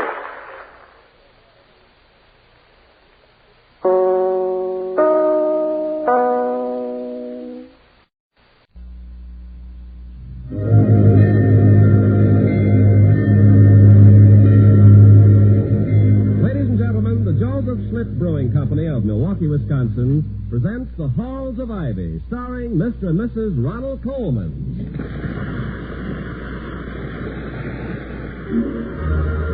I was curious. I tasted it. Now I know why Schlitz is the beer that made Milwaukee famous. If you like good beer, you'll find it pays to be curious and learn about Schlitz for yourself. And now, The Halls of Ivy.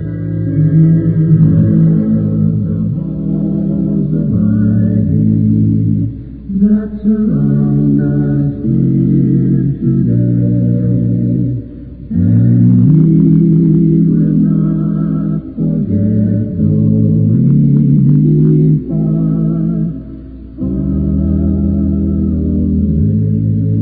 Welcome again to Ivy College, that is, in the town of Ivy, USA. You know, many people think of a college president as a man who spends most of his time worrying about his school's financial situation. Now, this is a profound misconception. A college president does not worry about money most of the time. He worries about it all the time. And Dr. William Todd Hunter Hall, the president of Ivy, is no exception. At the moment, he and Mrs. Hall, the former Victoria Cromwell of the English stage, are in a taxi on their way to a dinner party at which Dr. Hall is to be the guest of honor. Mrs. Millicent Foster, their hostess, is very wealthy, and an endowment is in sight. Mrs. Hall says, I do like dinner parties. I wonder what the main course will be. Main course? Me. There is nothing Mrs. Foster likes to serve her guests so much as a celebrity, major or minor. You should be very happy this evening, then. In your black tie, you're quite a tasty dish. Thank you. But not as tasty, I'm afraid, as the major celebrity she originally intended to have tonight. He disappointed her at the last moment. Oh? How? Yes, he led with his right, was knocked out in the 6th round, and thereby ceased to be a major celebrity. She was forced to settle for a college president. Oh, poor woman. She is not, thank heavens, a poor woman. She's one of the richest in town, and one of the loneliest. That's why she fritters away so much of her wealth on trivialities. I've been trying for over a year to guide her interests into more constructive channels. Like, say, gymnasium constructing or library? Yes, exactly. I have a feeling that when we leave tonight, I'll have a nice, fat endowment check in my pocket. Well, I have the same feeling. Mr. Merriweather told me you'd made a very great impression on her. Yes, I suppose I have. I mean to say I have some respectable degrees, and I've written a few good books. It's your good looks that have impressed her, not your good book. Oh, nonsense. Nonsense, Victoria. I never heard anything so ridiculous in my life. look. Me. You really think so? Of course I do. I'm not the only one. Every co-ed on the campus is mad about you. You're just saying that. Really? This is as far as I can go. Driver, you took the words right out of my mouth. Sorry, folks, there's a detour. I didn't know nothing about. The road's under construction. Oh, will it take us much out of our way? About 8 miles, approximately. We'd have to go over that bridge and all the way around. How long will that take? Almost 15 minutes, nearly. It's 10 of 8 now, and Mrs. Foster's very fussy about punctuality. Suppose we walk the rest of the way. All right. Driver, how far are we from 383 Hyacinth Road? Merely 12 blocks, only. I don't mind walking if you think we can make it by 8. Oh, we can do it easily. All right, here you are, driver. Keep the change. Thank you. Do we just walk straight ahead? We've never been out this way before. Just straight ahead, almost. You can't miss it, but they're long blocks, and you better walk fast if you want to be there by 8. Practically. Thank you. Well, let's hurry, Victoria. Mr. Merriweather, the entire Board of Governors, in fact, has told me how insistent Mrs. Foster is that her guests arrive on time. Oh, don't worry, Toddy. 12 blocks in 10 minutes. We'll be there by 8. It's only that I don't want anything to mar the impression I've made. The board is rather counting on me to bring her into the fold of donors. I hope that we... Well, what a revolting-looking animal. Look, Victoria. You've seen such a mongrel in your life. It seems to be all the dogs ever bred wrapped up into one. Oh, I find it rather appealing the way you sit there looking at it. It's all about Napoleon in that comic strip. May we stop for a moment to pet it? All right, well, one pet only, if you don't mind, darling. No time for more. Oh, no, it is affectionate, isn't it? Oh, you're happy to see us, aren't you, you buffalo? Yes, you are. You do certainly are, Vicky, I hate to interrupt this passionate courtship, but if we're late, we're liable to lose a large endowment. Yes, we are. Yes, we are. We are. Yes, we are. Oh, sorry, darling. Goodbye, dog.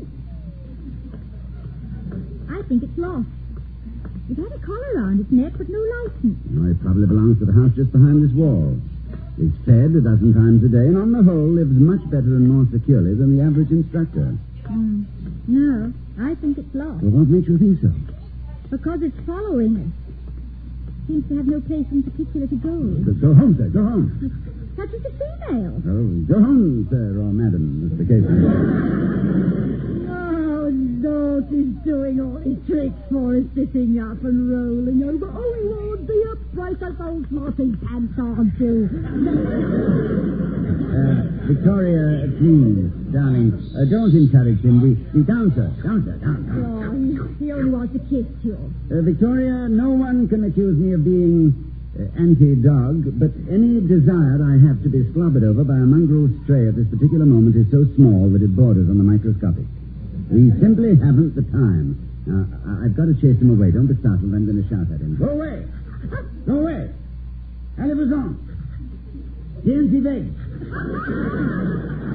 Crab! That did it. Look at him run. Please, let us hurry, Victoria.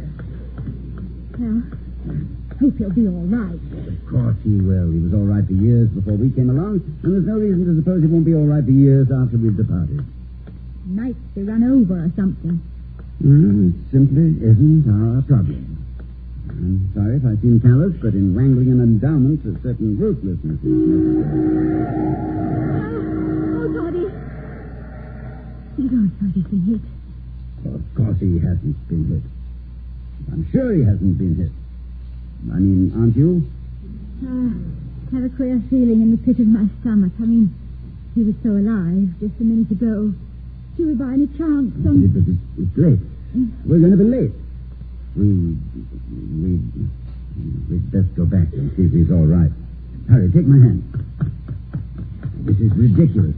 As much as $1 million waiting for me, and I'm running in the opposite direction. I've had nightmares like this. It may not be as much as $1 million. Well, even if it's only $500,000, it's ridiculous.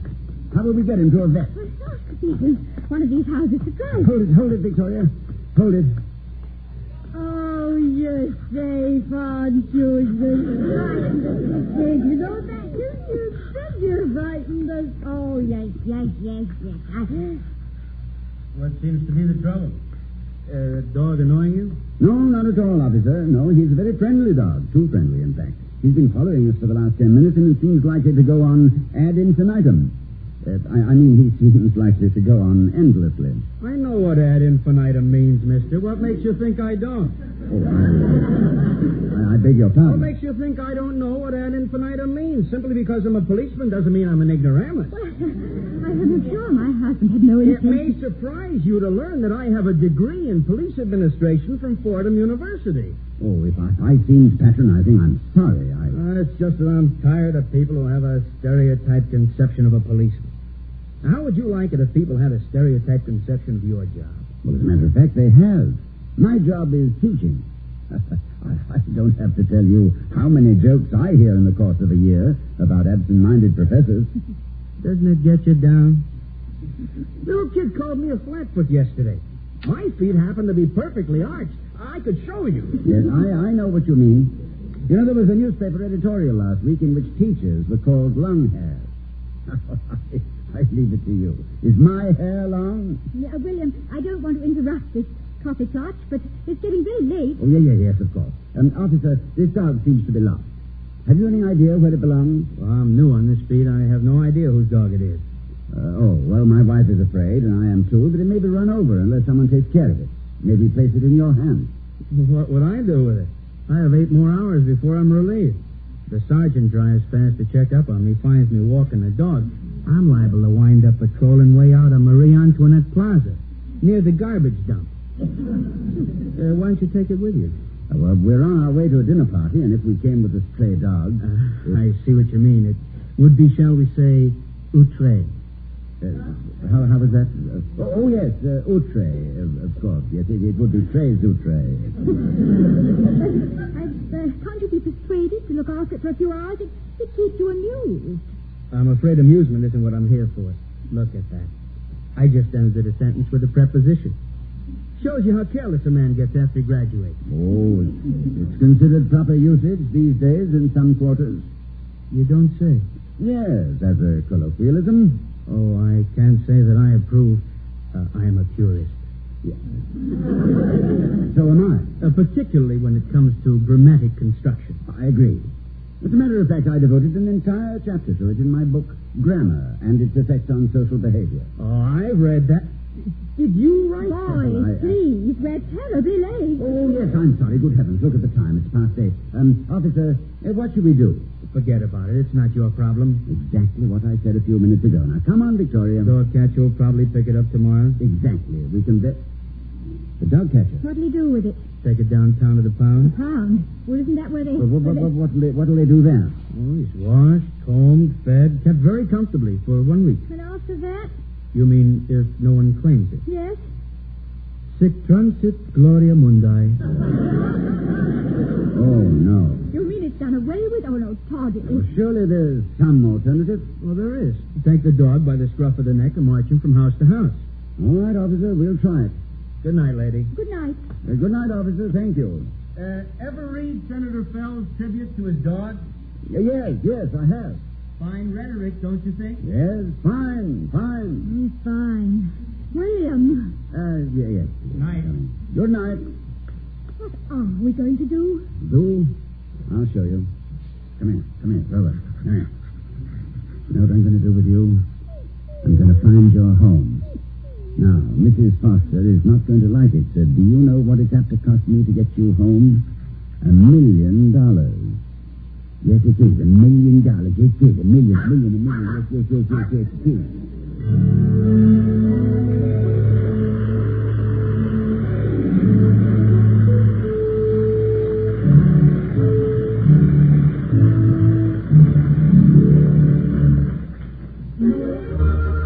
I was curious. I tasted it. Now I know why Schlitz is the beer that made Milwaukee famous. Before we return to the halls of Ivy, let's hear the story of how one man developed a taste for family parties and Schlitz beer. Well, ordinarily, I look forward to family parties like I look forward to 2 weeks of rain on my vacation. Oh, but I make one exception. There's a certain relative of my wife who can win me away from my fireside any day. He's the one who introduced me to Schlitz beer, and I still thank him for it.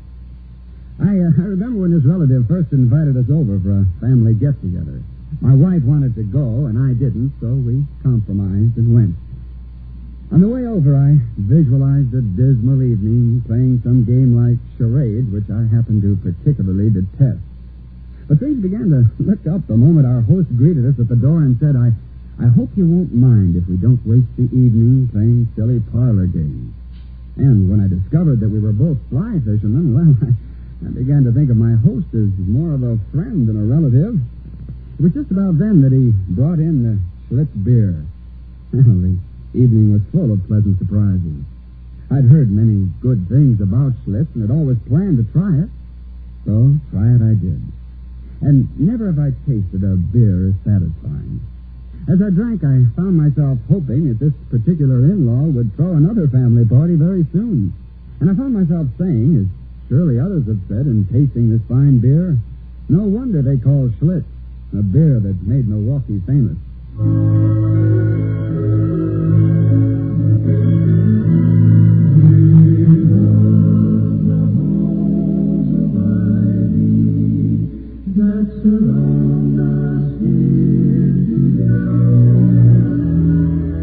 As we return to the halls of Ivy, we find a rather irritated Dr. Hall walking with Victoria and a huge, friendly, very lost dog in the general direction of the home of Mrs. Millicent Foster, at whose dinner party he's supposed to be guest of honor. They are now almost a half hour late. They go up the steps of a small residence. I do feel ridiculous, Vicky. I'm not exactly dressed for the Sheepshead field trials, you know. Never mind, darling. Neither is Fido. Yeah? I beg your pardon, but does this dog belong to you? We were just... Mister, nothing belongs to me. I'm being evicted tomorrow. You might as well find a home for him, too.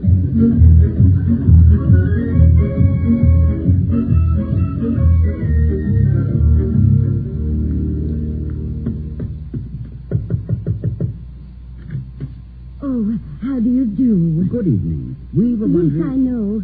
Thank you for coming so promptly. Our own doctor is out of town, or we wouldn't have bothered you. We never expected it so soon, of course. But we were just trying to... But you're just a tiny moment late. The ambulance got here first. Ambulance? Yes, the baby's due any second. She's at St. Vincent's Hospital, Doctor. Oh, what a lovely dog you have. Good night. Oh, well...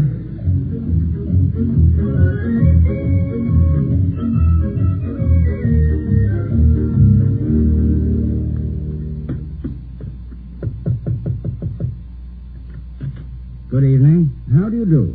Have you lost a dog? No, but I'd like to. You don't quite understand. We found the dog. Are you from a quiz program? No, but we have a dog here, and we don't know where he lives. Well, ask him, mister. Ask him. I'm busy.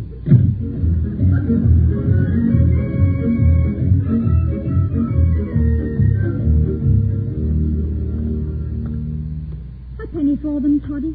I'm thinking that Fido here is no ordinary dog. In fact, I suspect he's been planted here by some rival in competition for Mrs. Foster's dough. Endowment. Harvard, perhaps, or Yale. We've covered the entire area and couldn't even give him away. Some people are very callous to other people's sights. Am I to go through life dogged by this dog? Like the ancient mariner with an albatross round his neck. Well, don't be bitter, darling. You've done a good deed so far, and I love you for it. Remember, virtue is its own reward. Yes, I can see myself explaining that to the board. No, I didn't manage to get an endowment last night, gentlemen, but I was kind to an animal. They're not likely to canonize me for that and call me St. William. I suppose not. A dog. Man's best friend. Another myth exploded. Vicky, you've more influence with this monster than I. Make him stop doing tricks. You can talk to him. Well, shall I tell him to go away? No, better not. We may very shortly require a performing dog to help us earn our bread. When we're out with the tin cup. Well, anyway, Mrs. Foster is never going to believe our story unless he's with us. There's a car coming down the driveway. Can't you be careful? Rover, come here. There's a good chap. Oh, it looks like Mr. Wellman's limousine. Oh, with our chairman of the board to be a guest of Mrs. Foster's this evening. Well, not that I know of, but he's never been known to miss a free meal in his life. Is that you, Mr. Wellman? Dr. Hall, are you aware, sir, that you are more than 1/2 hour late? I am, and I'm very sorry, I assure you. I shall make what I hope are adequate apologies to Mrs. Foster and the other guests at the dinner party. Dinner party? There is no dinner party, not anymore. Oh? Mrs. Foster begged her guests to excuse her and retire to her room. Oh, my. She was extremely upset, and I don't blame her. I would be, too, if a guest of honor at one of my dinners failed to make an appearance, failed even to have the courtesy to telephone. Mr. William, we had a perfectly good explanation. Perfectly good may be too strong a term, but at least it's an understandable one. On the way here, we encountered this dog, which appeared to be lost. Indeed. And have you taken the position of dog catcher as a sideline? The dog seemed to be lost, and we feared it might be run over by an automobile. Taken to the pound and destroyed. So we tried to learn where it belonged. You should have spent a bit more time considering where you belong. You belonged at Mrs. Foster's dinner party. Do you know what she did just before I left? She tore up a certified check made out to the school. No. Tore it into tiny pieces right before my eyes. A check for $100,000. Oh, no. Yes. Needless to state, I am far from happy at this turn of events. I think events would have to turn a complete somersault for you ever to be happy, Mr. Wellman. Nevertheless, I am not bubbling over with happiness myself. I think you are very heedless, Dr. Hall. I'm of the opinion the rest of the board will agree with me. I don't wish to discuss the matter any further tonight. There is no necessity for you to go on to the house. Mrs. Foster has gone to bed. Well, I shall still try to see her to tender my apologies. You're wasting your time, Dr. Hall. Again. Good night, Mr. Wellman. Good night. Carry on, Pearson. Well, that's that. I'm very sorry, not only for the money, but because I rather like Mrs. Foster and never intended to offend her. Perhaps you understand your explanation and even agree that you acted for the best. Fine words, butter, no parsnips. But a soft answer turneth away raw. You really think I can make her understand? Oh, you know as well as I do that when you set your mind to it, you can charm a bird right out of a tree. The charming Mrs. Foster out of a high dudgeon may prove a bit more difficult. She may only be in a low dudgeon. I can't remember when I approached a dinner party with so much anxiety. I can. That dance at the French Embassy in London. When you were first courting me. It was a long time ago. You remember it? Yes, of course, I remember. It was the ball to which I had not been invited. Oh, you were invited. At least I was, and I invited you. I don't think I ever felt so unsure of myself. I almost ran away as we approached the embassy building. If you hadn't been on my arm, I think I'd have bolted. I never was more nervous in my life. Stop worrying and fidgeting with your time. Are you sure? You're sure I look all right? These evening clothes aren't mine, you know. I had to rent them, even these cufflinks. You look extremely handsome and distinguished. Oh, I wish I felt that way. Actually, I feel something like Cinderella. Try not to be alarmed if at midnight these tails and white tie vanish as you see me standing there in shorts and a pumpkin. Oh, I shall carry it off with all the savoir-faire at my command. I shall say to one and all, my dear, haven't you heard? It's the latest rage in America. Of course, I realize no one's going to notice me. You're so beautiful this evening, everyone will be looking at you. Oh, no. Not really. But I feel beautiful when you look at me like that. Oh, dear. What is it? Your opera hat is collapsing. Oh, no. Standing like a card pretzel. Oh, it's been deflating all the evening. Oh, you seem to be balancing an untidy pancake on your head. I told the man something was wrong with old Vicky. Let's turn back. It's not just my topper. All my clothes. Sorry, stop it.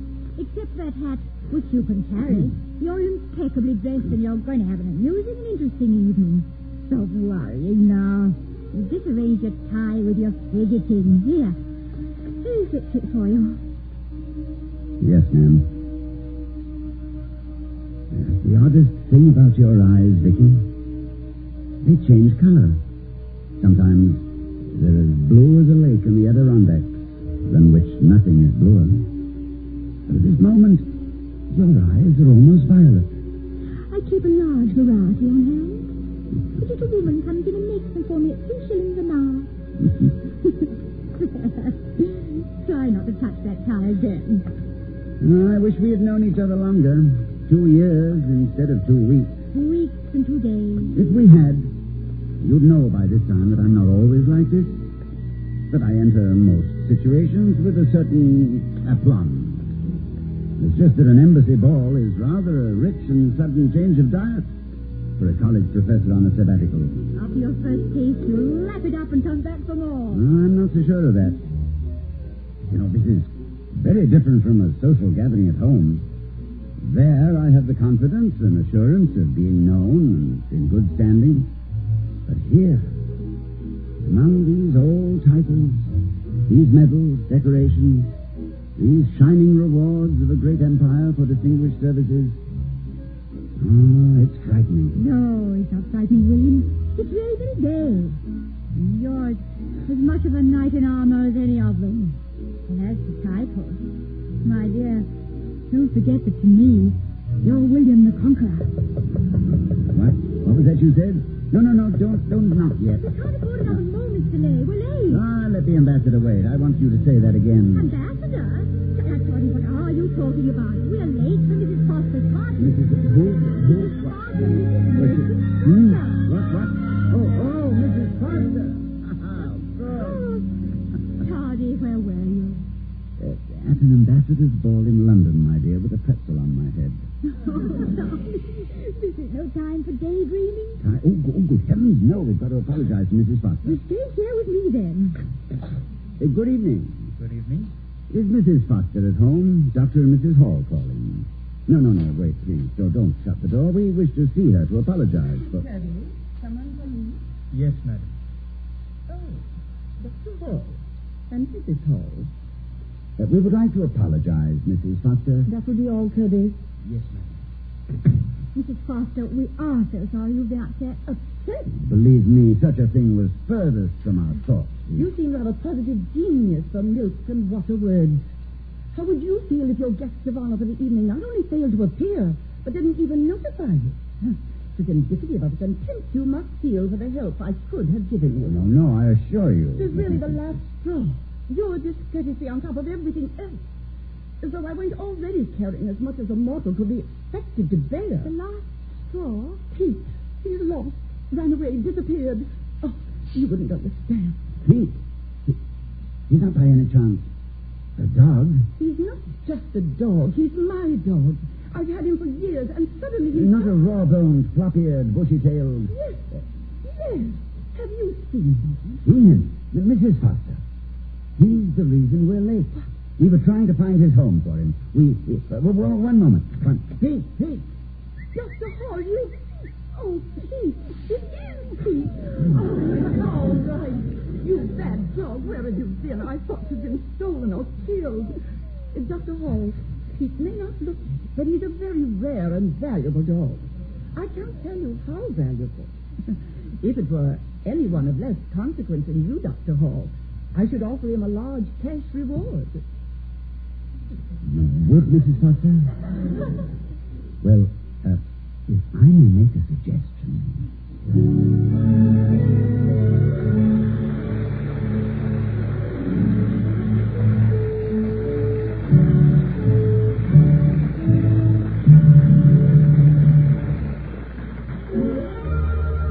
I was curious. I tasted it. Now I know why Schlitz is the beer that made Milwaukee famous. Now here again are Mr. and Mrs. Ronald Coleman. Well, wasn't that wonderful, Toddy? For rescuing her dog, Mrs. Foster gave you an extra $50,000 for the college. The reward of virtue. Oh, no virtue of mine. You might just as well give credit to the Town Planning Commission. If the road hadn't been under repair, we wouldn't have had to walk and wouldn't have seen the dog. Why not thank the taxi driver? He told us to take the shortcut where we found the dog. Or the policeman. If he'd taken the dog as we wanted him to, Mrs. Foster would never... Or the horrible man who drove the car that frightened the dog. Or the beautiful wife of the horrible man who drove the car that frightened the dog. No, Toddy. Dinner's on the table. Oh, I'm sorry, my dear. Good night, everyone. Good night.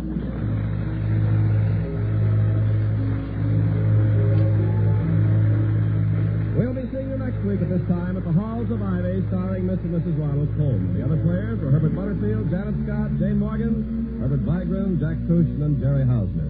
Tonight's script was written by Walter Brown Newman and Don Quinn. Our music was composed and conducted by Henry Russell. The Halls of Ivy was created by Don Quinn, directed by Nat Wolf, and presented by the Joseph Smith Brewing Company of Milwaukee, Wisconsin. Next, listen for We the People over most of these NBC stations.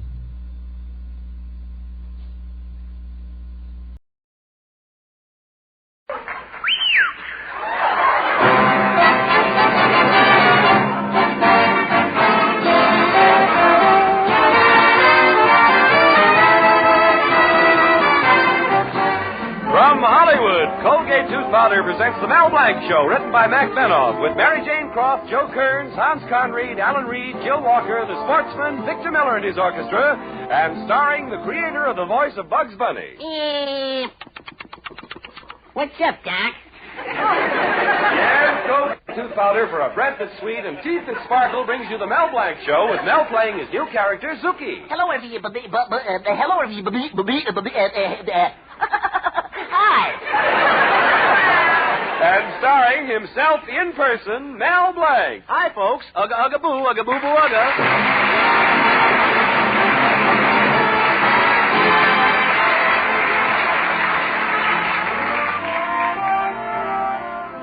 A few days ago, the whole country was filled with a festive holiday spirit. 129,999,999 people had a great time. Only one person had a miserable day. And who was that one person? You guessed it, Mel Blanc. It all started with the annual Easter egg hunt in Mel Blanc's little town. It seems that the local merchants offered cash prizes to anyone who found an egg with their ad written on it, and Mel Blanc would... Well, let's start at the beginning. It was just an ordinary day, and young couples were discussing the weather. In the park, a couple was saying, "Oh, Dave, it's 2 weeks past spring." Yes, and it's about time I gave you a kiss. And in another part of town could be heard, "Oh, Will, it's 2 weeks past spring." Yes, it's about time I gave you a kiss. And in Mel Blanc's Fix-It shop, where we find Mel and his girlfriend, Betty Colby, Betty is saying, "Oh, Mel, it's 2 weeks past spring." Yes, and it's about time I stopped wearing my long winter underwear. That was Mel Blanc in a romantic mood. But now we find Mel and Betty discussing a more serious topic. Say, by the way, Mel, how's business? Well, Betty, it started out terrible, and it's been falling off ever since. There just doesn't seem to be any more fix-it work in this town. You mean you fixed everything so it can't be broken again? No, I've broken everything so it can't be fixed again. Well, I'm in a sad way financially, Betty. Well, have you tried getting a GI loan? Yeah, but I can't find a GI who wants to give me a loan. Stop being silly. Can't you get what you need at the bank? Well, not anymore. Mr. Grimes, the banker, told me not to come back again. Well, how can you get along without the bank? Easy. I just fill my pen at the post office. Gosh, Mel, you really are broke. Betty, I'm so broke that yesterday when I weighed myself, the penny came back with a card saying, "Here, you need it more than we do." Oh, Mel, stop being such a defeatist. If you only advertise the Fix-It shop more, you do a lot better business. I'll bet you haven't even got an egg in the egg hunt. Oh, yes, I have, Betty. It's marked Mel Blanc's Fix-It shop, and if anybody finds it, they get a prize. Well, Blum's Candies is offering $25 for their egg, and my father's supermarket's offering $50 for his egg. What are you giving with your egg? Bacon and a side order of potatoes. Either that or $1 in cash. Oh, $1. No wonder you never get anywhere, and Father doesn't think anything of you. Oh, hello, Betty. Hello, Mel. Father. Hello, Mr. Colby. Mel Blanc, you idiot. I asked you to fix my cash register. What have you done to her? Well, gosh, Mr. Colby, I ran out of parts, so I substituted them with some from a jukebox I was fixing. A jukebox? No wonder. Why? What happened to the cash register? Plenty. Every time I ring up a nickel, it plays How Are Things in Glockamore. Mel Blanc, you're a failure and a moral. Oh, but Mr. Colby... Leave me. I'm telling you this for your own good. Oh, I wish someone had taken the trouble to tell me how to become a fine, decent, upstanding citizen when I was young. Well, gosh, Mr. Colby, maybe it isn't too late yet. What? Why, you imbecile. You talk that way to me. Why, I'll bet the cigar I'm smoking costs more than you've made all week. Oh, I wouldn't be too sure of that, Mr. Colby. I wouldn't be too sure. How much did it cost? Well, maybe I was too hasty. 10 cents. Maybe I was too hasty. You win. Just as I thought. And what, may I ask, are you offering to the one who finds your egg in the contest? A quarter? No, $1. No, $100. $100? Well, Mel, my son, if you can afford to offer $100, you must be going places. Yeah, I wonder if I can make the next train to Mexico. I mean, Well, I certainly would like to know where your egg is hidden, you nincom... Come to see us anytime, Mel. Come, Betty. Let's go. Goodbye, future son-in-law. Goodbye, future. Oh, what a fix I got myself into. $100. Where can I get that much money? Maybe I can go to Joe's pawn shop and talk to him about my watch. Joe won't give it back to me. I gotta do something. Hello, Mel. How are you? Oh, Professor Potchnick, my favorite teacher. You look peeved about something, Professor. I am. I was sitting in the park and some kids were painting Easter eggs. Then I dozed off for a while. What happened? When I woke up, my nose was red, white, and blue. Mel, you don't look so good yourself. What's the matter? Oh, Professor, I'm in terrible trouble. I need money. Mel, my boy, I would give you the shirt off my back. And it would fit you, too, because it's your shirt. Thanks, Potch. You know me, Mel. Money never meant a thing to me. When I first married my wife, I never worried about money. If she asked for $5, I'm letting her have it. If she needed 10, I'm letting her have it. If she needed 100, I'm letting her have it. Well, why were you so generous with your money? I said no. She's letting me have it. Professor, I need $100 to pay the person who finds my egg. You too? The Chamber of Commerce talked me into entering my egg for $50. I haven't got the money either. What do we... Say, Mel, I got an idea. What is it? I'll find your egg and you'll find my egg. It's a regular egg and I. You're Fred McMurray and I'm Claudette Colbert. Professor, that's a great idea. My egg is almost impossible to find. I hid it in a place no one would ever think of. The egg bin in Mr. Colby's supermarket. Who would ever have thought of that? Me, that's where I hid mine. Well, now we got nothing to worry about. Yep, you save $50 and I save $100. Oh, I'll get the phone. Hello, Mel Blanc's Fix-It Shop. You bend it, we mend it. This is the mayor's office, Mr. Blank. We've just issued a new ruling. Yes? Any merchant offering a prize in the contest cannot take part in the egg hunt. What? You mean I can't find Professor Potchnick's egg and he can't find mine? That's right. Goodbye. Professor, did you hear that? Hear it? I've already passed out and come to. Mel, what are you going to do? Professor, as soon as I come to, I'm going to pass out.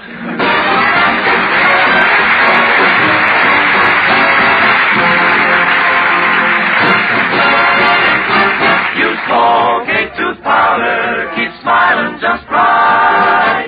Use it each morning and use it each night. It cleans your teeth, makes breath so sweet. Use Colgate tooth powder. Want teeth that sparkle and dazzle, a breath that's fresh and sweet? Then try Colgate tooth powder, for the new all-purpose Colgate tooth powder cleans your teeth and sweetens your breath.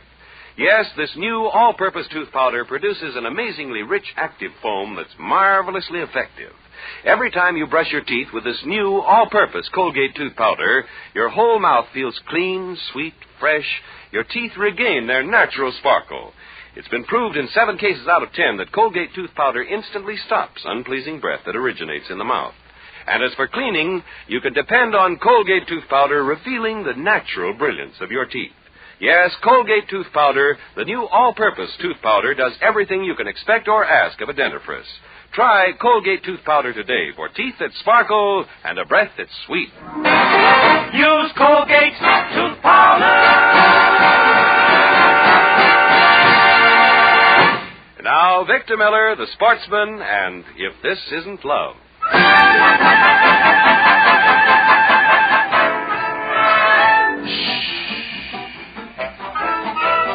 What we've got to tell you is entirely confidential at this moment. A secret, we've got a little secret. Shh, a secret kind of secret. We're aching for to shout it to every daffodil and tell the world about it. In fact, we think we will. If this isn't love, the whole world is crazy. If this isn't love, I'm daft as a daisy. With moons all around and cows jumping over. And cows are jumping all over. There's something amiss, and we'll eat our hats if this isn't love.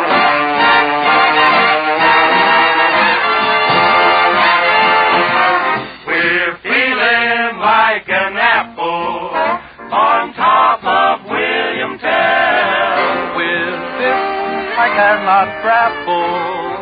Because you're so adorable. If this isn't love, then winter is summer, autumn, spring, and fall. If this isn't love, my heart needs a plumber, and that isn't all. We're swinging on stars, we're riding on rainbows, we're busting with bliss, and we'll kiss your hand if this isn't love.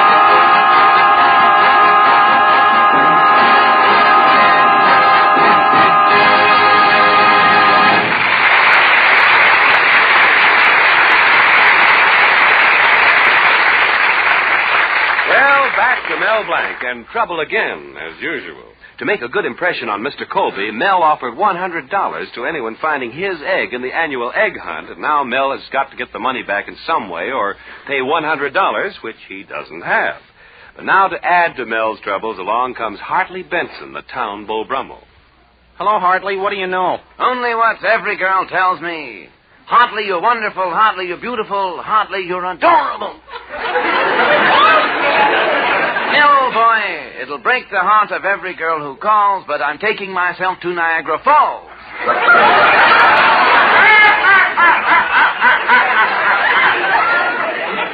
Oh, Hartley, the way you rave, you'd think every woman was crazy about you. Well, form your own conclusion, Mel, but the telephone company comes to me for their phone numbers. In fact, statistics show that last year, 200 women dialed the operator and said, I want a policeman. 400 women said, I want a fireman. And 28,749 said, I want Hartley Benson. I tell you, Mel, it's gotten so that I can't keep my receiver on the hook, and it's cramping my style. Why? Well, as soon as I'm out with a girl, 3 minutes, I say, deposit another 5 cents, please.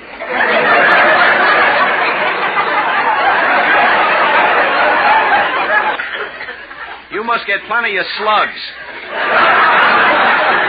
Mel, old boy, you'll need more than slugs to pay the $100 to the person finding your egg.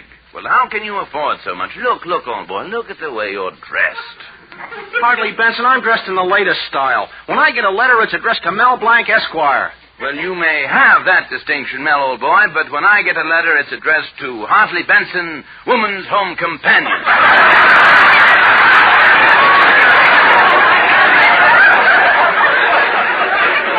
So you see, Mel, I'm practically a household necessity.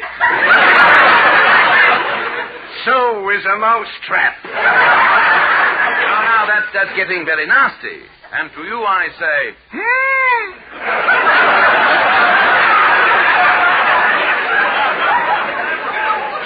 Now that I've blown my top, I must go. And I leave you with the two most beautiful words in the English language, Hartley Benson. Goodbye, old Mel. Nice old seeing you.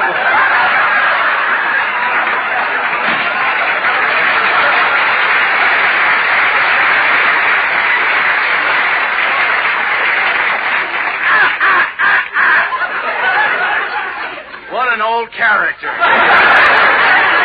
That if he could get his parents' consent, he'd marry himself. Oh, but that still doesn't solve the problem of how to get my egg out of Mr. Colby's egg bin. Hello, Mel. Hello, mighty potentate. Ugga, boo, ugga, boo, boo, ugga. Say, mighty potentate, I noticed the flag flying at half-mast outside your house. Are you commemorating some tragic event? Yes, Mel. My wedding anniversary. Oh, too bad. I mean, congratulations. How long have you and your wife been married, mighty pote? Yesterday, Mel, was the 20th round. Tell you, Mel, I'd been better off I'd married John L. Sullivan. John fought clean. I'll never forget the day we were married. It was in 1929. Well, that's the year of the big crash. Yeah. Looked as though the whole thing fell on my wife's face. Mel, I should have known there was something wrong at the ceremony. You know how on the back of every bridal auto it says, just married? Yeah? On the back of our car it said, condemned.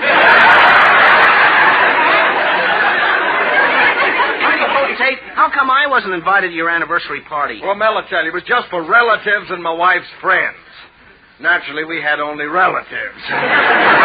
What a party. When I carved the turkey, my wife stood next to me and she said, John, carve the wing for Cousin George. Now carve for Uncle Leon. Carve Tom. And carve me. Gad, what a temptation.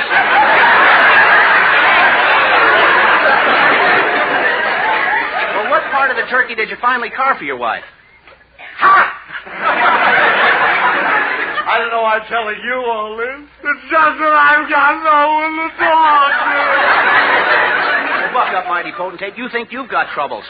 I've got a $100 egg in Colby's egg bin. How can I get it back without Colby recognizing me? Well, that's easy, Mel. You're good at disguises. Make believe you're an out-of-town farmer buying some eggs. You'll get it back. Say, that's a great idea. Thanks, mighty potentate. Well, so long, Mel. I gotta be going now. Oh, where are you going, mighty potentate? Well, I can do one of two things. I can go to the movies and see my favorite brunette, or I can go home and look under the wig I married. Well, Mel, I gotta go.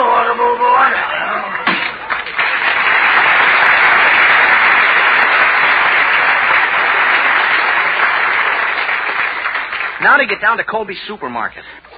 A farmer. Wonder how I sound as a farmer. Hello, Colby. Hey, sounds just right. Oh, but Mr. Colby might not let me pick out the eggs I want.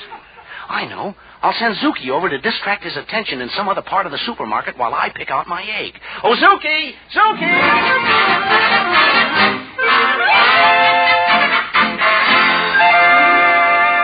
Hello, Mr. Happy Easter. Happy Easter. How long is it till Christmas? Well, Zuki, what can I do for you? Well, I want a bottle of meat, homogeneous, Elsie's best. And I also want some cheese. Oh, what kind? It's a American cheddar pot. No, make it Swiss. Oh, how much? Well, slice it until I tell you to stop. Oh, okay. You say when? Well,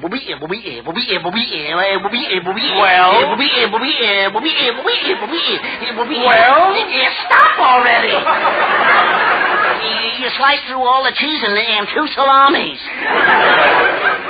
Hey, Mr. Colby, why are you hanging around the egg bin? Well, to tell you the truth, Zuki, I've got my $50 egg hidden in that bin, and I'm not letting anybody get near it. What? Oh, excuse me, Zuki. I see another customer coming in. Pardon me. Well, may I help you, sir? Howdy, brother. Say, think the rain will hurt the alfalfa?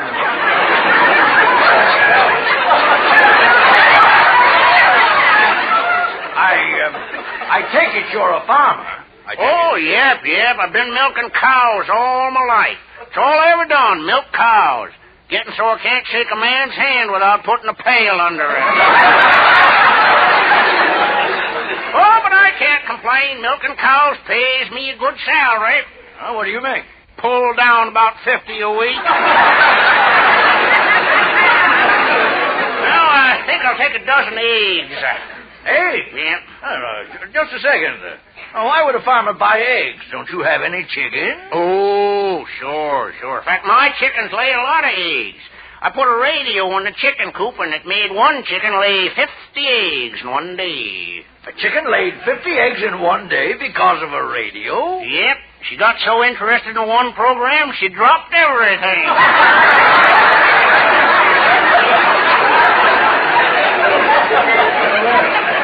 Well, then, what do you want the eggs for? Well, we use the eggs for hatching purposes. Got me a setting hen. Yeah, she was setting on some eggs when she took sick, and I had to sit on the eggs myself for a week. What happened? Have a cigar. Yeah, I'm also having a lot of trouble with my Rhode Island Red. Trouble with your Rhode Island Red? Yep, she's being investigated by Congress. Now I'll take my eggs. All right. But I'll pick them out for you. You'll pick them out for me. Well, don't bother. I'll be back. What am I going to do now? I got it. I'm desperate. I'll hold him up. I'll take one of these bananas off the stand, wrap a handkerchief around it, and use it as my gun. And I'll put a handkerchief over my face, too. Say, it's a good thing Mother taught me to be neat. Always carry two hankies. Well, here I go.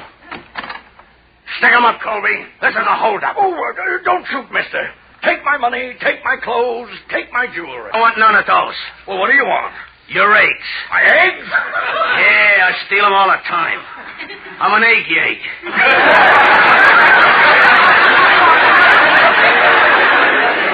What? You've heard of the James boys, Frank and Jesse? Well, I'm one of their brothers. Well, how come I never heard of you? I always stayed in the house. Oh, what's your name? Home James.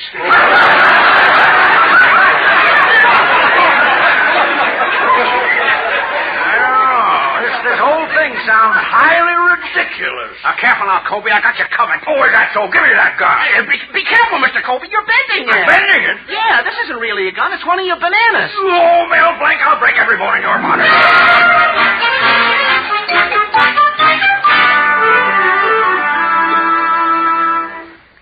But, Mel, how did you get out of paying $100 for your egg? Well, you see, Betty, when your father found out it was me, he got so excited he dropped all the eggs. Oh, then the egg hunt didn't cost you a penny. Well, not exactly, Betty. It cost me 10 cents. 10 cents? Yeah, your father made me pay for the banana.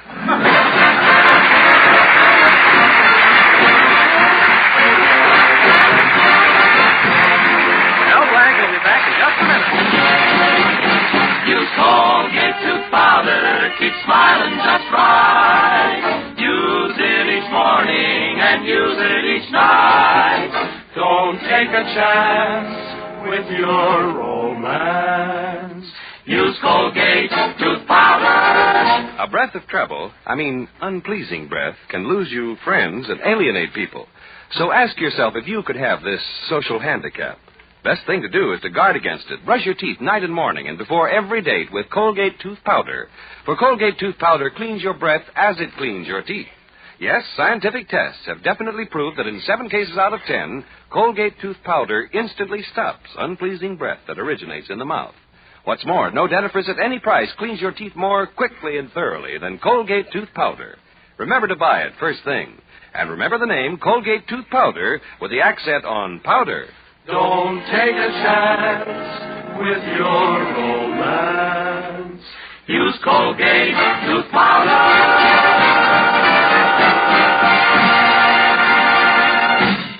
This is Mel Blanc saying thanks for listening. Good night, and That's all, folks.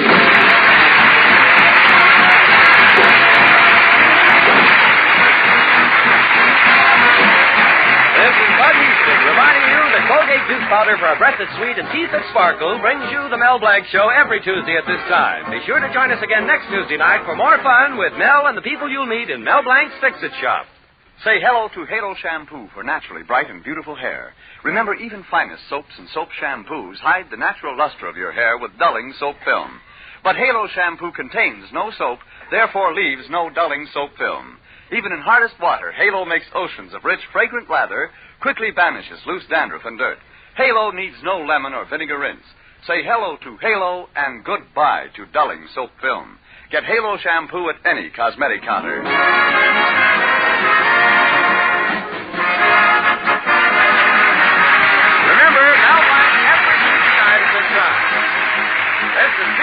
the Columbia Broadcasting System.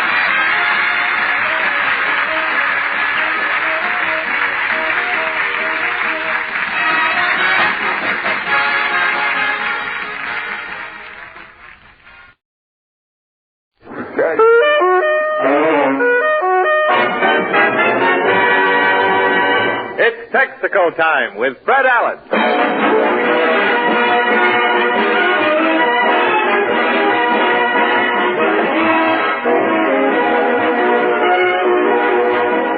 Texaco dealers from coast to coast present the Texaco Star Theater, starring Fred Allen.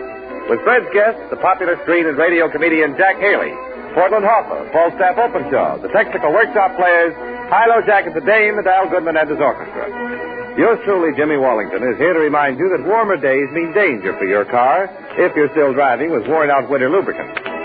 See your Texaco dealer and let him protect your car against excessive warm weather wear with the right spring grade of insulated Haviland motor oil, Texaco gear lubricants, and thorough Marfax chassis lubrication.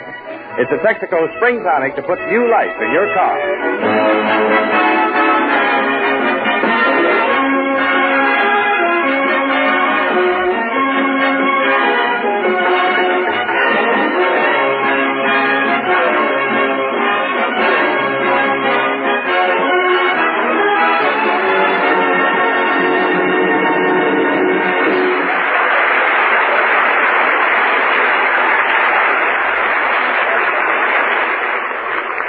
Ladies and gentlemen, yesterday was April 1st. Now, it may seem a little late for jokes, but tonight we bring you radio's funniest and most hilarious comedian.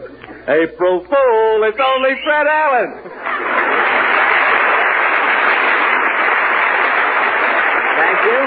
Thank you, and good evening, ladies and gentlemen. Well, Jimmy, April is finally here. With the rain and these new taxes, people are sure going to get soaked this month, don't you think? Why, Fred, you should welcome the rain. The rain makes everything beautiful. Jimmy, it has been raining on me for 40 years. I still look like a man from Woodlawn Cemetery out on a 2-hour pass. Oh, well, Fred, don't be discouraged. You know the old saying, let a smile be your umbrella. Jimmy, I have tried letting a smile be my umbrella, too. And what happened? I got a mouthful of rainwater. You know, there's been too much rain lately, James. I turned on my radio the other night. Oh, was it raining? Oh, it was pouring. I tuned in the Lux Theater. In 2 minutes, the room was full of bubbles and foam.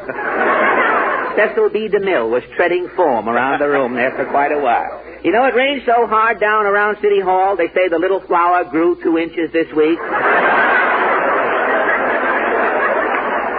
He has to take his hat off when he walks under a Pekingese now. He can't... Well, it shows that the... Mr. Allen! Well, Portland...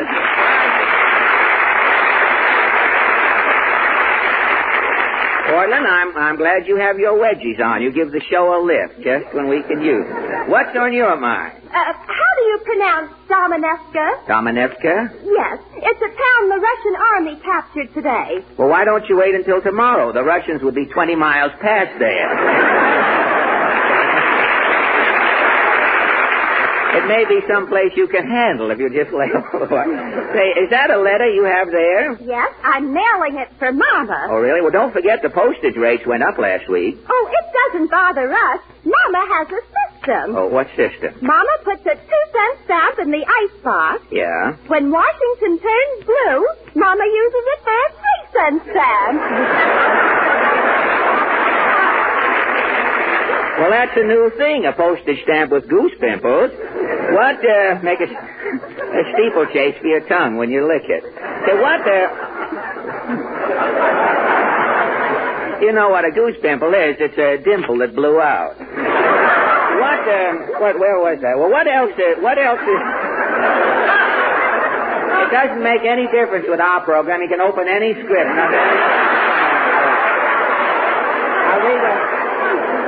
I'll read a thing here. I'll show you. It doesn't make any difference. What else new happened, Portland? My uncle fell in the army is sick again. Sick? What's wrong now? The doctor gave him some blood plasma, but he made a mistake. It was baking powder. Oh, they gave Uncle Phil a transfusion of baking powder? Yes, and he's all covered with lumps. Lumps, huh? Uncle Phil has biscuits in his bloodstream.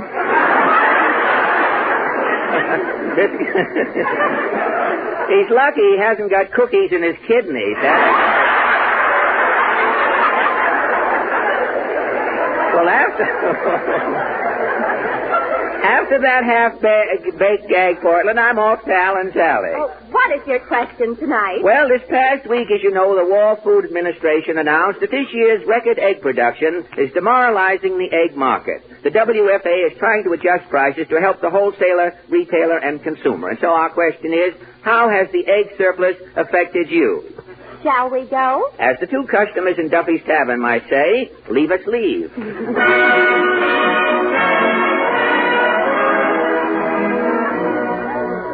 What a fat handle our mop has.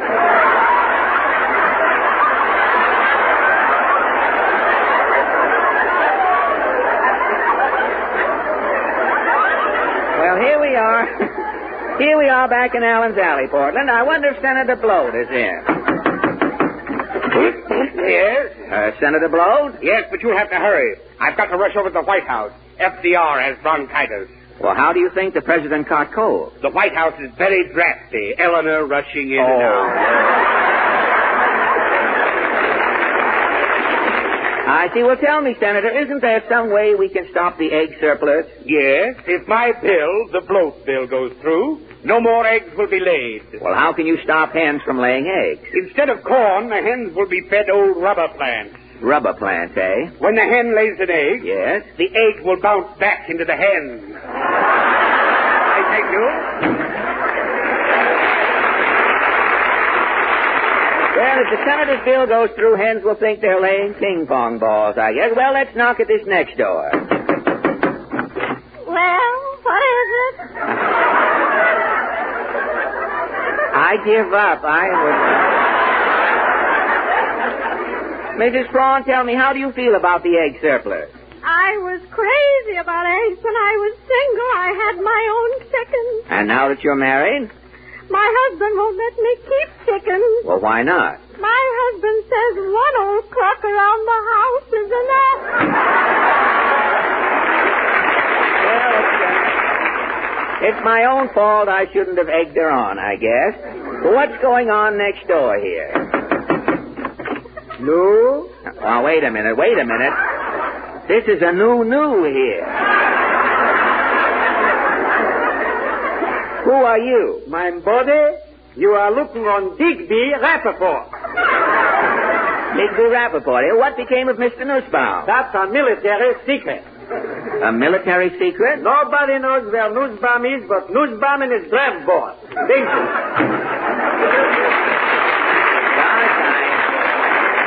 I forgot to ask him about the eggs. Well, that brings us to the little toadstool-covered cottage at the end of the alley.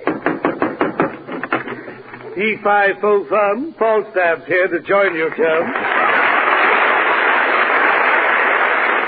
Well, Falstaff? I cannot tarry tonight, old boy. I'm busy working on my new radio program. Your radio You have a sponsor? Indubitably.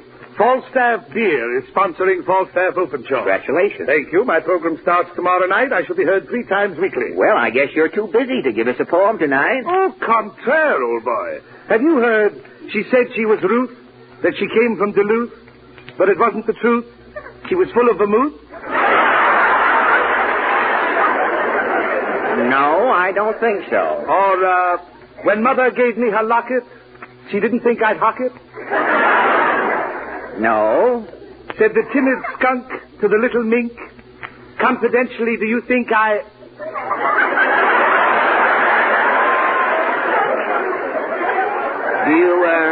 Do you think I what?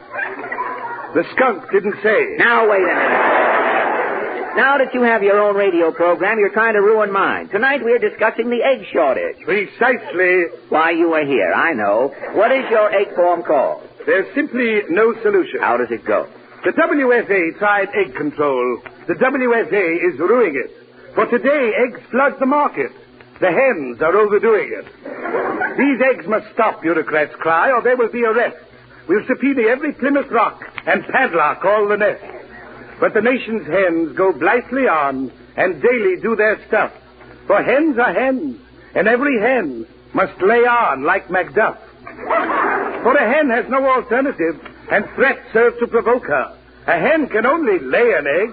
If she coughed up the egg, it would choke her.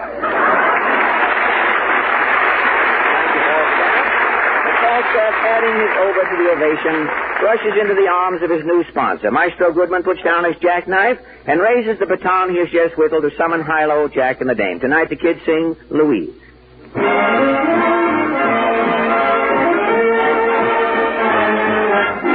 Every little breeze seems to whisper Louise. Birds in the trees seem to twitter Louise. Each little rod tells me it knows I love you, love you.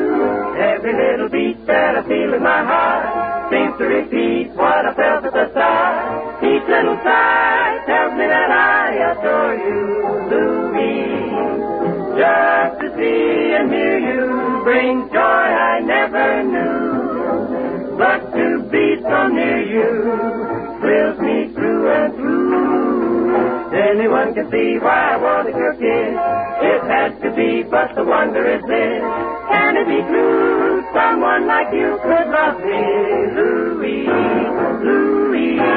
It's a beautiful name that started a flame. My heart felt the same. When you're gonna say what I want you to say, say it's okay for a wedding in May. Since we met, I got a feeling down inside my heart is feeling at the very mention of your name. Anyone can see why I wanted your kiss. It had to be, but the wonder is this. Strange it may seem, can it be true? Is it a dream that someone like you could love me? Louise.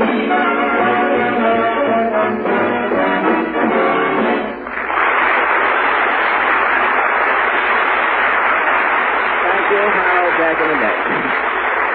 And now a word from Jimmy Wallington. Oh, not a word, Fred. A song. Oh, Jimmy, not again tonight. Why, yes, Fred. My new ballad is called A Love Song to Lizzie. Love song? Something tells me that Lizzie is the family car. Yes, and it's high time somebody showed Lizzie a little attention. With spring in the air, it's high time she was given her Texaco spring changeover. Thin, worn winter lubricants can't protect Lizzie against excessive warm weather wear. So, if you love Lizzie, see that she's taken around to a Texaco dealer for the correct grade of Texaco's insulated Haviland motor oil, the right Texaco gear lubricant, and complete Marfax chassis lubrication right now. Well, Jimmy, what has all this got to do with your song? Oh, that's the prologue, Fred. The song comes now. Oh. Mr. Goodman, please. Lizzie, Lizzie, give me your answer, do. You must be dizzy after what you've been through. The last winter was a dinger. It put you through the ringer. But if you go to Texaco, you will soon feel as good as new. Lizzie, Lizzie, go round to Texaco. They'll get dizzy. You'll run like long ago. Oh, you will feel fit and sassy when they mop at your chassis. And they'll put in new Haviland when you go round to Texaco.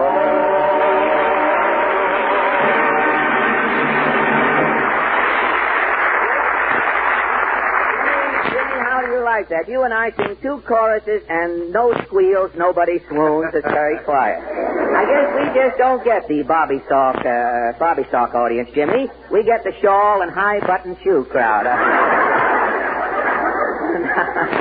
Hey, Portland, what do you do? Are you studying something? Is that a racing form you have there? No, I'm trying to figure out these new taxes. Oh, they'll take a little figuring, Portland. If we all start paying through the nose in a few months, everybody's going to look like Jimmy Durante.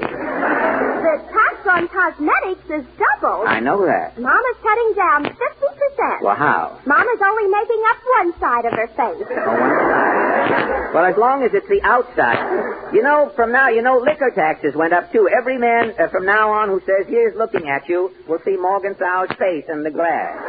And I guess I better get busy. Who's our guest tonight? Well, we haven't any guests. Why? Well, it's a long story. I couldn't find a guest anyplace. Friday, I went over to the broadcasting building. You know, actors are always hanging around the hall. Sometimes you can pick up a talking bird or a guest chief over there. And as I walked into the building, one of those sightseeing tours was just about to start. The guide was barking. Step right up, folks. A complete tour of the radio studio. See a radio broadcast. See the announcers in their cages. See him writing jingles. Well, I decided to take the tour, Portland. I paid my 40 cents, and the tour started. The guide said, "Now all join hands and follow me. Don't speak to strangers in the hall and keep away from open doors. Somebody might put you into a quiz show." Okay, we're off. It's going to be mighty interesting. Now, on your right, this room is where the radio vice presidents are kept. What do the vice presidents do, Guide? Nobody knows, lady. On ships, they call them barnacles. In radio, they cling to desks and are called vice presidents. What's in this room, Guide? This is where they make up them radio jingles. I'll let you hear a jingle. Listen, I'll open the door. Finkel's vitamin you can get in any letter of the alphabet. Finkel's come from A to Z, also LSMFT. Finkel, Finkel, Finkel, Finkel, Finkel, Finkel, Finkel, Finkel, Finkel, Finkel. Now, in this studio across the hall, there's a broadcast going on. Quiet, everybody. I'll let you listen. Scalpel. Scalpel. Forceps. Forceps. Sponge. Sponge. Suture. Suture. Too bad. Too bad. Let's scram. Let's scram. What program was that? Young Dr. Malone. Here's another program on the air. Quiet, please. I'm going to open the door. I want my alimony. Give me my alimony. What program was that? John's Other Wife. Now, folks, over here we have the Dumont Television Studios. Television is the entertainment of tomorrow. Say, Guide, I just saw a friend of mine in that television waiting room. I've got to stop and talk to her. Okay, I'll slow down the tour. You can catch up with it. Now, over here, folks. Say, Jack. Fred. Jack Haley.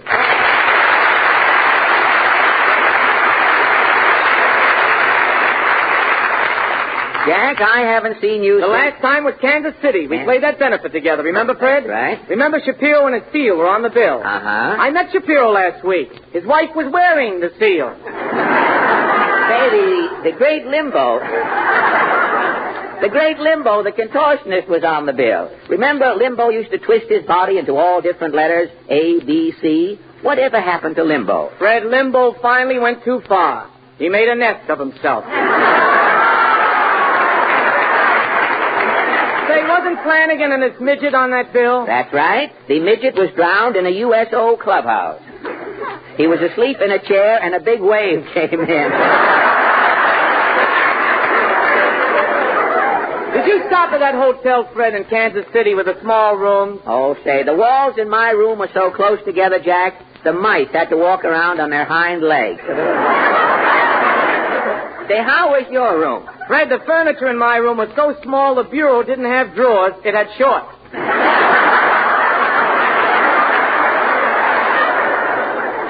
You know,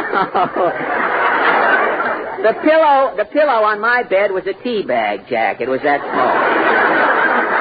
But this is a lot of fun talking over old times, Jack. But what are you doing up here in this television studio? I'm waiting to audition. For television? Why, television's a coming thing, Fred. After the war, the stage, the movies, the radio will be gone. It'll be nothing but television. Well, Jack, you're a big success in radio with Joan Davis. I know, and Joni's interested in it, too. Right. I'm not taking any chances, Fred. I'm looking ahead. I'm getting ready for television. Well, say, perhaps I ought to look into that, too, Jack. Do you think I can get into television? I don't think so, Fred. I don't think so.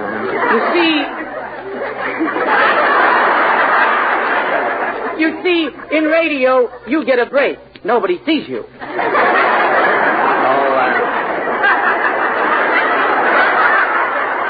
You mean... How will it look? People will turn on their television set, and bang, there's your puss right in their living room. Well, so what? Why, you set interior decorating back 200 years. You mean I'm just not the television type? Fred, those bags under your eyes. Yeah? When your face shows up, people will think it's the front of a pawn shop with a third ball missing.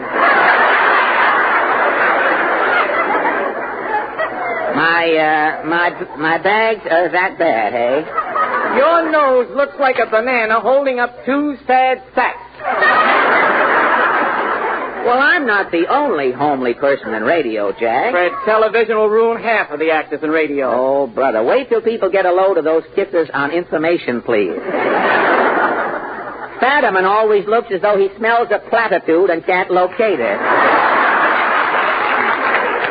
And Levant always looks as though he spent the night in a briefcase. There's only one actor in radio who doesn't have to worry about television. Who? Jack Benny.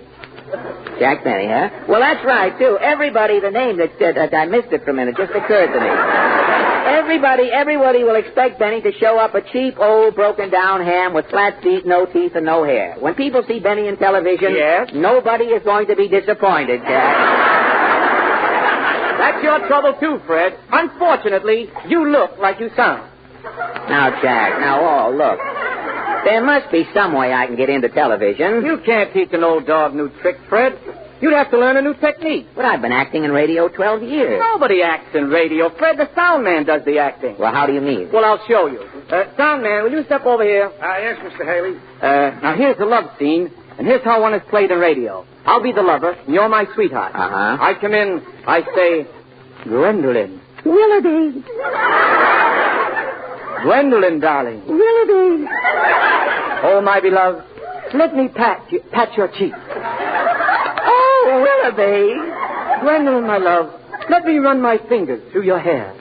Oh, Willoughby. Willoughby. Gwendolyn, my own, may I kiss you? Yes, Willoughby. Ah, Gwendolyn, may I kiss you again? Yes, Willoughby. Oh, Willoughby. Gwendolyn, I will smother you with kisses.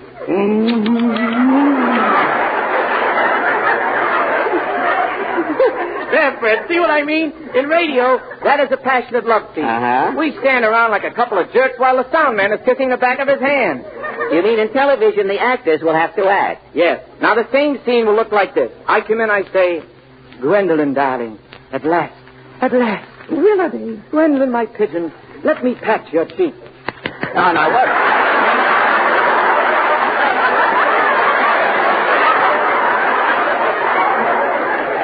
Oh, Willoughby. Gwendolyn, my precious, let me run my fingers through your hair. Oh, Willoughby. Willoughby. Gwendolyn, may I kiss you? Yes, Willoughby, kiss me.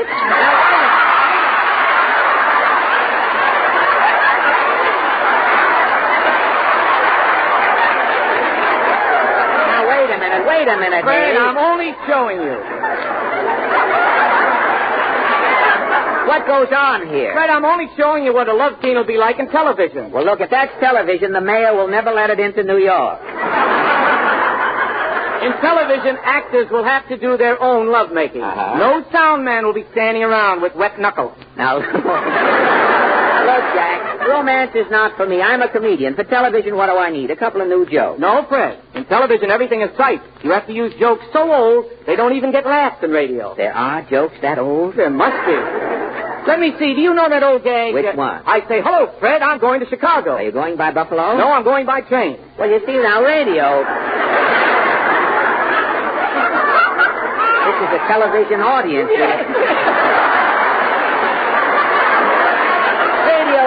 Audiences won't laugh at that. It's too old, Jack. But here's how it'll be done at television. Let's do the same joke again. Hello, Fred. I'm going to Chicago. Are you going by Buffalo? No, I think I'll go by train. See, for television, you just tell an old joke and put on a funny hat. But you can't keep putting on the same hat after every gag. No, I'll show you how it works. Let's try another joke. Hello, Fred. Do you file your fingernails? No, I cut them off and throw them away, Jack. Oh, you do? Yeah, well, there you see that.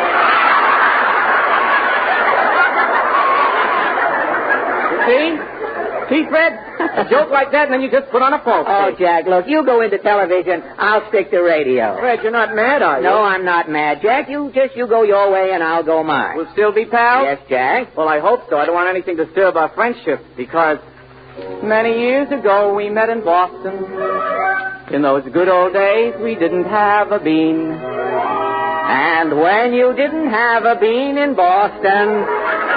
Brother, you just didn't have anything to put under your ketchup. You always always be good friends, we made a vow. We meant it, that's why we're together now. Pals, we'll always be pals. What you do is okay with me. Pals, just regular pals. What you do suits me to a T.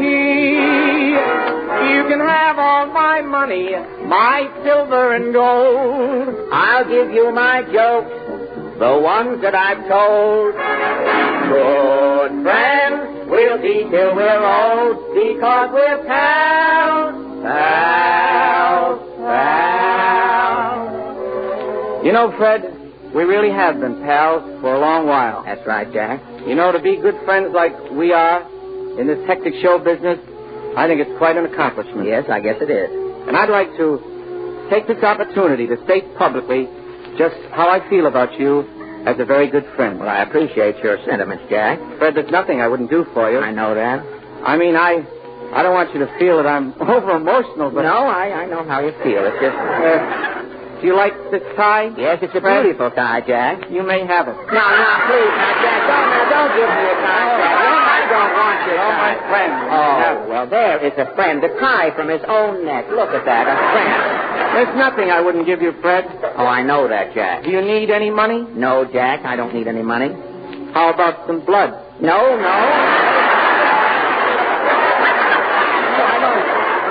You look awfully white. Well, I know, but I'll get by some way. Won't you take some blood? No, please, Jack. I don't know. I don't care for any blood. Anybody out there got a razor blade? Now, wait, Jack. Jack, don't open a vein just for me now, please. I know how... Just one or two corpuscles? No, please, Jack. No, I know. I have your tie. That's enough. And believe me, I feel the same way about you. You are my friend. There's nothing that I have that I wouldn't... I'd give you the shirt off my back, Jack. I know you would, Fred. Now, you're laughing. Oh, no. No, you don't think I'd give you the shirt off yes, my I back. do, Fred. Oh, now, wait. When I say I'll give you the shirt off... Oh, no, Fred. I'm not kidding. I'm not fooling you. You're taking your shirt off. Oh, you can't do that.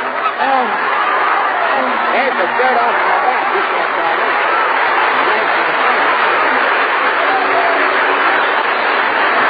Isn't that wonderful? You're my friend, Jack.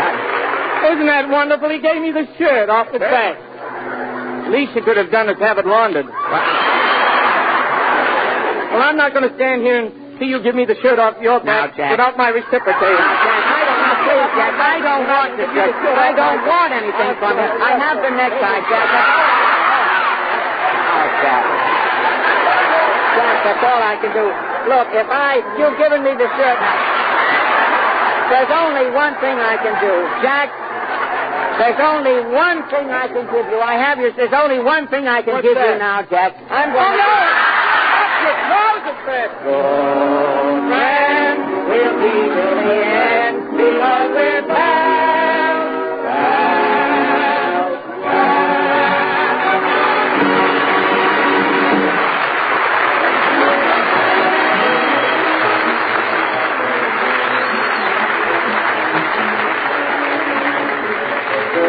Before we close the Texaco Star Theater, I want to thank Jack Haley for coming over for the SEAL Test program to help us kill a half hour tonight. Next week, our guest will be the popular man about Monaco, Reginald Gardner. And now, this is Fred Allen speaking for Texaco dealers from coast to coast and reminding you that gasoline powers the attack. Don't waste a drop. Thank you and good night. Thank you. This is CBS, the Columbia Broadcasting System.